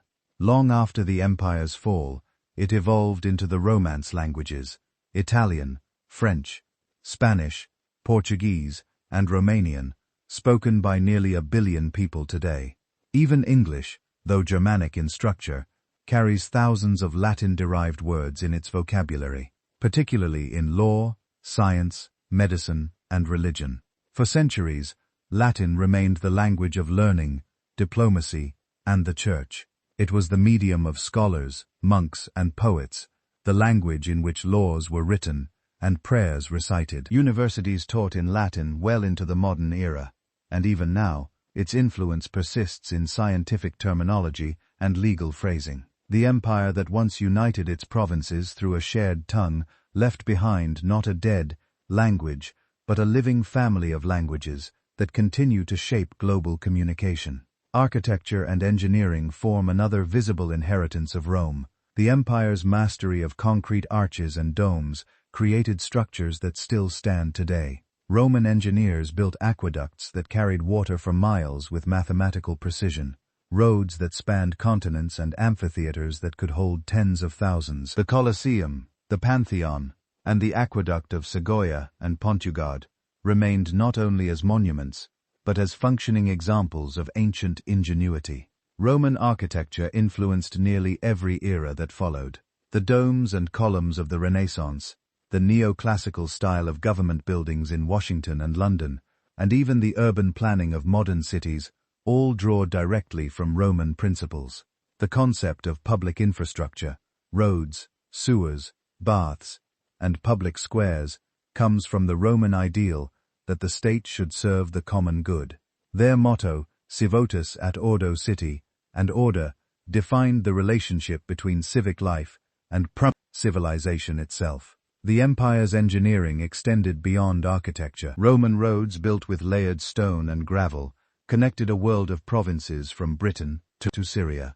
Their layout and durability were so effective that many modern highways still follow their sinks. Routes. The phrase, "all roads lead to Rome," was not metaphorical. It described a reality in which the capital was the hub of a global network. The same roads that carried legions and merchants later carried pilgrims, scholars, and ideas that would shape the medieval and modern worlds. Rome's political legacy is equally profound. The Republic's model of checks and balances, separation of powers, and representative government became the foundation for modern democracy. The Senate, originally an advisory body of aristocrats, evolved into a symbol of deliberative government. Centuries later, when European thinkers sought to create new systems of rule, they looked back to Rome.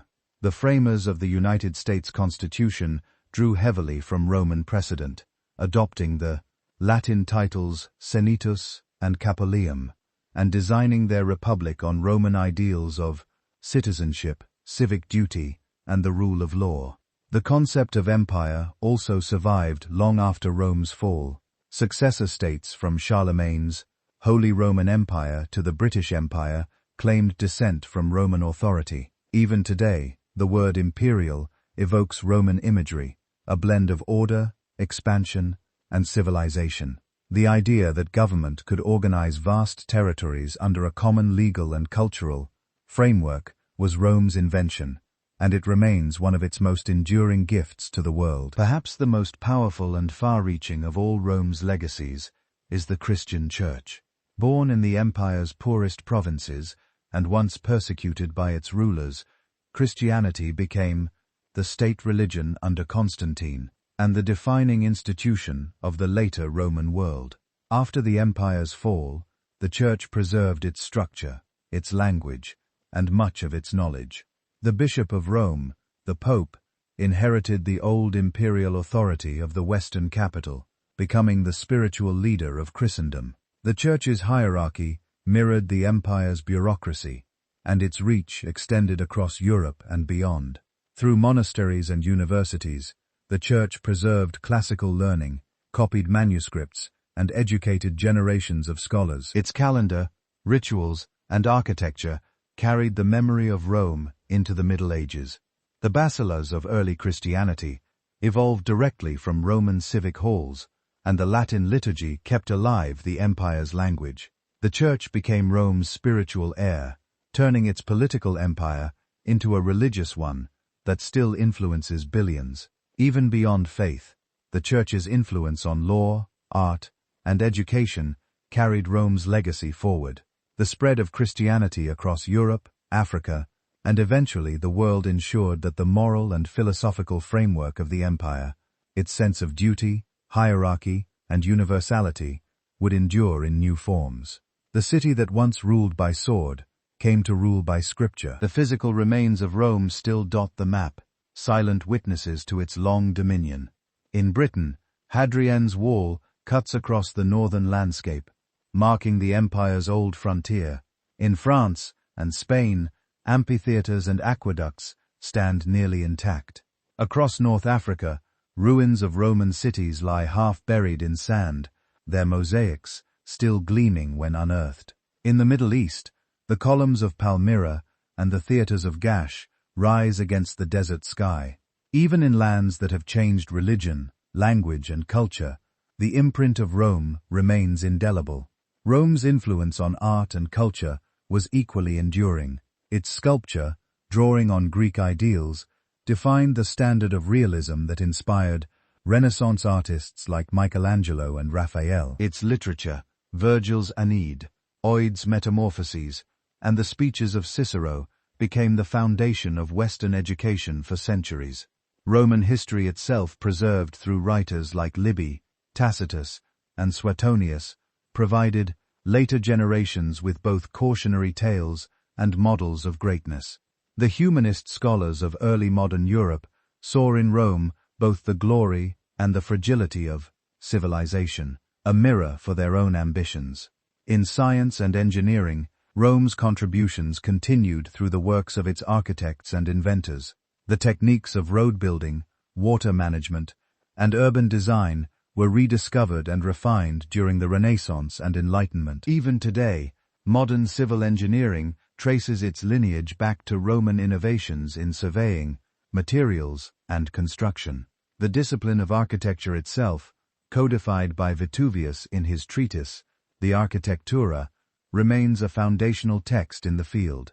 The Roman calendar, reformed by Julius Caesar and later adjusted by Pope Gregory I, 13th, governs time across the globe. The division of the year into 12 months, the 7-day week, and the leap year system all derived from Roman innovations. Every modern date carries within it a trace of Roman calculation, a measure of their enduring grasp on time itself. Beyond material and intellectual influence, Rome left behind an idea, the idea of universality. It had bound peoples of different languages, religions, and cultures under one law and one system. That ideal of unity outlived the empire's borders. Medieval kings, Renaissance thinkers, and modern leaders have all drawn inspiration from Rome's vision of order amid diversity. The phrase, civis Romanis sum, I am a Roman citizen, once protected individuals anywhere within the empire. Its spirit survives in the modern concept of human rights.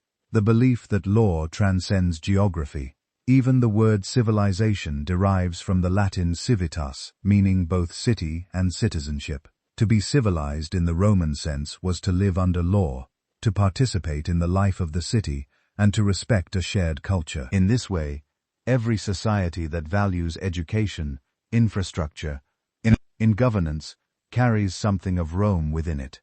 From the city of Rome itself, the legacy continues in stone and story.